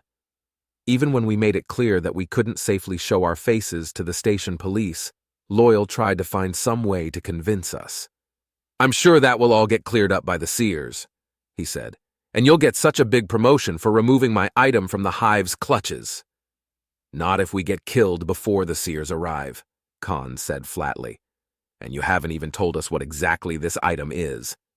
"It's important, I'll tell you that," Loyal blustered. "I've gone to great lengths already to try to get it back myself. I even paid some hooligans to cause a distraction while I crept in alone. Of course, they made more of a ruckus than I bargained for, so that didn't turn out well, what with the lockdown and all." "Wait, is the lockdown your fault?" Khan demanded. "You paid the gang to start that fight?" With both of us glaring at him, Loyal managed to look slightly guilty, but only slightly. He did his best to slide the conversation back toward his original point, but neither of us was feeling particularly charitable by now. "Look," Khan said, "if you can't even tell us what was stolen, we can't help you." It was at that moment that the station's loudspeakers played an emergency alert tone. We froze. An unprofessionally worried voice announced that no one should panic, but we should, in fact, evacuate the station. Quickly, and orderly, of course, but quickly. There was a bomb, you see, with a very short timer. "You have an hour," the voice said, then stopped. I heard a heartbeat of silence, then shouting pandemonium outside the door. Loyal smiled. "I guess I can tell you what was stolen now." Khan flailed his tentacles like he wanted to slap the nose off the guy, and I was right there with him. But we had to be level-headed. "Khan," I said, catching a tentacle as it flew past my head. "All bets are off. If he can shut the bomb down, it's our obligation to go get it." "Can you?" Khan asked, his tentacles bristling while he glared at Loyal. "Yes," he said with certainty. "And if they've activated the timer, there's only one place they would put it." Chapter 26. Jacinta. Loyal was cagey about the details even now, but he did finally spill some of the beans. The bomb was a device meant for terraforming entire worlds. "I'm afraid it will wreak unimaginable havoc on this space station," Loyal said, tapping his knuckles together with distracted clicks. "Even the metal will rust and dissolve. It works through air, you see. The central ventilation hub is the place to set it off. We'd best hurry." "This is dumb, and I object," Khan said. "Anyway, there will be locks on every door leading there. Anything my clearance can't handle will be your job with the tools." He looked my way. "If they've been quick about that framing, my clearance is gone already. Be prepared." I was as prepared as I could be, given the stupid circumstances. With all the people employed and bribed by the hive, security forces, technicians, smuggling ships, they couldn't think up any better way of escaping the blockade than blowing us all the hell up. Jerks. I hoped the seers interrogated them with extra tentacles. Amid a sea of people swarming toward the spaceport berths, Khan and I grabbed my pack from the locker. I thought of a single silver lining to this whole mess. If the seers wanted to face-hug all the people who evacuated, their sweep would cover the crud cloud too. Stranded folks ought to get a ride back to civilization, I thought as I strapped the pack on. And any raiders who haven't already lit out for greener pastures will be caught. Cold comfort now, but it's something. We met Loyal in front of the ship, where he'd brought out his transportation, a dinky two-seater hover thing. Khan didn't refuse to ride in the cargo bin, but he did complain creatively. It was either that or ride on my lap, swaddled in the shock blanket for minimum recognizability, which was much less dignified. "Stinks in here," he said as he pulled the hatch shut. "Motor oil and rotten bananas." "Oh, that's the free sample of banana bread from," Loyal started to say. "Don't care. Go." The hatch clicked. "Going," Loyal sing-songed, sounding much too cheerful. "Try not to step on it. Probably inedible by now." Before I could ask how long he'd left banana bread in there, we zoomed off into the crowd with my pack on my lap and my grip tight on the seat back in front of me. Good thing there was a handle built into it. I did not want to get my fingers crushed between the seat and the cyborg's metal spine. No one gave us a second look as we fought our way upstream away from the spaceport. Every single person was panicking to some degree. Some leapt over benches and each other in a rush to reach the ships. The general populace had been worried before when the lockdown happened, and unsettled at the prospect of seers learning their every secret, but now they were flat-out terrified, desperate for any way to safety. I wondered if Loyal's little gray cruiser would still be there when he returned. I couldn't bring myself to care either way. Can't believe he caused the lockdown. Was that terraforming bomb really his originally? Did he bring it onto the station himself, or is that the hive's fault? It'd be great if he actually explained himself. Maybe we'll get an answer out of him once the thing is shut down. But probably not. By the time we pulled into the control compound, I was more than ready for some breaking and entering. Loyal parked his hover thing between an unassuming little side door and the road, not that anyone cared what we were doing. I hit the latch to let Khan out of the cargo bin. He surged out, threatening to throw a moldy packet of what must have once been banana bread at Loyal, who just smiled and ushered him toward the door. "Time is short," Loyal said. "So is my lifespan now from having to smell that," Khan retorted. While they bickered, I put away the blanket and strapped my pack into place, giving up on stealth. We wouldn't be fooling anyone on the other end of the security cameras. Which reminds me, I thought, this is one of the doors that somebody tried to crack open. I'd repaired it myself not long ago, though it felt like another era. Back then, I'd believed the security guards who had complained of someone hacking the cameras but failing to hack the lock. They'd blamed young troublemakers. "Guys," I said as Khan activated the brainwave scanner on the door, "there's a good chance the hive tried to break in just the other day and failed.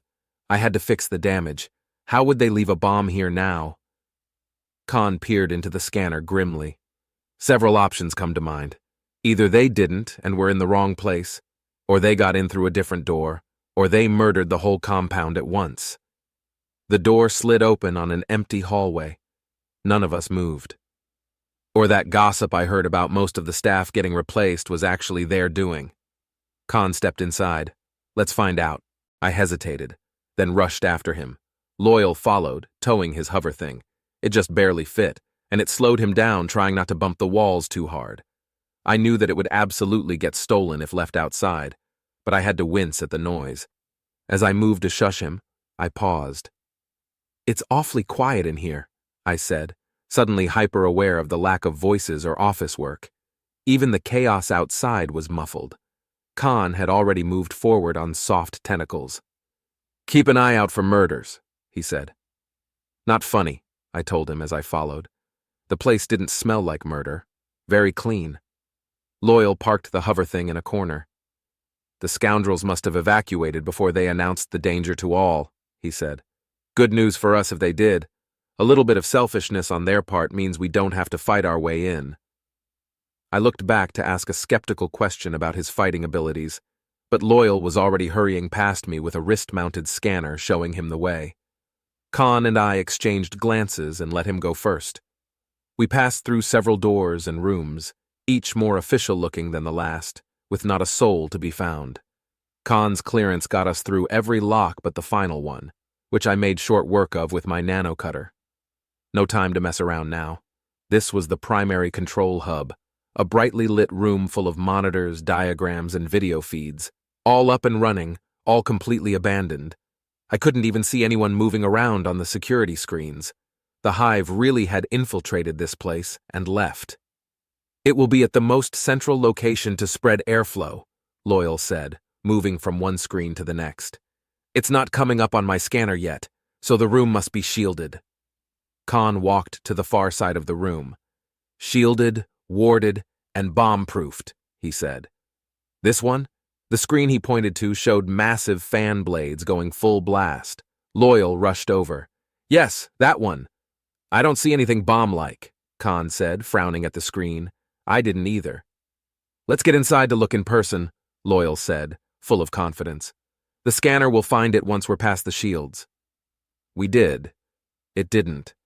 The fan made it hard to hear in the echoey metal room, but Loyal had very clearly just told us that the scanner wasn't coming up with anything. If it's not here, Khan said with masterful restraint. Where is it? Loyal tapped madly at his scanner. Not here. I said that. I checked my watch while he spoke distractedly. Air whirled about my head like a bothersome ghost, which didn't do anything for my stress levels.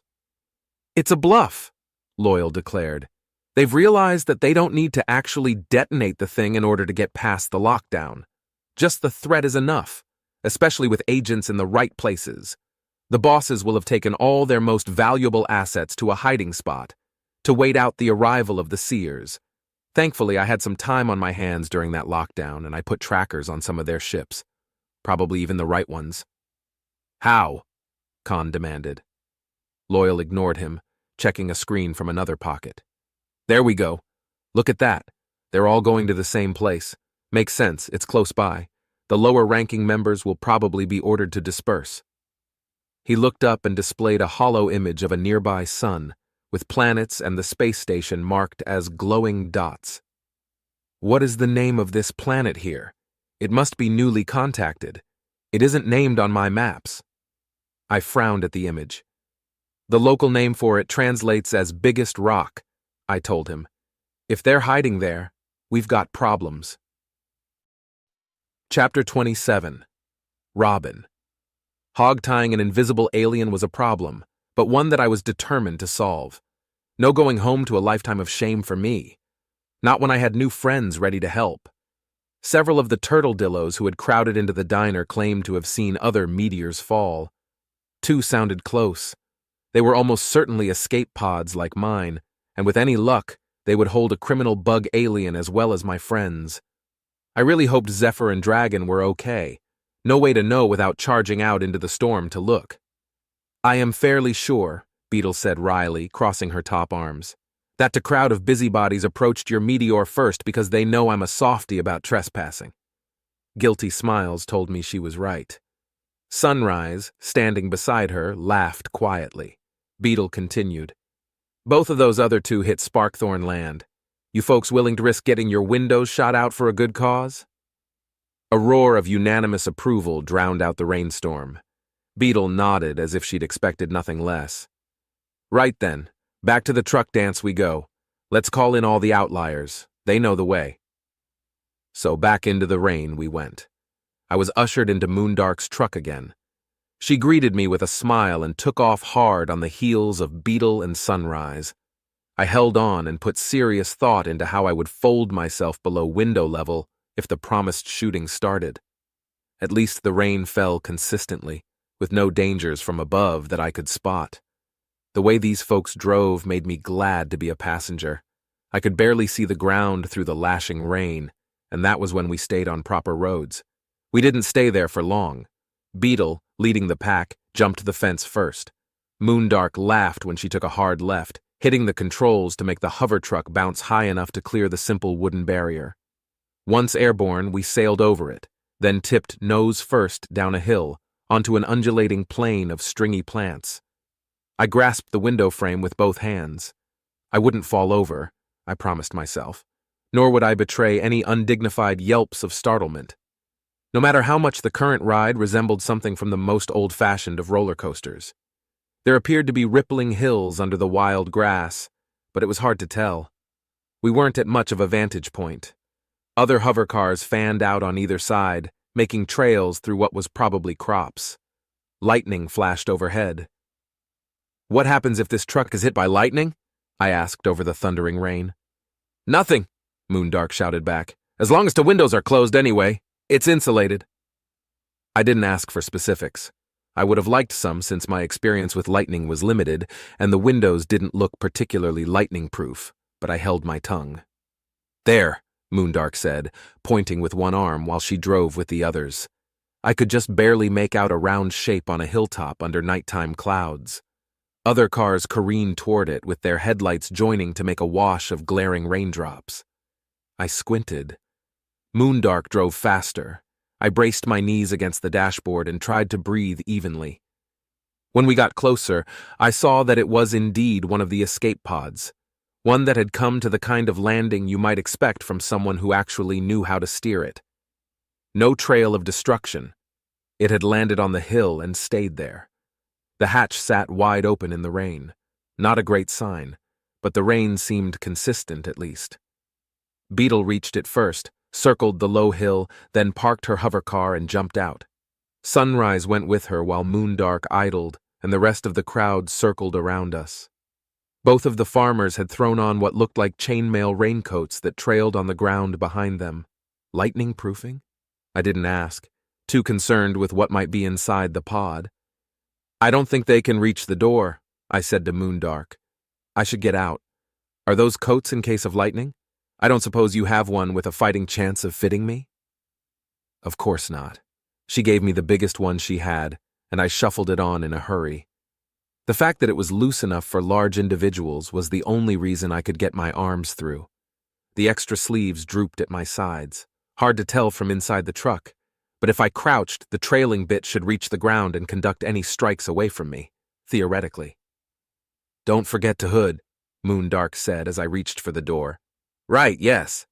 I pulled it up, distracted by the sight of Beetle trying to give Sunrise a boost out in the rain.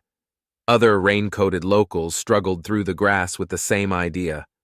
None of them were going to reach it. Somebody was definitely going to fall down the hill. "Fashionable," Moondark told me with the hint of a snicker. "I'm sure," I said.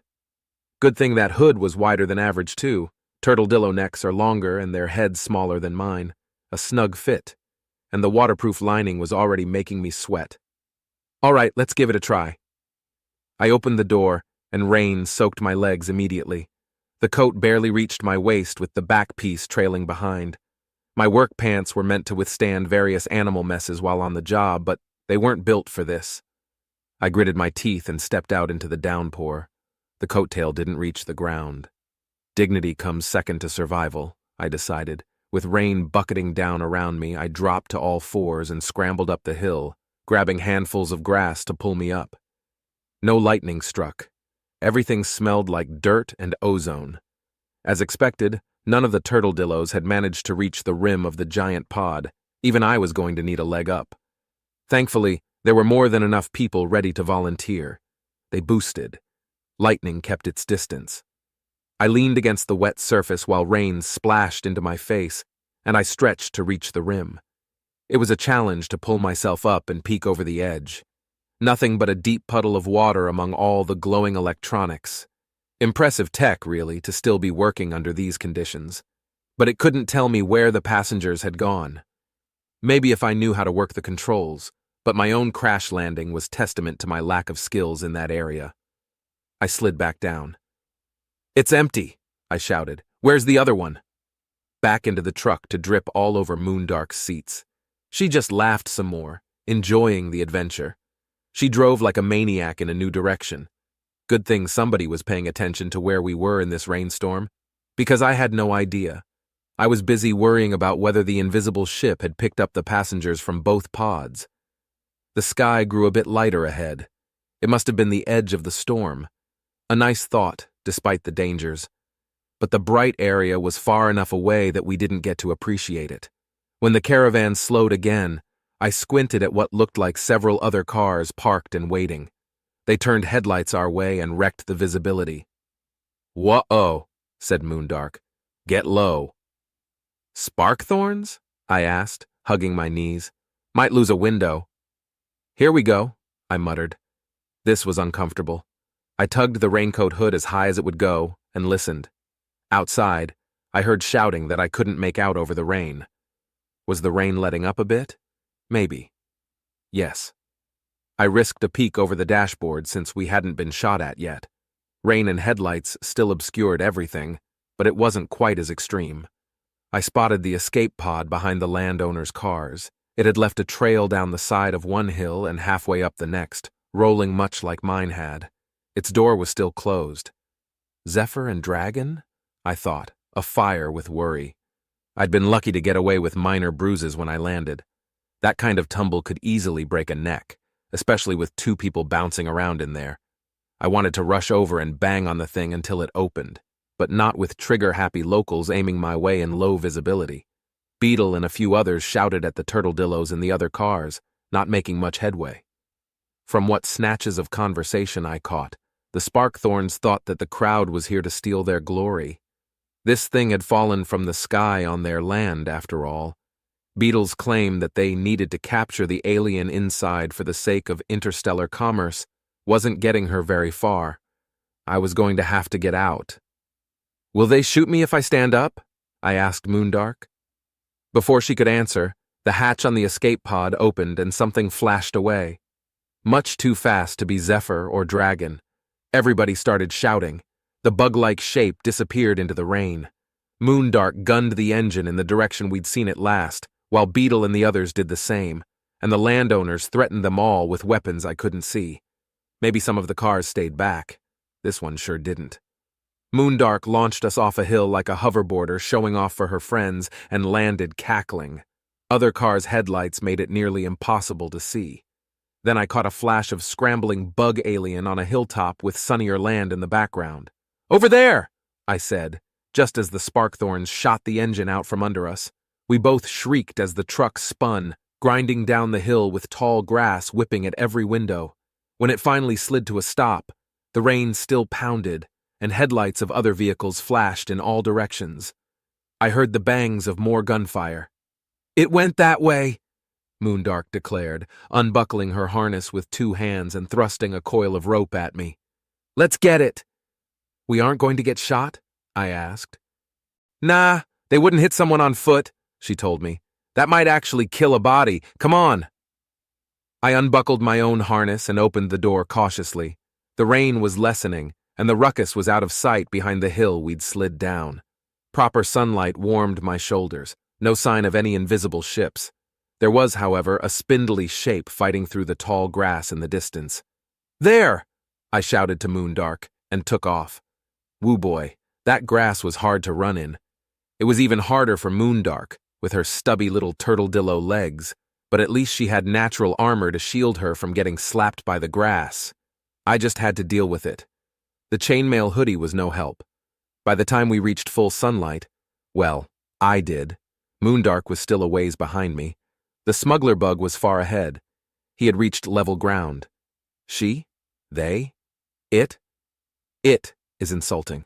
Pronouns are annoying.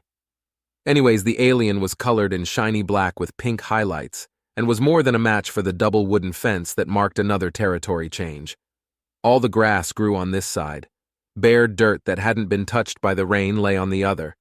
I could joke about the grass being greener, I grumbled to myself, but dang it, I am jealous. That looks so much easier to run on. Still fighting through the grass, I watched the bug alien leap from one row of fence to the other, then down and away like a shot. When I got close, the two fences suddenly made sense. A deep irrigation trench ran between them, full to the brim with speeding water. I definitely preferred jumping to wading, assuming I could jump that far. Aw, crap on a cracker. I could probably clear that distance. Probably. Nothing to do but try. I pushed the coil of rope high on my shoulder and shoved through the last of the grass. Clambering onto the first fence was easy enough. It was all wooden poles the diameter of my forearm, very earth-normal despite the deep purple varnish. Not as slippery as I'd feared. The smuggler was putting a lot of distance between us, though. I cast a look back at Moondark, doing her best, and several familiar cars still plowing through the rain far behind. Maybe one of those could jump the fence, but I wasn't about to wait and ask. The channel was almost my full body length wide. I took a deep breath and leapt for it. My hands closed on the fence. One heel dragged in the water, but my other foot hit land, and I pulled myself over onto the dirt like my life depended on it. And really, with the lightning about, it very well might have. I'd worry later about what could have happened if lightning had struck the channel with me in it. Right now, I had a bug alien to chase. With rope in hand and chainmail jingling, I got to my feet and took off across the dirt. This is more like it. Where did that spiky jerk get to? There. I had a moment to appreciate the clear line of sight before the pink and black figure dropped out of view. Swearing about trapdoors and rabbit holes, I did my best to run faster. I was swiftly getting a stitch in my side. This was more running than I was suited to, faster than the little alien behind me. Yay woo! But I had rubbish endurance compared to friends back on Earth. As I ran, the ground in front of me gradually opened up to a cliff's edge over a crater filled with blue grassland. I realized with a start that it looked like the footprint of the moon. I couldn't see the smuggler base in the middle, though, or the bug alien. That mystery was solved as I jogged to a breathless halt at the edge, where the hologram illusion faded from view. Ah, there it is. And there's old Pinky, already at the bottom. Clever bastards, all of them. I stood there for a while, catching my breath and rethinking my strategy. That was definitely pop-up construction, but the super solid kind meant for hostile environments. A bunch of square gray units all shoved together to make one big complex, with 3 taller ones along the outside. 2 of the big ones had hatches on top. Humanoid-sized doors at the ground level were scarce. Engines revved behind me. I turned just in time to see Beetle's hovercar launch over the fences with Moondark riding on the hood, mad bastard that she was. Other cars followed. "Woo!" Moondark announced when the car skidded to a stop beside me. "Where'd it go?" "New plan," I declared as Beetle got out. I pointed into the canyon. "Alien went back to base. No more out here to catch. This is too steep for you guys to climb, right?" At Moondark's nod, I continued. "Not for me. I'll sneak in the back and see if I can flush somebody out for you to catch." I handed her the rope with a flourish. It was a terrible plan. Moondark loved it, opening her beak in the widest grin her face could manage. "Stellar, we'll meet you at t'other side where Tarot is." "Hey, Beetle, let's go." She turned to wave 3 arms and climb back onto the hood. I assumed there wasn't a free seat inside. Beetle took some convincing about the wisdom of this not wise at all somebody talk me out of it plan, but couldn't think of anything better. And as I'd pointed out, there didn't appear to be windows on this side of the building. "But surely they'll be sending people out any second now," Beetle said, while her husband ranted passionately about the audacity of these smugglers to build there. Beetle ignored him. "That one knows people are chasing, and invisible flying what's-it won't stay near town forever." I shucked off my chainmail raincoat, and my own coat as well. "All the more reason for me to hurry," I said. "Look, I'll take a pile of these tumbleweed things to hide under, and they'll never see me. It's a classic plot on my planet. If I can't get one of the baddies outside somehow, I'll start a fire or something. I think I can tell which part is the warehouse I was stuck in before, and that has cutting torches." Again, nobody had any better ideas. Other cars joined up, some with the windows shot out as promised, though I didn't see any injuries. Moondark seemed pretty upbeat about her own truck. She was happy getting a ride from Beetle and Sunrise with an offhand comment that she'd barter it back later. I made a mental note to get some kind of compensation to these folks, assuming everything worked out. That part was still up in the air. "Keep an eye on this for me, will you?" I asked as I gave Beetle my coat. "If I don't make it back, it's yours to do with as you see fit." Beetle swore to care for it like the treasured off-world relic it was. The spare chainmail raincoat didn't get as much fanfare, but she put both in the car while Sunrise made sure the rest of the drivers knew the plan. I waved goodbye to my new friends as they sped off along the canyon's rim. Enjoying the sunlight and trying not to think too hard about what I'd signed myself up for, I began gathering shrubs. Luckily for me, they were easy to uproot. I'd had no idea when I suggested it earlier. They didn't even smell bad. I tossed a bunch over the edge, enough to hide behind if I crouched, and started down. I knew full well that they wouldn't do me any good against ship scanners. All I could do was gamble that the one from earlier stayed away for another couple minutes. Crossing fingers, toes, and hair in the old style, I thought. Here's hoping this actually works. I'd had worse climbs. Nothing happened other than a trade-off between rain-dampened pants and sweat-dampened underclothes. I'd had worse than that too, but it was still uncomfortable. On the plus side, the shrubs waited for me at the bottom, only having tumbled a little ways. I gathered them in my best impression of a haystack and scuttled across the open ground, ready to freeze at a moment's notice. Nothing happened. Nothing continued to happen. I really expected something to happen, but nope. My clothes dried out a little more. My footsteps on the sparse blue grass brought up cinnamon-scented memories of rabbit chasing. I caught a glimpse of dust over the far ridge.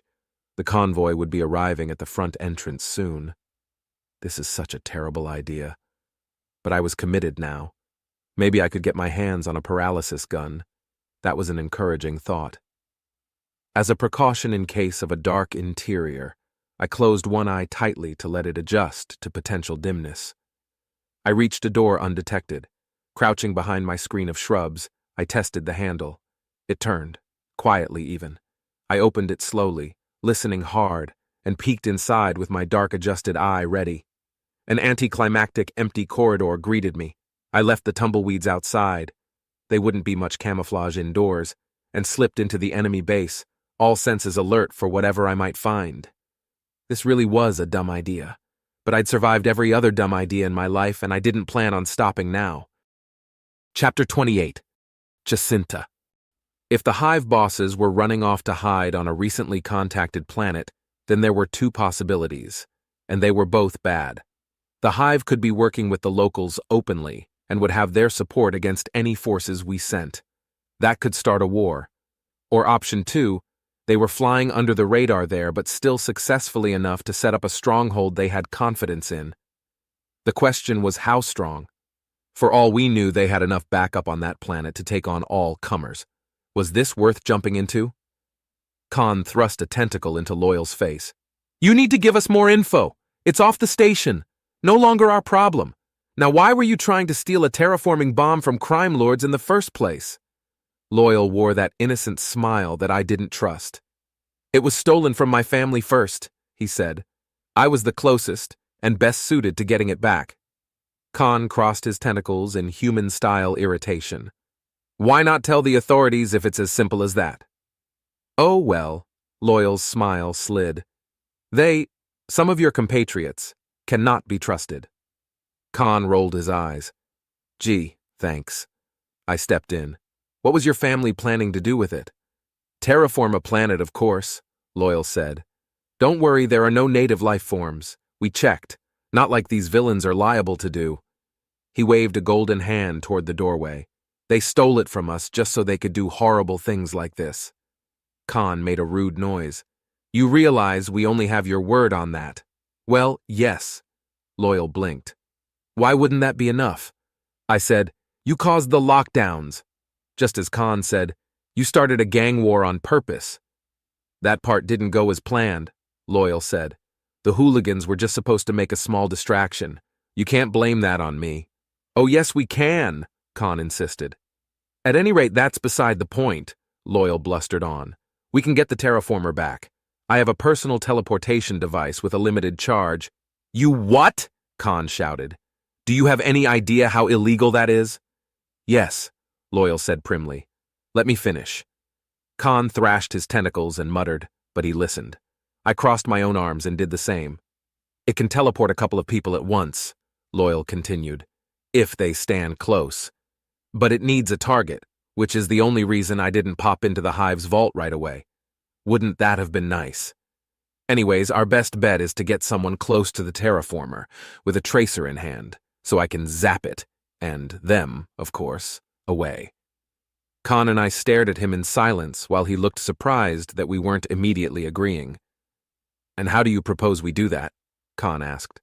"When it's probably hidden away with the bosses on that distant planet?" "Ah, this is the fun part," Loyal said. I was willing to bet that he was wrong. "We pretend to be small-time criminals," Loyal explained, approaching the big ones with a business proposition. "What?" I said flatly. Khan stood on the bare minimum of tentacles so he could cross the others in visible displeasure.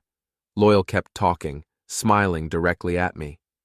"You would have the best chance to play the part," he said, "since any background checks would find a mechanic instead of a cop or, well, me." I opened my mouth to ask about that, but he was still going.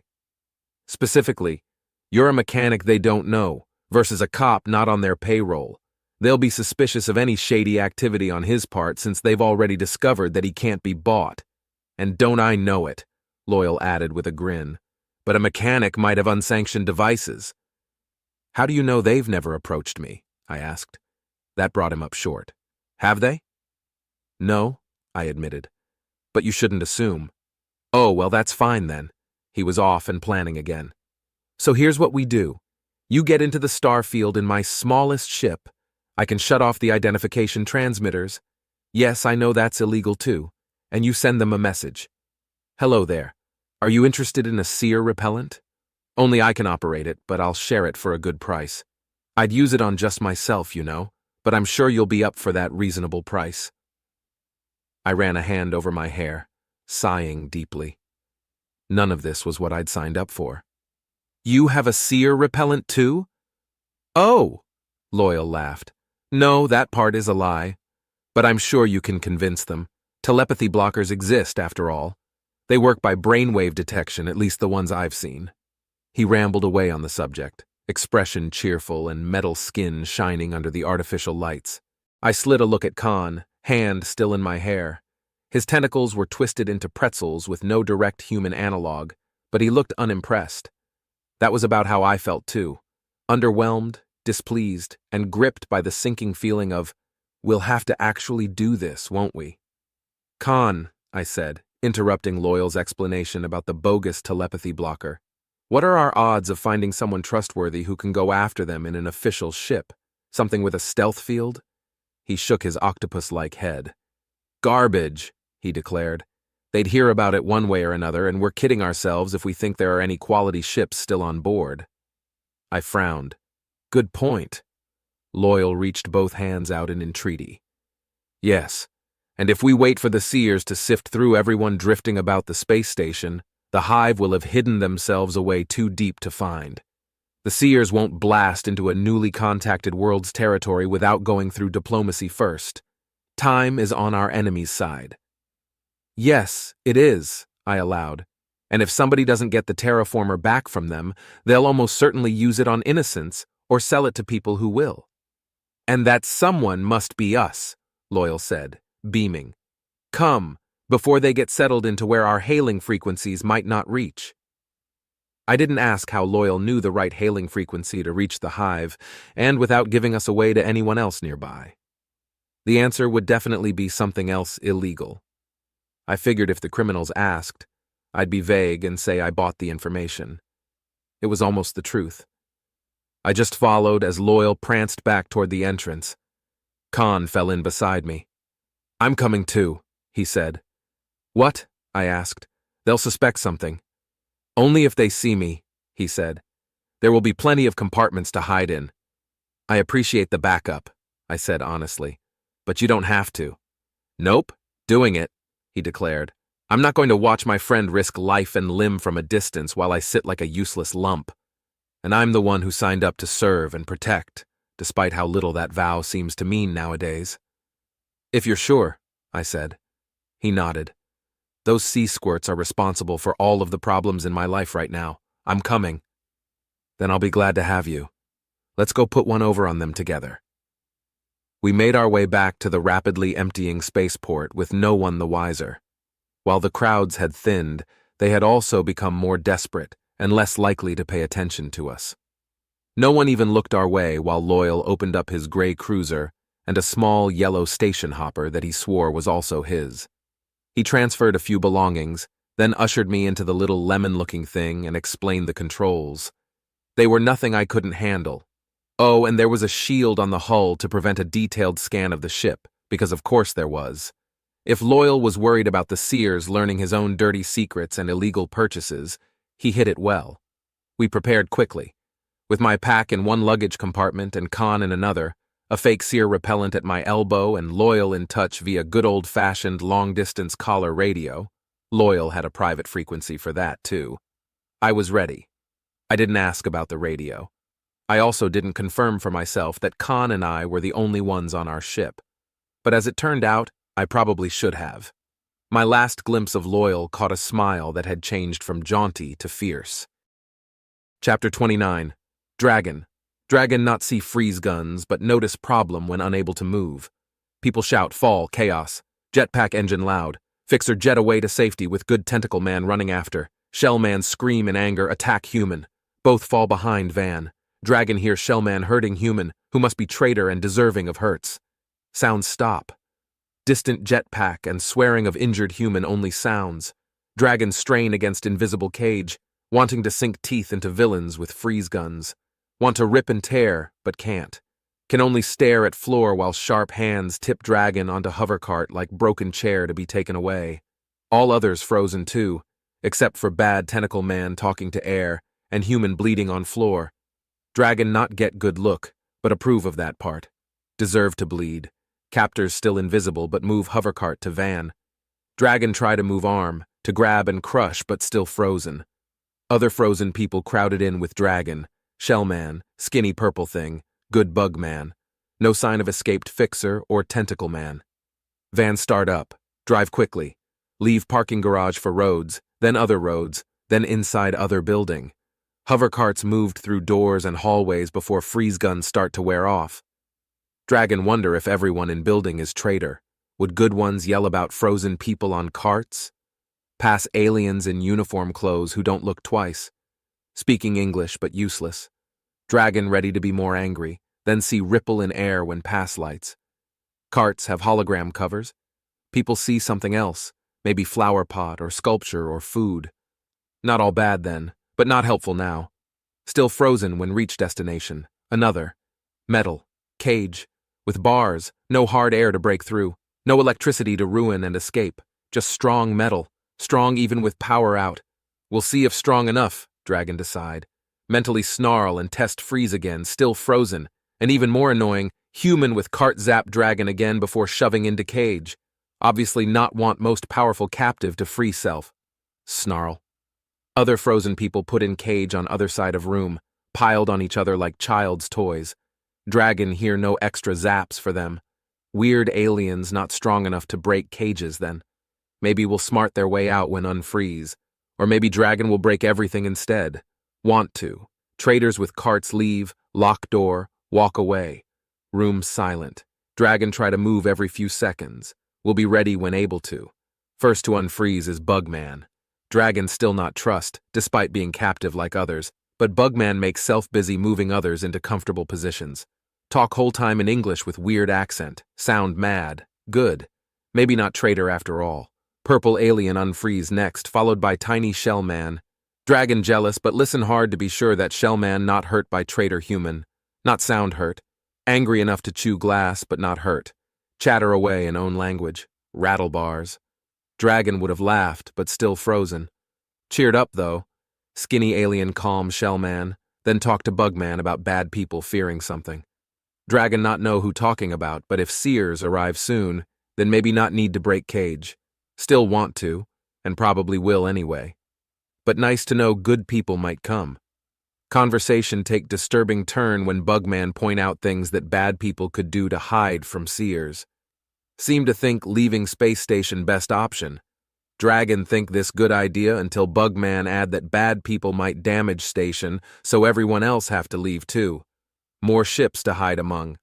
Purple alien seem to think this will probably happen. Talk about it lots. Shellman test every bar of cage. Dragon keep trying to move against freeze. going to break so many things. Chapter 30. Zephyr. None of the bars would move, and the floor was too solid to dig through. It seemed possible to me that Roka the translator could slip between the bars, but given that no one was suggesting it, maybe they were too close together for even that narrow body to fit through. The aliens talked in the same language Robin spoke. I had nothing to do but keep searching for an exit and hoping that Dragon's paralysis would wear off soon.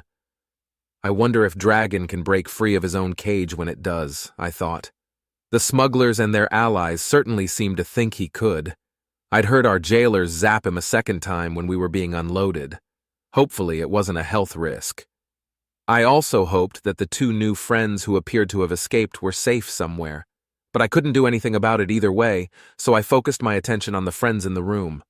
While I'd been initially excited to realize that our captors had never checked our various pockets for useful devices, I came to realize that these paralysis guns seemed to affect electronics too.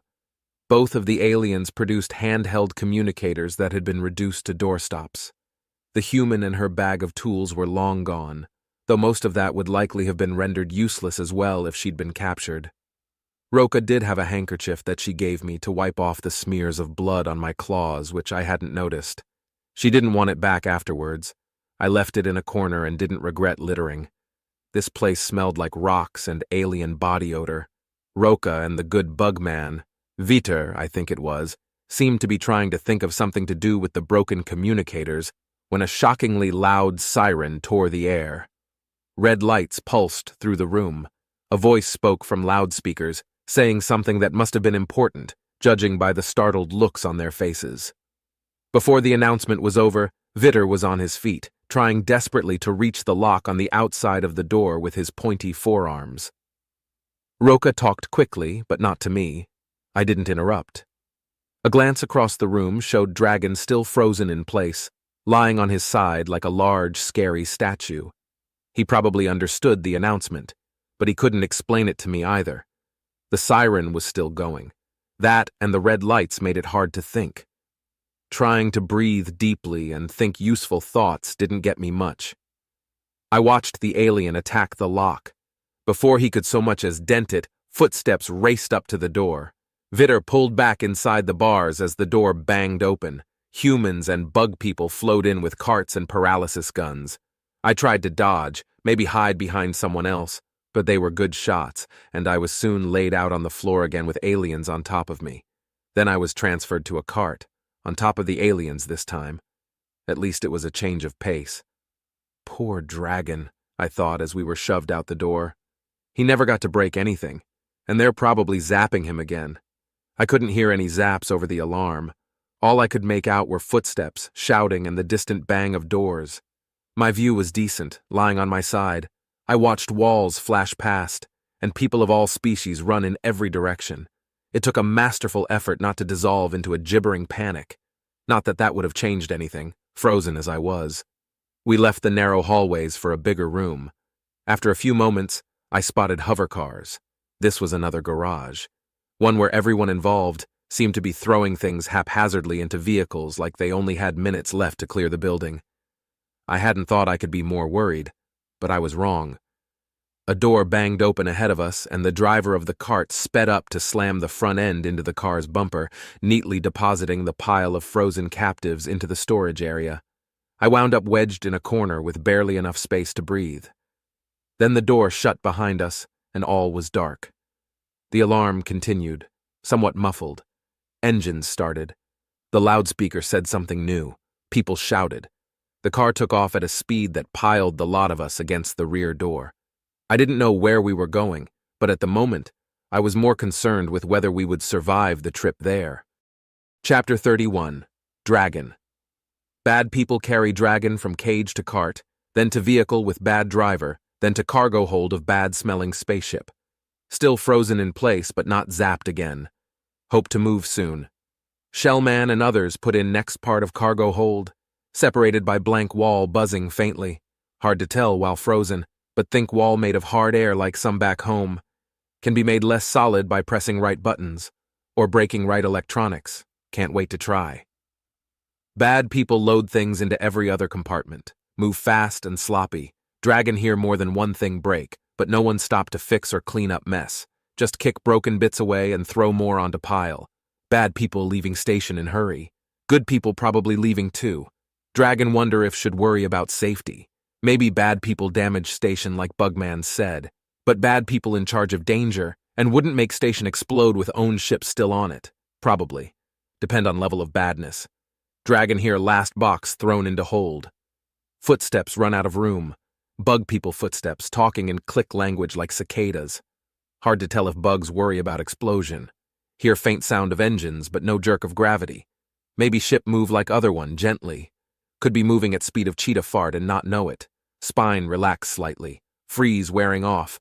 Big parts go first. Dragon put all muscles into fighting to move. Feel it work.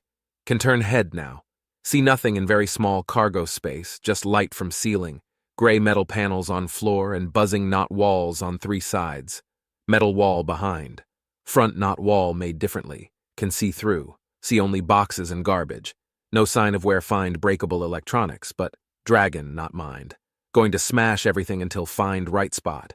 Pity no chairs here. Chairs good for throwing against walls, able to stand, able to walk, almost able to make fist. When will start to smash. In meantime, limp over to front knot wall and look out at walkway between other chambers. No bug people. Chambers full of crap, some broken. Nothing look interesting. No obvious weapons or food or talk boxes. We'll ignore for now. Start with knot walls, fist ready.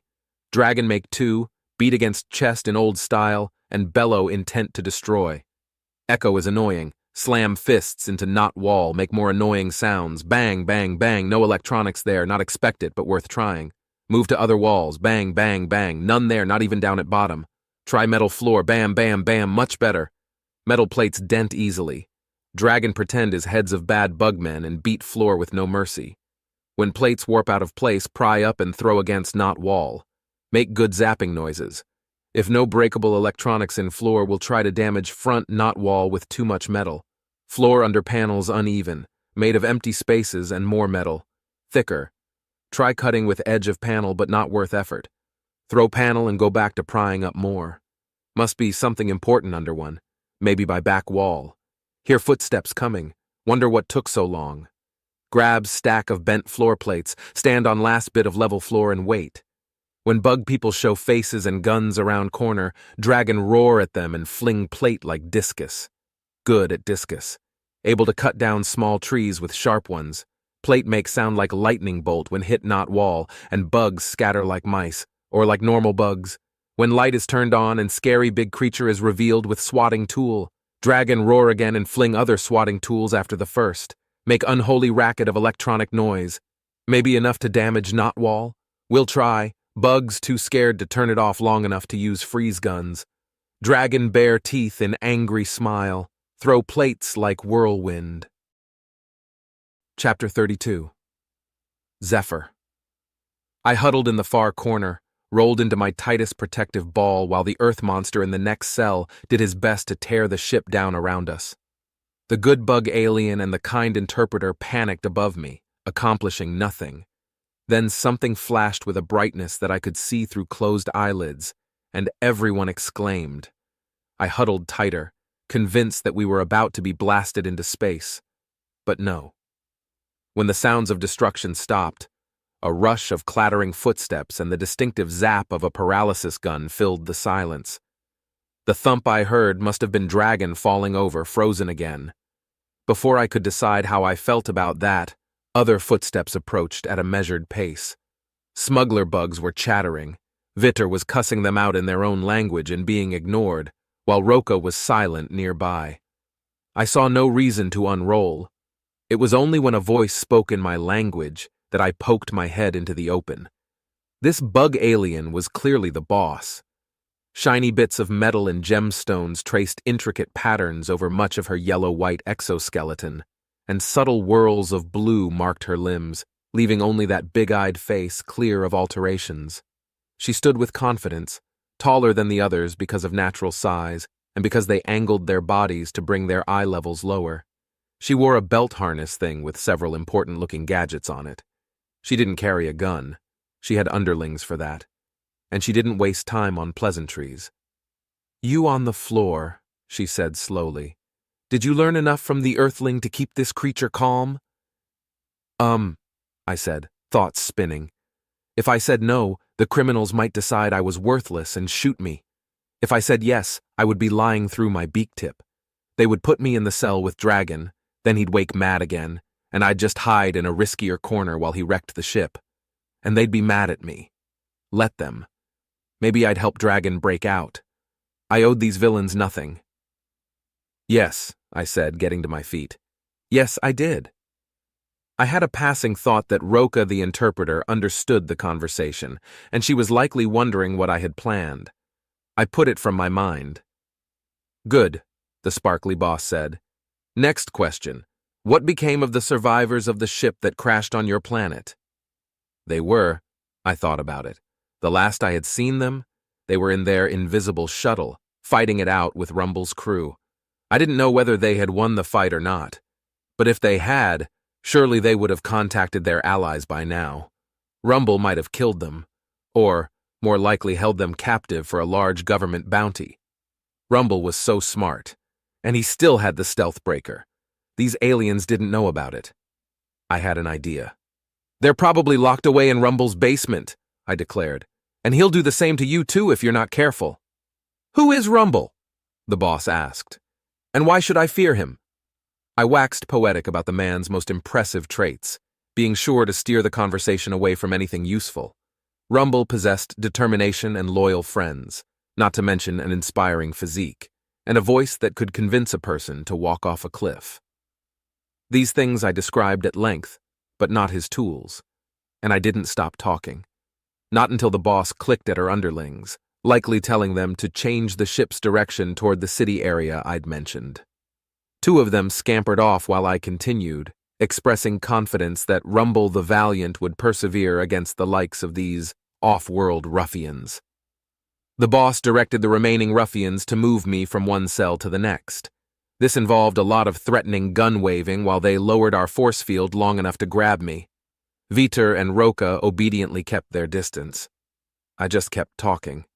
By the time they shoved me in with Dragon, I was off on a tangent about the evils of smuggling, and that was a topic I could expound on at length. The boss walked away.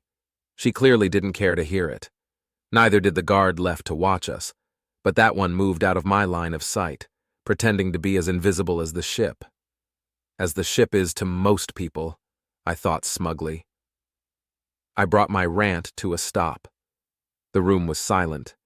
The aliens in the next cell exchanged words quietly. Dragon didn't move. He looked uncomfortable, frozen on the uneven floor, so I tapped over, toe claws clicking on the warped metal to see if I could help. I couldn't, given his size, but I stroked the fur on his head and murmured soothing promises of violence toward our enemies. Eventually, I spotted the first sign of thaw, a slow curl toward a sit-up.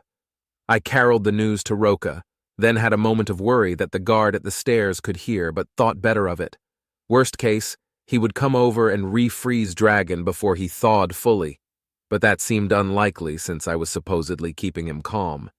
Hopefully, Dragon would act calm enough not to raise suspicions until he was ready to move. Then I would happily help him throw parts of the floor. He'd certainly ripped out enough to give us plenty of ammo. He did stay calm. The gorilla regained the ability to stand without voicing more than an irritated grunt. I called to Roka, explaining through her translations the situation that we were now in. The gorilla nodded much like Robin usually did, then began stretching. I was relieved to find him more patient than I'd expected.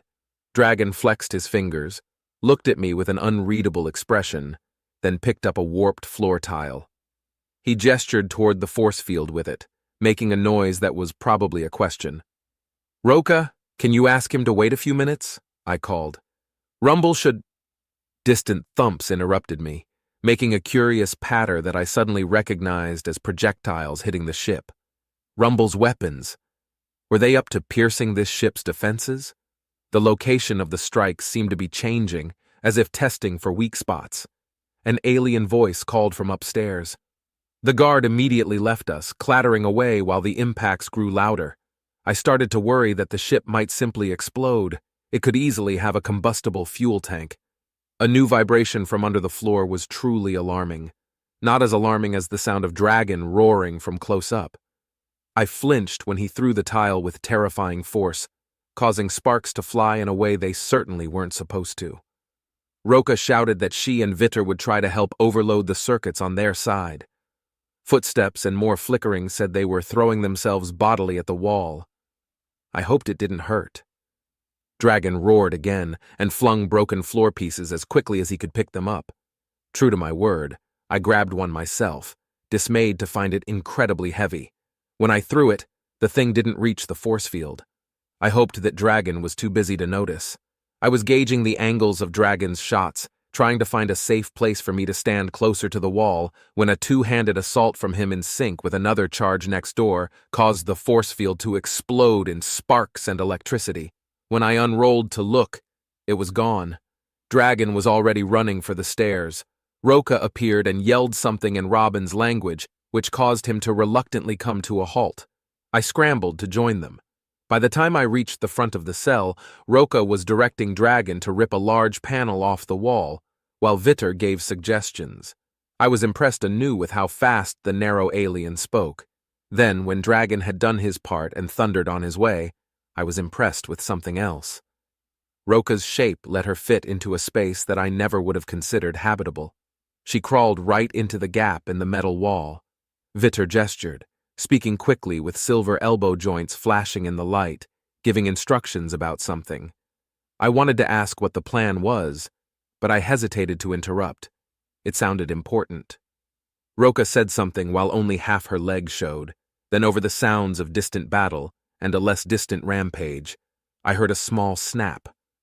The lights went out. Panicking seemed the thing to do. I hyperventilated and scrambled toward where I remembered the nearest corner to be. By the time I got there, dim red lights were glowing to life from several places in the walls, just barely enough to see the room. Roka crawled back out of the spaceship's innards, while Vitter appeared to be congratulating her on a job well done.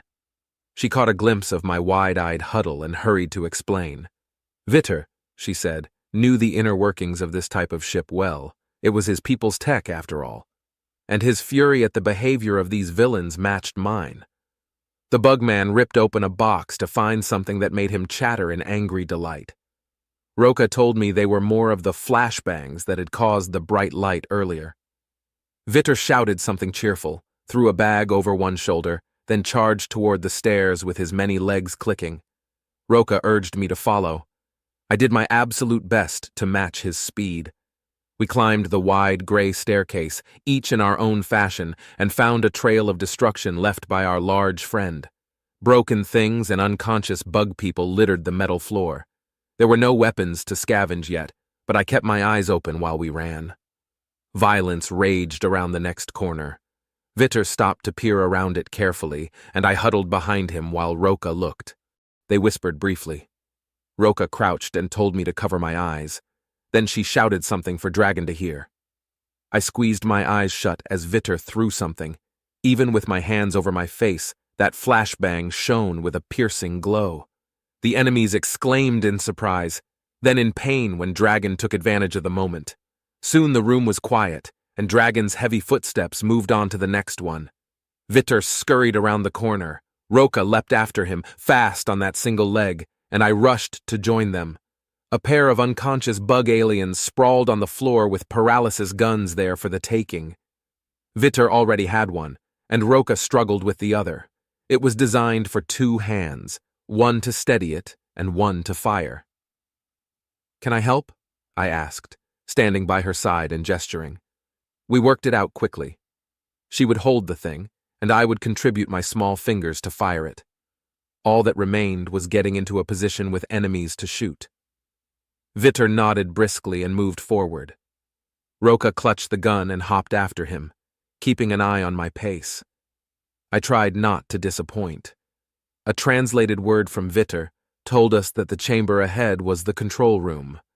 By the sounds of things, the rest of the baddies were holed up in there while Dragon threatened them from the narrow hallway. The ship still vibrated from gunfire against the hull, and I spared a moment to wonder how Rumble was doing.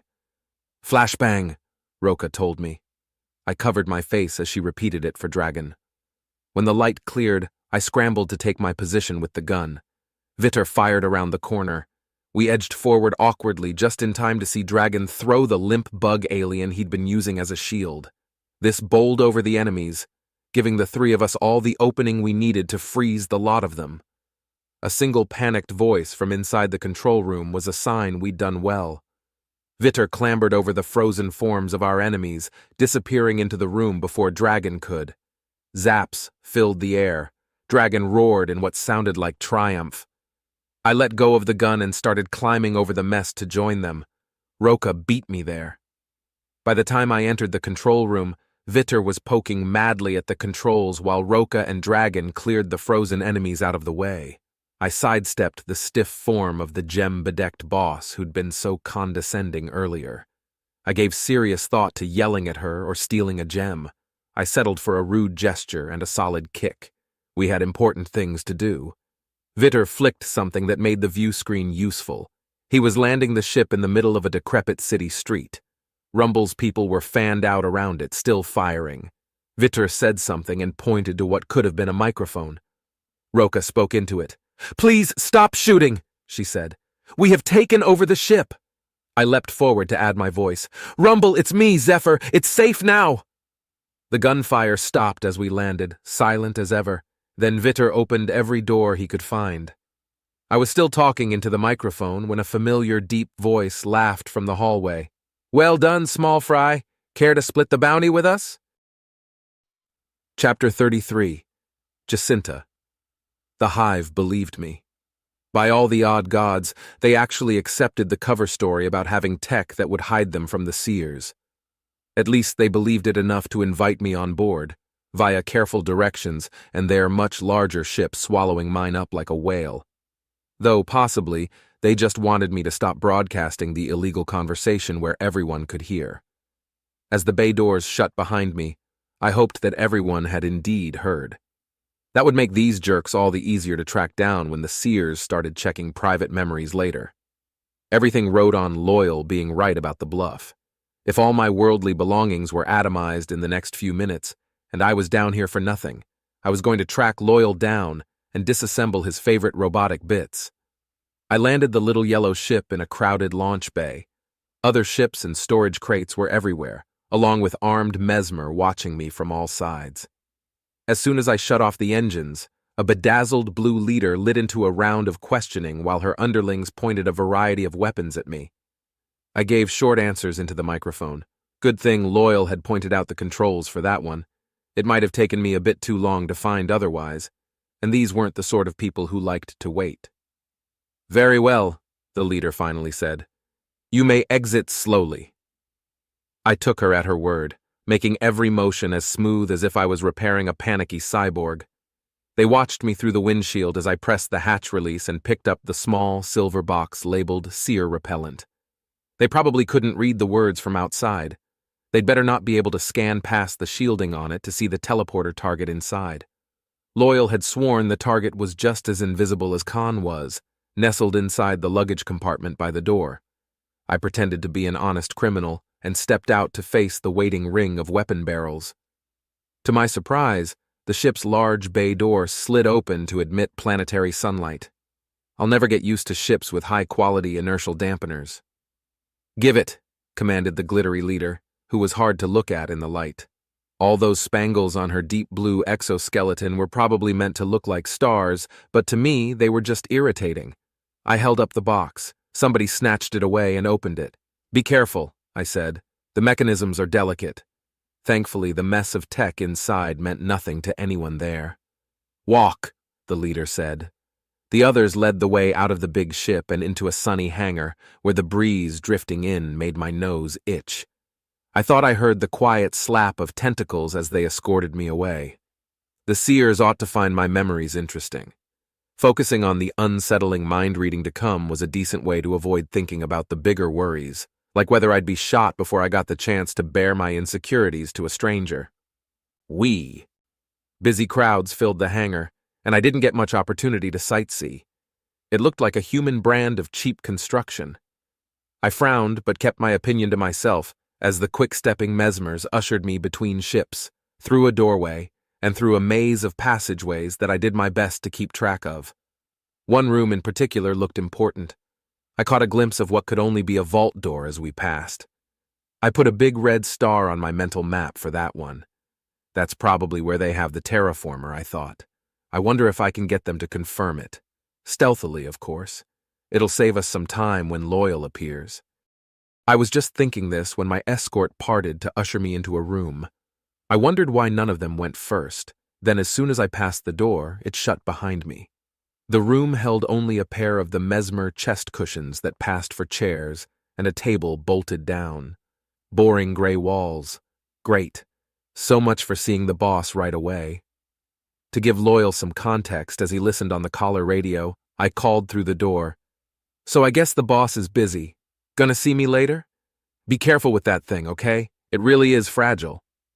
No one answered me, though their muttered words and footsteps, both a flurry of clicks, told me that a guard was stationed outside. The majority of the group hustled away, taking the teleporter target with them. I heaved a sigh and tried to be optimistic. Loyal could pop in at any time, I thought. Now would make sense before the target gets taken far away from me to who knows where.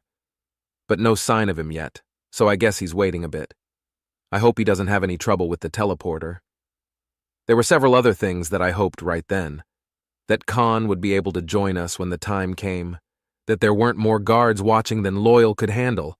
That generally everything worked out somehow. My odds weren't great. Then voices outside clicked urgently, and the door opened again. Guns and bug eyes were aimed at me. "Human," the tallest green one addressed me. "Were there any others on your ship?" "No," I said, acting like that was obvious. "Did you see how tiny it is? More couldn't fit." The pair behind him talked in a fast-paced mix of languages. Between scattered familiar words and the occasional gesture, I got the impression that an intruder lurked in the compound off to the left. Remembering the way Khan had bragged about being able to imitate human shape using the spare jumpsuit from the ship, I smiled. He worked fast. If we survived this, I'd owe him a drink. "Wait, can you guys see ghosts?" I asked in excitement. "Nobody ever believes me. I swear that ship has been haunted since I got it. The last owner died in the seat." That got the reaction I was hoping for. Alarm that they tried to hide. The tall mesmer quizzed me on the specifics, which I made up with enthusiasm. Then a smaller red-orange mesmer joined them from the right-hand corridor with a similar report from a completely different part of the compound. The leader turned back to me. "How many ghosts did you say the ship contained? Can they multiply?" I continued making things up while I privately wondered. Khan was good, but not that fast. Who was the other one? Chapter 34. Robin. I was having a grand time sneaking about the place. In what had been a dream of mine since childhood, I had found a trash can with a removable base big enough to work as a costume. It didn't even stink much, just a bit of alien food smell. Tiptoeing through the hallways undetected, I moved from corner to corner whenever the coast was clear. Apparently, this sort of shenanigans didn't pop up much in bug alien media, because absolutely no one looked twice at the trash can no matter where I parked it. This was absurd and foolish, and I could die at any time, but I was living for it. I had so many near misses. They just walked right by me, suspecting nothing. At one point, I shucked off my disguise in an empty conference room to climb the furniture for a look out a high window, and somebody opened the door behind me. I crouched on top of the bookshelf/whatever, knocking over a bowl of decorative spheres as I whirled to see a pink bug alien looking more goggle-eyed than usual. When he started to say something, I grabbed one of the spheres and winged it at him with all my might. It was heavier than I'd expected, and it flew really well. Took a chunk out of the door when he ducked. He scrambled back into the hallway and clicked like mad about the intruder. With a wild leap, I grabbed the trash can and pulled it over my head. My breathing echoed, though I tried to keep it down. When several bug baddies came looking for me, they assumed I'd gone out the window. I made a mental note to go in the opposite direction as soon as they left, which they did, finally. I waited a while longer until I could breathe evenly. Safe in my trash can, I crept out the door and toward the first likely corner, listening hard. This really was a stupid plan. Why hadn't I thought it through? Surely there were better ways to flush out a bug alien who we could drag in front of high society. I didn't even know how to find the front door from here. The warehouse full of supplies wasn't where I'd thought it had been. Well, too late now. I could try to hog-tie a captive on my own, but this trash can held no room for two. Maybe I could steal another ship? Terrible idea, but it had worked before, sort of. Worth a try anyway. I had a rough concept of where the hangar waited, theoretically, so I made my way there, worrying as I did that the Turtledillo posse was waiting at the front of the compound, concerned about me. My visibility through the hatch left much to be desired. I wanted to spy on everything here. Bug aliens scuttled by, talking in more than one language and looking busy. Some carried things, some escorted others who looked important. A couple carried video communicators, and the people on the other end of the conversation weren't always the same species. So far, everyone in the base was, though.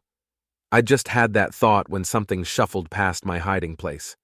The footsteps were so different from the insectile clicks that I peeked out of the hatch before the whatever disappeared around a corner. I got a glimpse of something humanoid in a flight suit, walking in the most unnatural way. Bones shouldn't bend like that. Then it was gone. I closed the hatch again to wait a little before moving on. I didn't know what I'd seen, but the back of my brain, where instincts lived, said that I wanted nothing to do with it. So I waited. Other unexplained sights peppered my trip through the place. I really wanted to know about some of the items that those criminals were carrying around. This one glowed orange, that one smelled like a spicy flower, and which humans they were talking to on their communicators.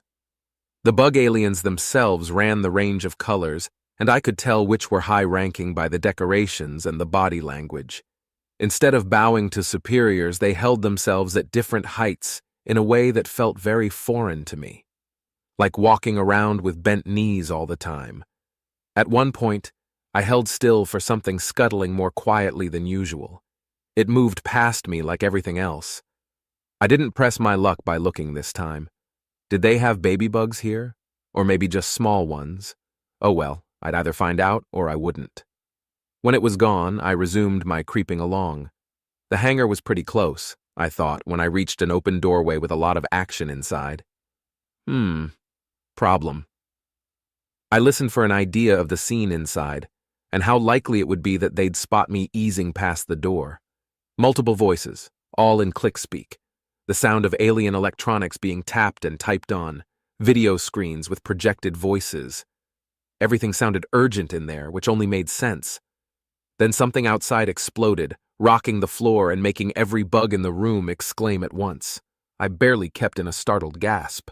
They weren't coming toward the door. Very few footsteps, many voices. I edged sideways to peek inside, extremely obvious if they happened to look. They didn't. The 8 or so bug aliens were all focused on the screen that showed a smoking crater in the outside wall. Good news all around. I put the question of who had done that aside for the moment and glided past the door as smoothly as possible. I made it. Then I hiked up the trash can and ran, peeking out through a seam. An ideal, shadowy corner waited next to the hangar entrance. I could see it as soon as I rounded yet another corner, and I popped into place before the many footsteps inside the hangar reached the door. Lots of bug aliens moved to and fro. I wondered if I would get a chance to leave this corner without getting caught. Did I have another direction to take, aside from the hangar's main entrance? I opened the hatch just a crack and looked around. To my surprise, the shadowy corner held a doorway and a broken light. My speedy deduction said storage room and someone clumsy with something heavy. The scrape on the wall looked like the kind of thing that a person could get a stern talking to for. Oh well, not my problem. I edged toward the door a little bit at a time, with no one the wiser. Fun fact, bug aliens aren't fond of doorknobs. Even the ones with proper fingers instead of praying mantis-grabby arms tend to have trouble grasping hard round things. And even the door handles that humans use aren't always the best, at least the horizontal ones. Vertical paddles are the way to go. That way, even the mantis-like types can bump one to the side, and so can a person whose arms are full. Also a person whose arms are inside a trash can. The can had just enough of a corner that I could lean against the latch until it clicked open. Nobody looking? Good. I crept into the room, which did look like a storage area, complete with dim lighting and stuff everywhere. No bug aliens, though. Dusty air. Moving quietly, I took off the can and wedged it in front of the door. Then I found the light switch panel and gave it a good press. It was a bigger place than I'd thought. Only part was visible from here, with the rest just past a dividing wall. Something made a scrabbling sound when the lights went on. I froze, one hand reaching back for the trash can and the other in front of me in search of a weapon. Decision time. Leaving meant probably getting caught by the bugs in the hangar. Staying could mean getting caught, getting shot, or heck, even getting eaten wasn't off the table at this point. For all I knew, a dangerous animal had escaped its crate in here. Most of the boxes on the floor looked like they'd been heaved around at random, probably to make space for more important things. I hadn't made a decision, but I found myself easing forward anyway. What the heck? I flattened against the wall and kept moving. One of the boxes had broken open, spilling canned food across the floor. I picked up 2 cans, feeling more confident now that I was armed. The average human's throwing ability was widely regarded as frightening among the galactic community, something that made me proud for the sake of my baseball-playing, rock-chucking ancestors. Hooray for ball and socket shoulder joints. I gripped the cans tightly and looked around this latest corner. I didn't expect to find a tiny golden robot with spidery legs and many arms, pushing against one of the boxes with all its might. The box was one of many clustered about a round yellow spaceship, which wouldn't be flying anywhere without the help of a forklift to move some of them. But the little guy was clearly trying. Was that what I'd heard in the hallway earlier? Possibly. Was it in league with the baddies? Probably. Did it look incredibly desperate in trying to get at the ship? Yes, I will die as I lived, I thought, making friends. Do you need help? I whispered. Chapter 35. Robin. He did indeed need help. The little thing spoke with a male-sounding voice, and he didn't take much prompting to give an avalanche of explanation. Yes, I can't get into my ship. They shoved it in here like a broken hover cycle. So rude. I was only gone for a few minutes, long enough to get this. He fondled a rocket-shaped what's-it on a hover cart behind him, which I hadn't noticed among the rest of the junk. Then I came back to find they blocked the doors. Did you ask them to? Oh no, they can't know I'm here, he interrupted, waving those tiny arms emphatically. They stole this from my family. They won't like me taking it back. Ah, I imagine not. The little guy was still talking. After all the work we put into claiming an uninhabited planet and scraping together the funds to customize a terraformer that would rebuild it for us, so we can bring our species back to life, the gengineering ships are ready to go. We'll have a new generation that's actually organic again instead of digital minds, hidden to escape the purge. He tapped one spidery leg against his own body. I had questions, but just stood there with my mouth open. The guy clearly had a lot to get off his metallic chest.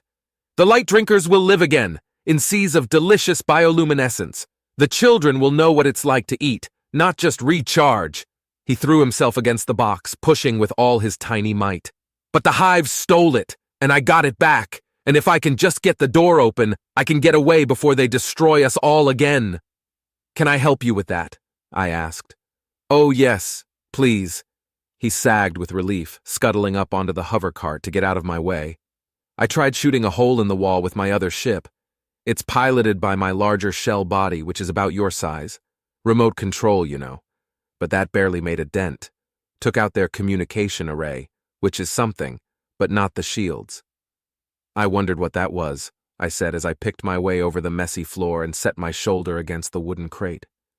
One good shove moved it away among the rubble. All the rest were still in place. That didn't seem to matter.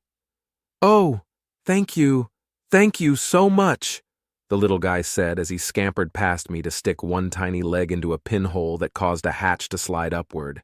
As it finished opening, he dragged the hover cart into the ship and waved me a frantic goodbye. I waved back. The door closed. I realized I was in a small enclosed space with something about to take off. I lunged for the hallway entrance, rounding the corner and curling into a ball beside the trash can. It was good that I did. A quiet whir was all the warning I got before the ship blasted a gaping hole in the ceiling. Then it zoomed away among the stars, and the building collapsed around me. A beam thudded down inches from my feet. White dust coated everything, making me cough. I reached for my trash can disguise as the door shoved open to admit a bunch of smuggler bugs ready to zap anything that moved. I was a statue in the dust, really starting to hate paralysis guns. They said many things and made many gestures, and I understood none of them.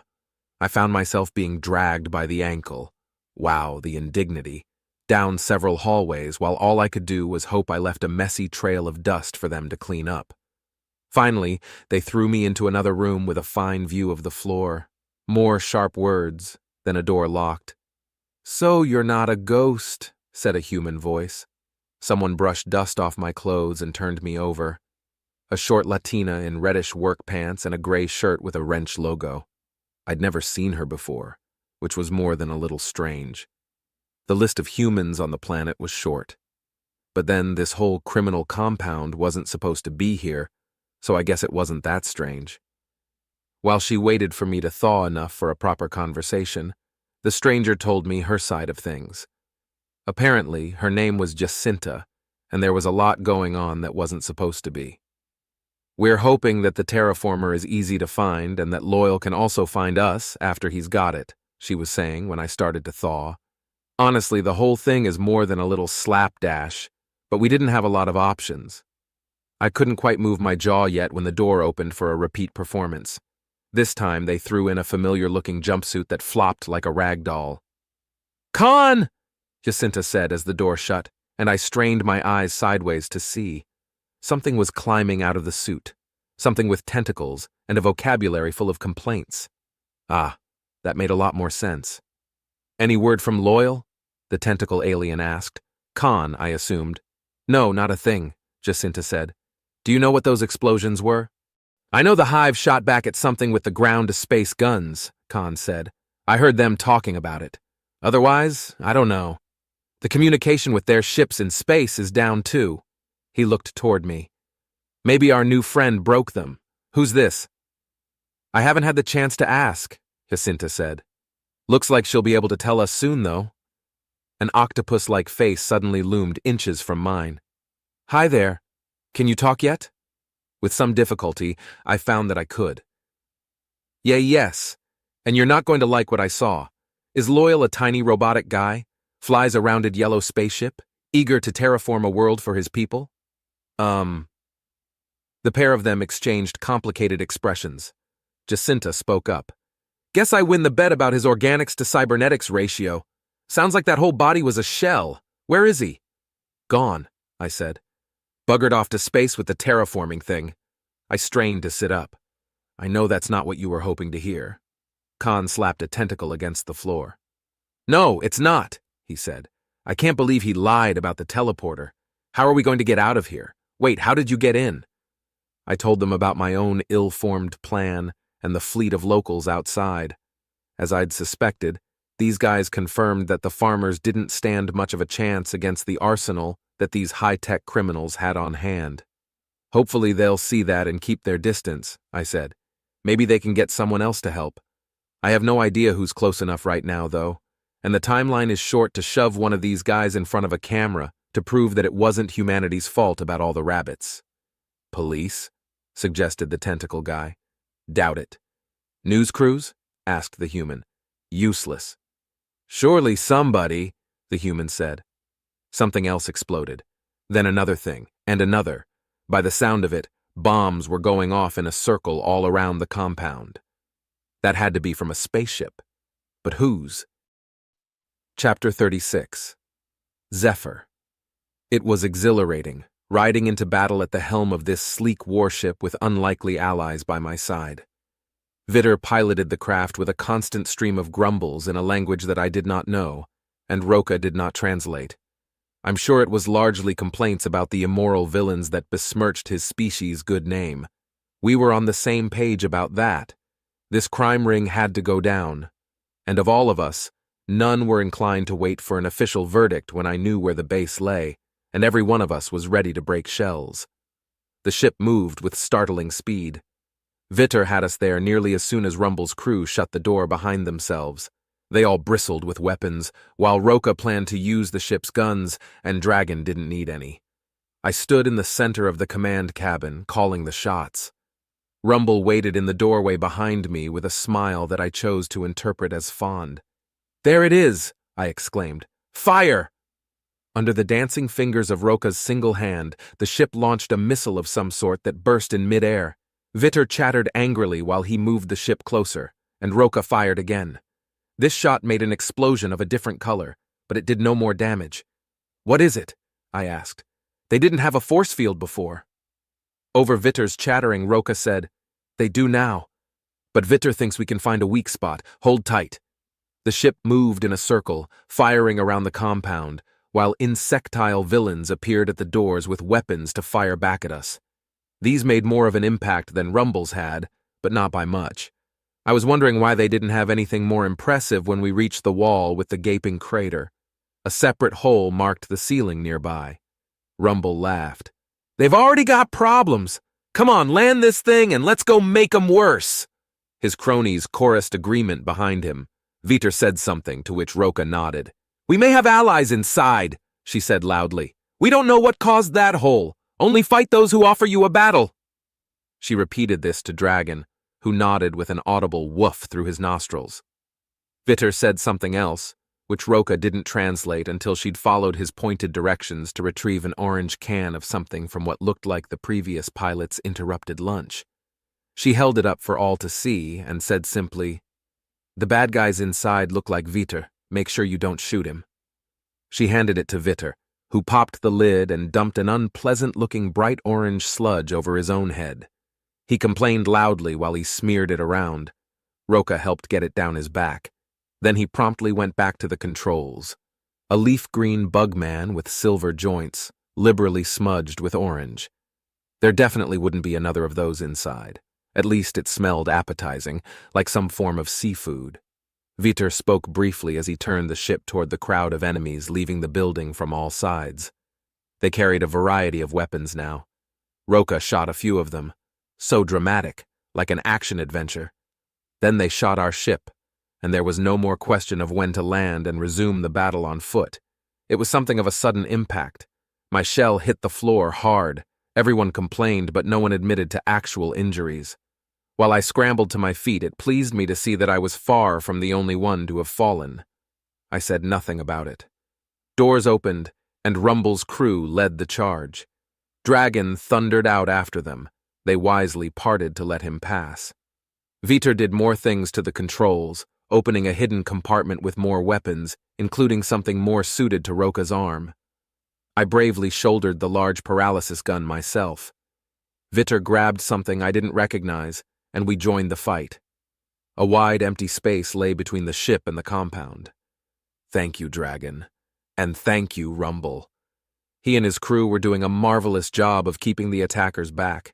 I couldn't honestly tell which of their guns were paralysis weapons and which were the more lethal kind, and honestly, I didn't care. This smuggling ring would go down by any means necessary.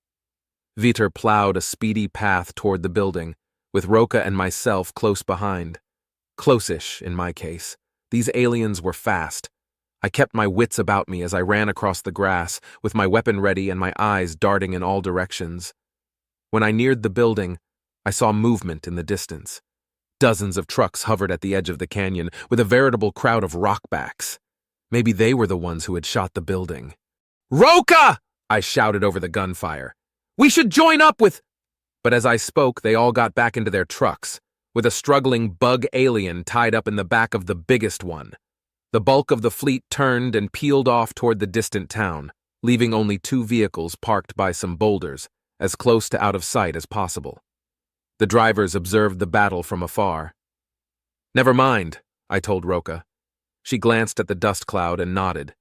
We proceeded toward the enemy stronghold. Vitter was already at the door, crouched to peek in at ground level. He waited for us before slipping inside. We followed. So did Rumble's crew. The next few minutes were a wash of turmoil, running and shooting and hiding and pretending we had more of a plan to this than just wreck everything. Not that we needed one, really. Dragon, in particular, was great at wrecking everything. He smashed in every door that we passed and broke anything that he decided looked dangerous. The villains fought back, but only the lower-ranking ones without any spangles on their exoskeletons. I started to get concerned that the masterminds were either gone, hidden deep, or about to mount a surprise attack. I was distracted from these worries by the sound of a familiar voice. "In here!" Robin yelled from behind a door. "Let us out!" Two other voices joined her, speaking in several languages as the captives pounded on the door. Dragon was the fastest, but I was closest, and I found that the door didn't need a key from this side. I swung it wide, greeting my friend with a smile, a paralysis gun, and a small army. "You're free!" "Zephyr!" Robin exclaimed, clearly delighted. She and the other two spilled out of the room, another human and a tentacle person. Were those the two we'd met earlier? Impossible to tell. Everything was moving too quickly to be certain, what with the ongoing battle and the shouting and Dragon charging off to wreck something else. Now was not the time for chatting. "Got any more of those?" Robin asked, pointing at the paralysis gun. "I think Vitter does," I said, searching for the orange and green. There he was, yes, with a couple spare weapons slung around his waist junction, nearly as food-covered as he was. He didn't mind parting with them, and no one complained. "This way," I declared, pointing in the direction Dragon had gone. We went that way in a mad charge that shook the floor. I had never felt so alive.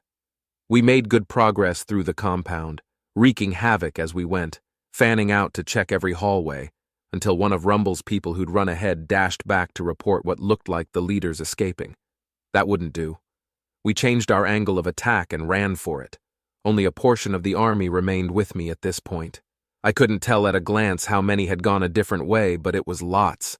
I heard Dragon off to the side, smashing something made of glass, and Robin had stuck close to me, but otherwise, the familiar faces were all down different hallways. I wished them all well, and focused on running faster so I could stop the villains who had caused so much tragedy in my family and community. We reached a secondary hangar. The first was a lost cause, with only one ship and a ceiling open to the sky. A handful of spangled bug leaders were climbing in.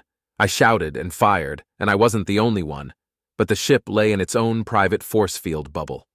We could only watch as the last criminal stepped inside, the engines roared to life, and the door slowly shut on our only chance of catching them. I screamed in rage and threw myself against the force field. I could see them laughing at me through that open door. Other people around me fired weapons, but it did nothing. Then localized chaos erupted inside the ship, with the villains shouting and moving around in the tight quarters, and the faint sound of yet another gun going off. The villains by the door shoved each other in an effort to leave the ship. A yellow one sprang out, only to get zapped in the back by a paralysis beam. He clattered to the floor inside the force field while the ruckus in the ship settled into an eerie calm. Those of us outside quieted in confusion. Then a single bug alien stepped outside, holding a paralysis gun aloft in victory. He was green, with no spangles. His joints were silver, and there was hastily wiped off orange coloring in every crevice. I learned later that Vitter's triumphant shout said, "They are bringing bad name to the species no more." Cheers shook the room. Vitter bowed theatrically, then stepped back inside to turn off the motor and the force field. We all stampeded over to congratulate him and tie up the villains securely. They would face the law, at long last. I couldn't be happier. At least I thought so, until Rumble gave my cheek a caress and a wink. Suddenly the future looked absolutely grand. Chapter 37. Robin. I took a position at the comm center that I'd recently crept past in a trash can, sitting now on an alien chair that looked more like a weightlifting bench, and I prepared for an exciting phone call. Vitter had already showed me which buttons to press. He was away in search of somewhere to wash off the festive shrimp paste, while I called the Turtledillo authorities. "Greetings. What is the nature of your emergency?" "Oh." The dispatcher on the video screen broke off when she saw a human smiling back at her. I waved. "Hello! Long story, but the camouflage smuggler's base in the footprint of the moon has been neutralized. We could use some help before they all wake up." "Yes, of course," she said, regaining her composure. Roughly how many smugglers have been apprehended, and are they off-worlders or rockbacks? I gave her the rundown with my best estimate, which I felt was pretty accurate since I'd seen the room where the baddies were being stored like so many bug-shaped sculptures. Rumble's crew was currently sweeping the compound for any holdouts. The dispatcher gave me good news in return. There are already camera drones on the way to you, since we received a report about the battle there from civilians who managed to capture an off-worlder. Oh, they did it! Hooray! I sat up straighter. Was that enough evidence to prove that Earth had nothing to do with the smuggling? Yes, she said. The off-worlder's confession was accepted. Wahoo! I cheered, waving my arms in a most unprofessional manner, but I didn't care. The alliance was saved.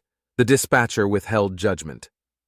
We're trying to get in touch with the authorities at the space station, she said. I understand there's something of a crisis underway there, so we may have a bit of a wait, but I'm sending our forces to you. Please hold. When the screen turned a swirling blue, I collapsed back onto the chair bench in relief. We were off the hook. I wouldn't get sent home in shame, to a lifetime of regrets and sadness, and neither would my coworkers. No word yet about the animals in the woods, but I was willing to bet we'd be allowed to catch them soon. I listened to the action outside while I waited for the dispatcher to return. A snatch of English sounded like the other human telling Dragon that something was safe for him to eat. The deep voice was Rumble's, and the higher one was Zephyr, following him around like a smitten puppy. Somebody fired a paralysis gun, which made me worry, but it was just a single shot with no voices raised, so I relaxed again. I turned my head in time to watch a pair of Rumble's people drag yet another frozen bug alien toward the holding room. The shot must have been just in case. The screen chimed, and I sat up to greet the dispatcher with questions about rabbits. Her answers were encouraging. We should have an override approved soon for the sovereignty of the forest, she told me. It's linked to the one allowing the forces to enter the footprint of the moon, which should be just minutes away. I'm not sure about the space station authorities. What's that? She turned to speak with someone off-screen. I've just been told that we did get in touch with them, and they're changing route. Oh, good, I said, just as people outside started shouting. What's that? I asked, though the dispatcher couldn't know. I yelled toward the corridor, Hey, what's happening? Nobody answered me. Then I remembered the security cameras. Where is it? That was one of these other screens. Aha! I left the chair and the worried dispatcher to get a close look at the view outside the compound. Multiple spaceships had landed, though no one had gotten out yet. Rumble's people were threatening them and demanding that they declare their allegiance. I rushed back to the screen. Hey, if that's the space cops, can you relay a message to them that there are probably only 2 people here who can translate between them and the locals? One's me, and the other is a narrow alien with just 1 arm and leg. I gotta go in case she's not already out there. Thanks, bye. I left the screen on because I'd been taught never to hang up on emergency operators.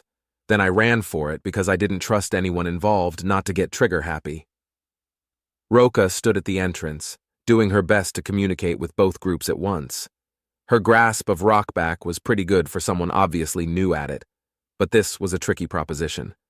I jumped into the fray. Guys, put the guns down. Hey, in there. It's safe to come out, just don't shoot anyone. All the bad guys are in a room that-a-way. The tentacle dude joined us and greeted the space cops like old friends, which made everything easier. Eventually, all the twitchy people stood down, and we showed the nice folks with space cuffs toward the holding cell. They were a mix of humans, tentacle types, and one blobby fellow that I knew better than to stare at. I wanted to. Water wills were rare in my experience, but this one probably got that a lot. As I looked away, stepping aside to let them work, I wondered just where Rumble's people had disappeared to all of a sudden. Nobody was paying attention to me anymore, so I went and looked. Following voices, I reached the side door just in time to see a tender goodbye between Rumble and Zephyr. Lots of caresses with all those arms. Rumble said something quiet that sounded like a promise to meet up later. Then he climbed into the seat of an exceptionally spangly hoverbike that wasn't made for him. He had to crouch there with his lower arms grasping the cushion and his upper arms working the controls. I had just enough time to take in the awkward sight before he blasted off across the landscape with all his cronies behind him. They raised a racket, as well as a dust cloud despite the hover engines. I coughed and waved it away, squinting. Not a space cop in sight. I wondered if they would even care that these ne'er-do-wells had stolen a whole fleet of off-world transportation. Zephyr waved goodbye into the dust with 3 hands, the last one shading his eyes. "Those bikes don't turn invisible," he told me, "but they're much better than anything local. Rumble considers them fair payment for helping defend everyone's territory from these evil interlopers." "Yeah, guess I can't argue with that," I said. "And they can't get into space, so probably no one will hassle him for dangerous tech." I gave Zephyr a sidelong look. "I'm surprised you didn't go with him." The little accountant gave me an affronted look. "I have authorities to talk to," he said. "I want to see that everything gets taken care of." "Also fair," I said. The dust cloud thinned, though I could taste the grit in my teeth already. "Come on, let's make sure the space cops don't leave before talking to the local authorities. They shouldn't be long now." "Yes, I see the drones." Zephyr pointed out a handful of flying specks approaching from the left, while the dust trail led right. "Let's go prepare a meeting." He scampered back inside, and I followed close behind him. The Turtledillo peacekeepers did arrive soon, with vehicles that didn't make a dust cloud, followed by news crews, with vehicles that did. And if I thought that was a circus, it was nothing compared to when the Seer ship touched down. I'd never seen these highfalutin supercops in person before. They were weird. Their ship looked bizarre from the start, made from some kind of liquid metal that moved like dignified black jello. It settled in for a landing without any visible propulsion system, and tendrils of ooze reached out like landing gear to guide it into place.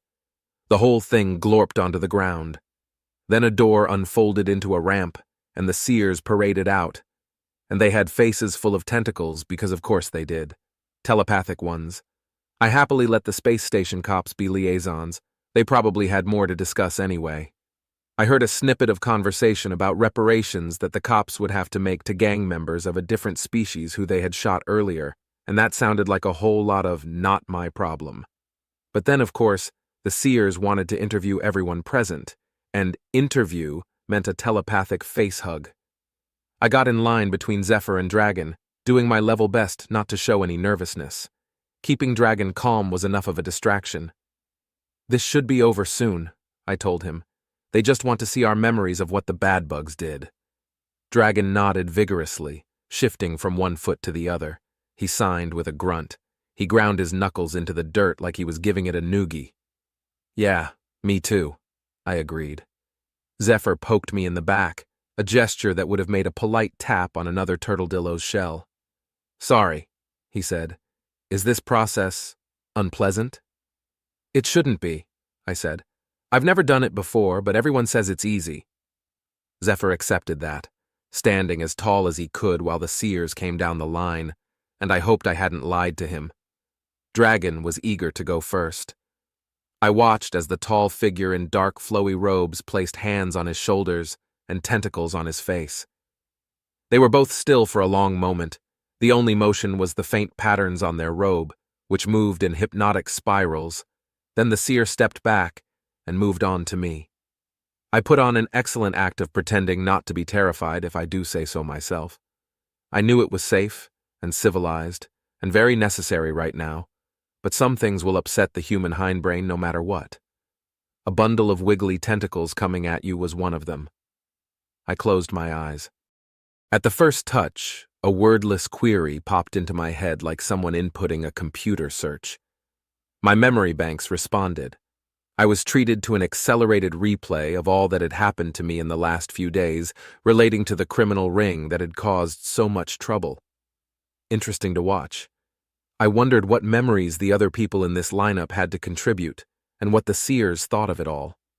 I got absolutely zero feedback from the connection.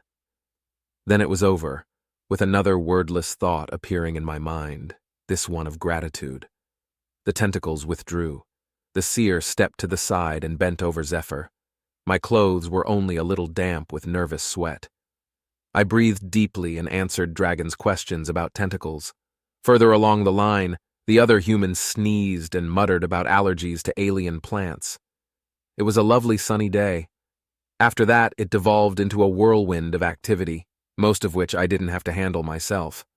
The Seers took custody of the criminals, vowing to work with the space station's police forces to round up the rest, many of whom had infiltrated the cops' ranks. Sounded like a right mess. But at least the station wasn't damaged. I said my goodbyes to the civilians who'd gotten mixed up in this before they caught a ride back home. I committed their names to memory in case I ever saw them again.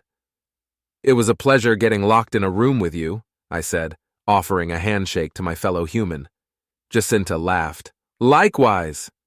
Khan's tentacle shake was unpleasantly squishy, but I'd had worse. Roka's single hand felt strange in a double-jointed way, and Vitor didn't even try. He just raised his pincer arms and exclaimed, "Hooray for all of us!" "Hooray!" I cheered. The whole group joined in, even Zephyr, who probably hadn't understood the words. Dragon roared. This meant we had to reassure more than a few onlookers, spacer and local alike, but it was okay. Then the foursome were hustled off into a ship, and some official-looking turtle-dillos ushered Zephyr, Dragon, and me toward land-bound transportation. I had a fleeting thought that the trip to the space station would be both farther and faster than the one we were about to take in hovercars. But for the first time in ages, we weren't in a hurry. How nice. Unfortunately, that was the only nice thing about the trip, since the rockback cruiser barely fit me, and Dragon had to ride in the jail cell in the back. It didn't take quite as much convincing to get him in there as I expected. He knew this was the first step toward going home. The next step was making it through the throngs of paparazzi who swarmed us at the Capitol. This time when Dragon bellowed, Zephyr and I just grinned. Our escort took advantage of the sudden gap in the crowd to direct us through a door that the news crews didn't dare breach. This building had been made with interspecies diplomacy in mind, so we had plenty of space to stand up. Vertically, anyways. The room was crowded with turtle-dillos in agrarian shell paint, which turned out to be my friends, the heroic farmer types. "You live," declared Beetle. "Well done." "Well done to you," I replied, "getting that smuggler to the authorities." Moondark raised her beak with pride. "I tied Draincoat around his head myself." "Your ruckus made a fine distraction," Beetle told me. Sunrise came trotting in with my coat, which the couple returned with fanfare. I thanked them and introduced Zephyr and Dragon, who they had politely not asked about yet. Our talk was interrupted by the arrival of some very high-ranking authority figures, a couple of which were even human. We went over everything again. I managed to ask a few questions in between answering them. Was the Alliance really safe? Yes. Well done. Were we allowed to catch the animals yet? Yes, and people were already working on it. A spaceship or two were lending their scanners to the cause. Fantastic. Was there anywhere I could get a change of clothes after the debriefing? We talked ourselves hoarse, at least those of us who understood the language. Dragon was offered cushions to rest on, and he took a nap at the side of the noisy room. I was more than a little jealous, but all this history in the making needed my attention. Finally, the authorities had talked to us enough. They moved on to make decrees and give a press conference or whatever, leaving us civilians with a promise of reimbursement for any material losses incurred during relevant adventures. Moondark looked particularly happy about that. When I remembered that my wallet and phone had been taken, I was too. A swarm of underlings took over. They made notes about expenses and contact information while human diplomats arrived to wake and escort Dragon away. He accepted this attention with regal aplomb, making sure to give Zephyr a pat on the head and me an overwhelming hug before he went. My back popped in 3 places. When I could breathe again, I said, "Goodbye. I hope you have a nice flight home. Lots of people will want to talk to you there." The gorilla nodded. "Dragon will write book about adventure," he said. "Be famous." "Fine plan," I agreed. He followed the diplomats away while Zephyr and I waved. The farmers were leaving out a different door. Time for more waving. And official-looking turtle-dillos announced that there were cars waiting to ferry me home and Zephyr to where he'd left his own car in the rough part of town. They assured him that any damage or loss would be covered. I thought privately that he might take the chance to go visit Rumble already. though it was none of my business if he did. "Well," Zephyr said briskly, "I guess I'll see you at work at some point." "Definitely," I told him. "I'll be around for as long as you folks will have me." "I dare say that will be a long time if the two of us have anything to say about it," he said, which got a smile from me. Even if this problem was too big for me alone, I thought, I didn't have to handle it all by myself. I'd stressed about breaking my track record of success in things I really threw myself into, but it had never been about my solo efforts. On Earth or light years from home, teamwork wins. I'd remember that next time. At the polite insistence of the waiting turtledillos, Zephyr led the way to the waiting cars, and I was happy to follow. To home, and rest, and rabbit catching, and a long future as one of the few select humans on this alien world. I couldn't wait.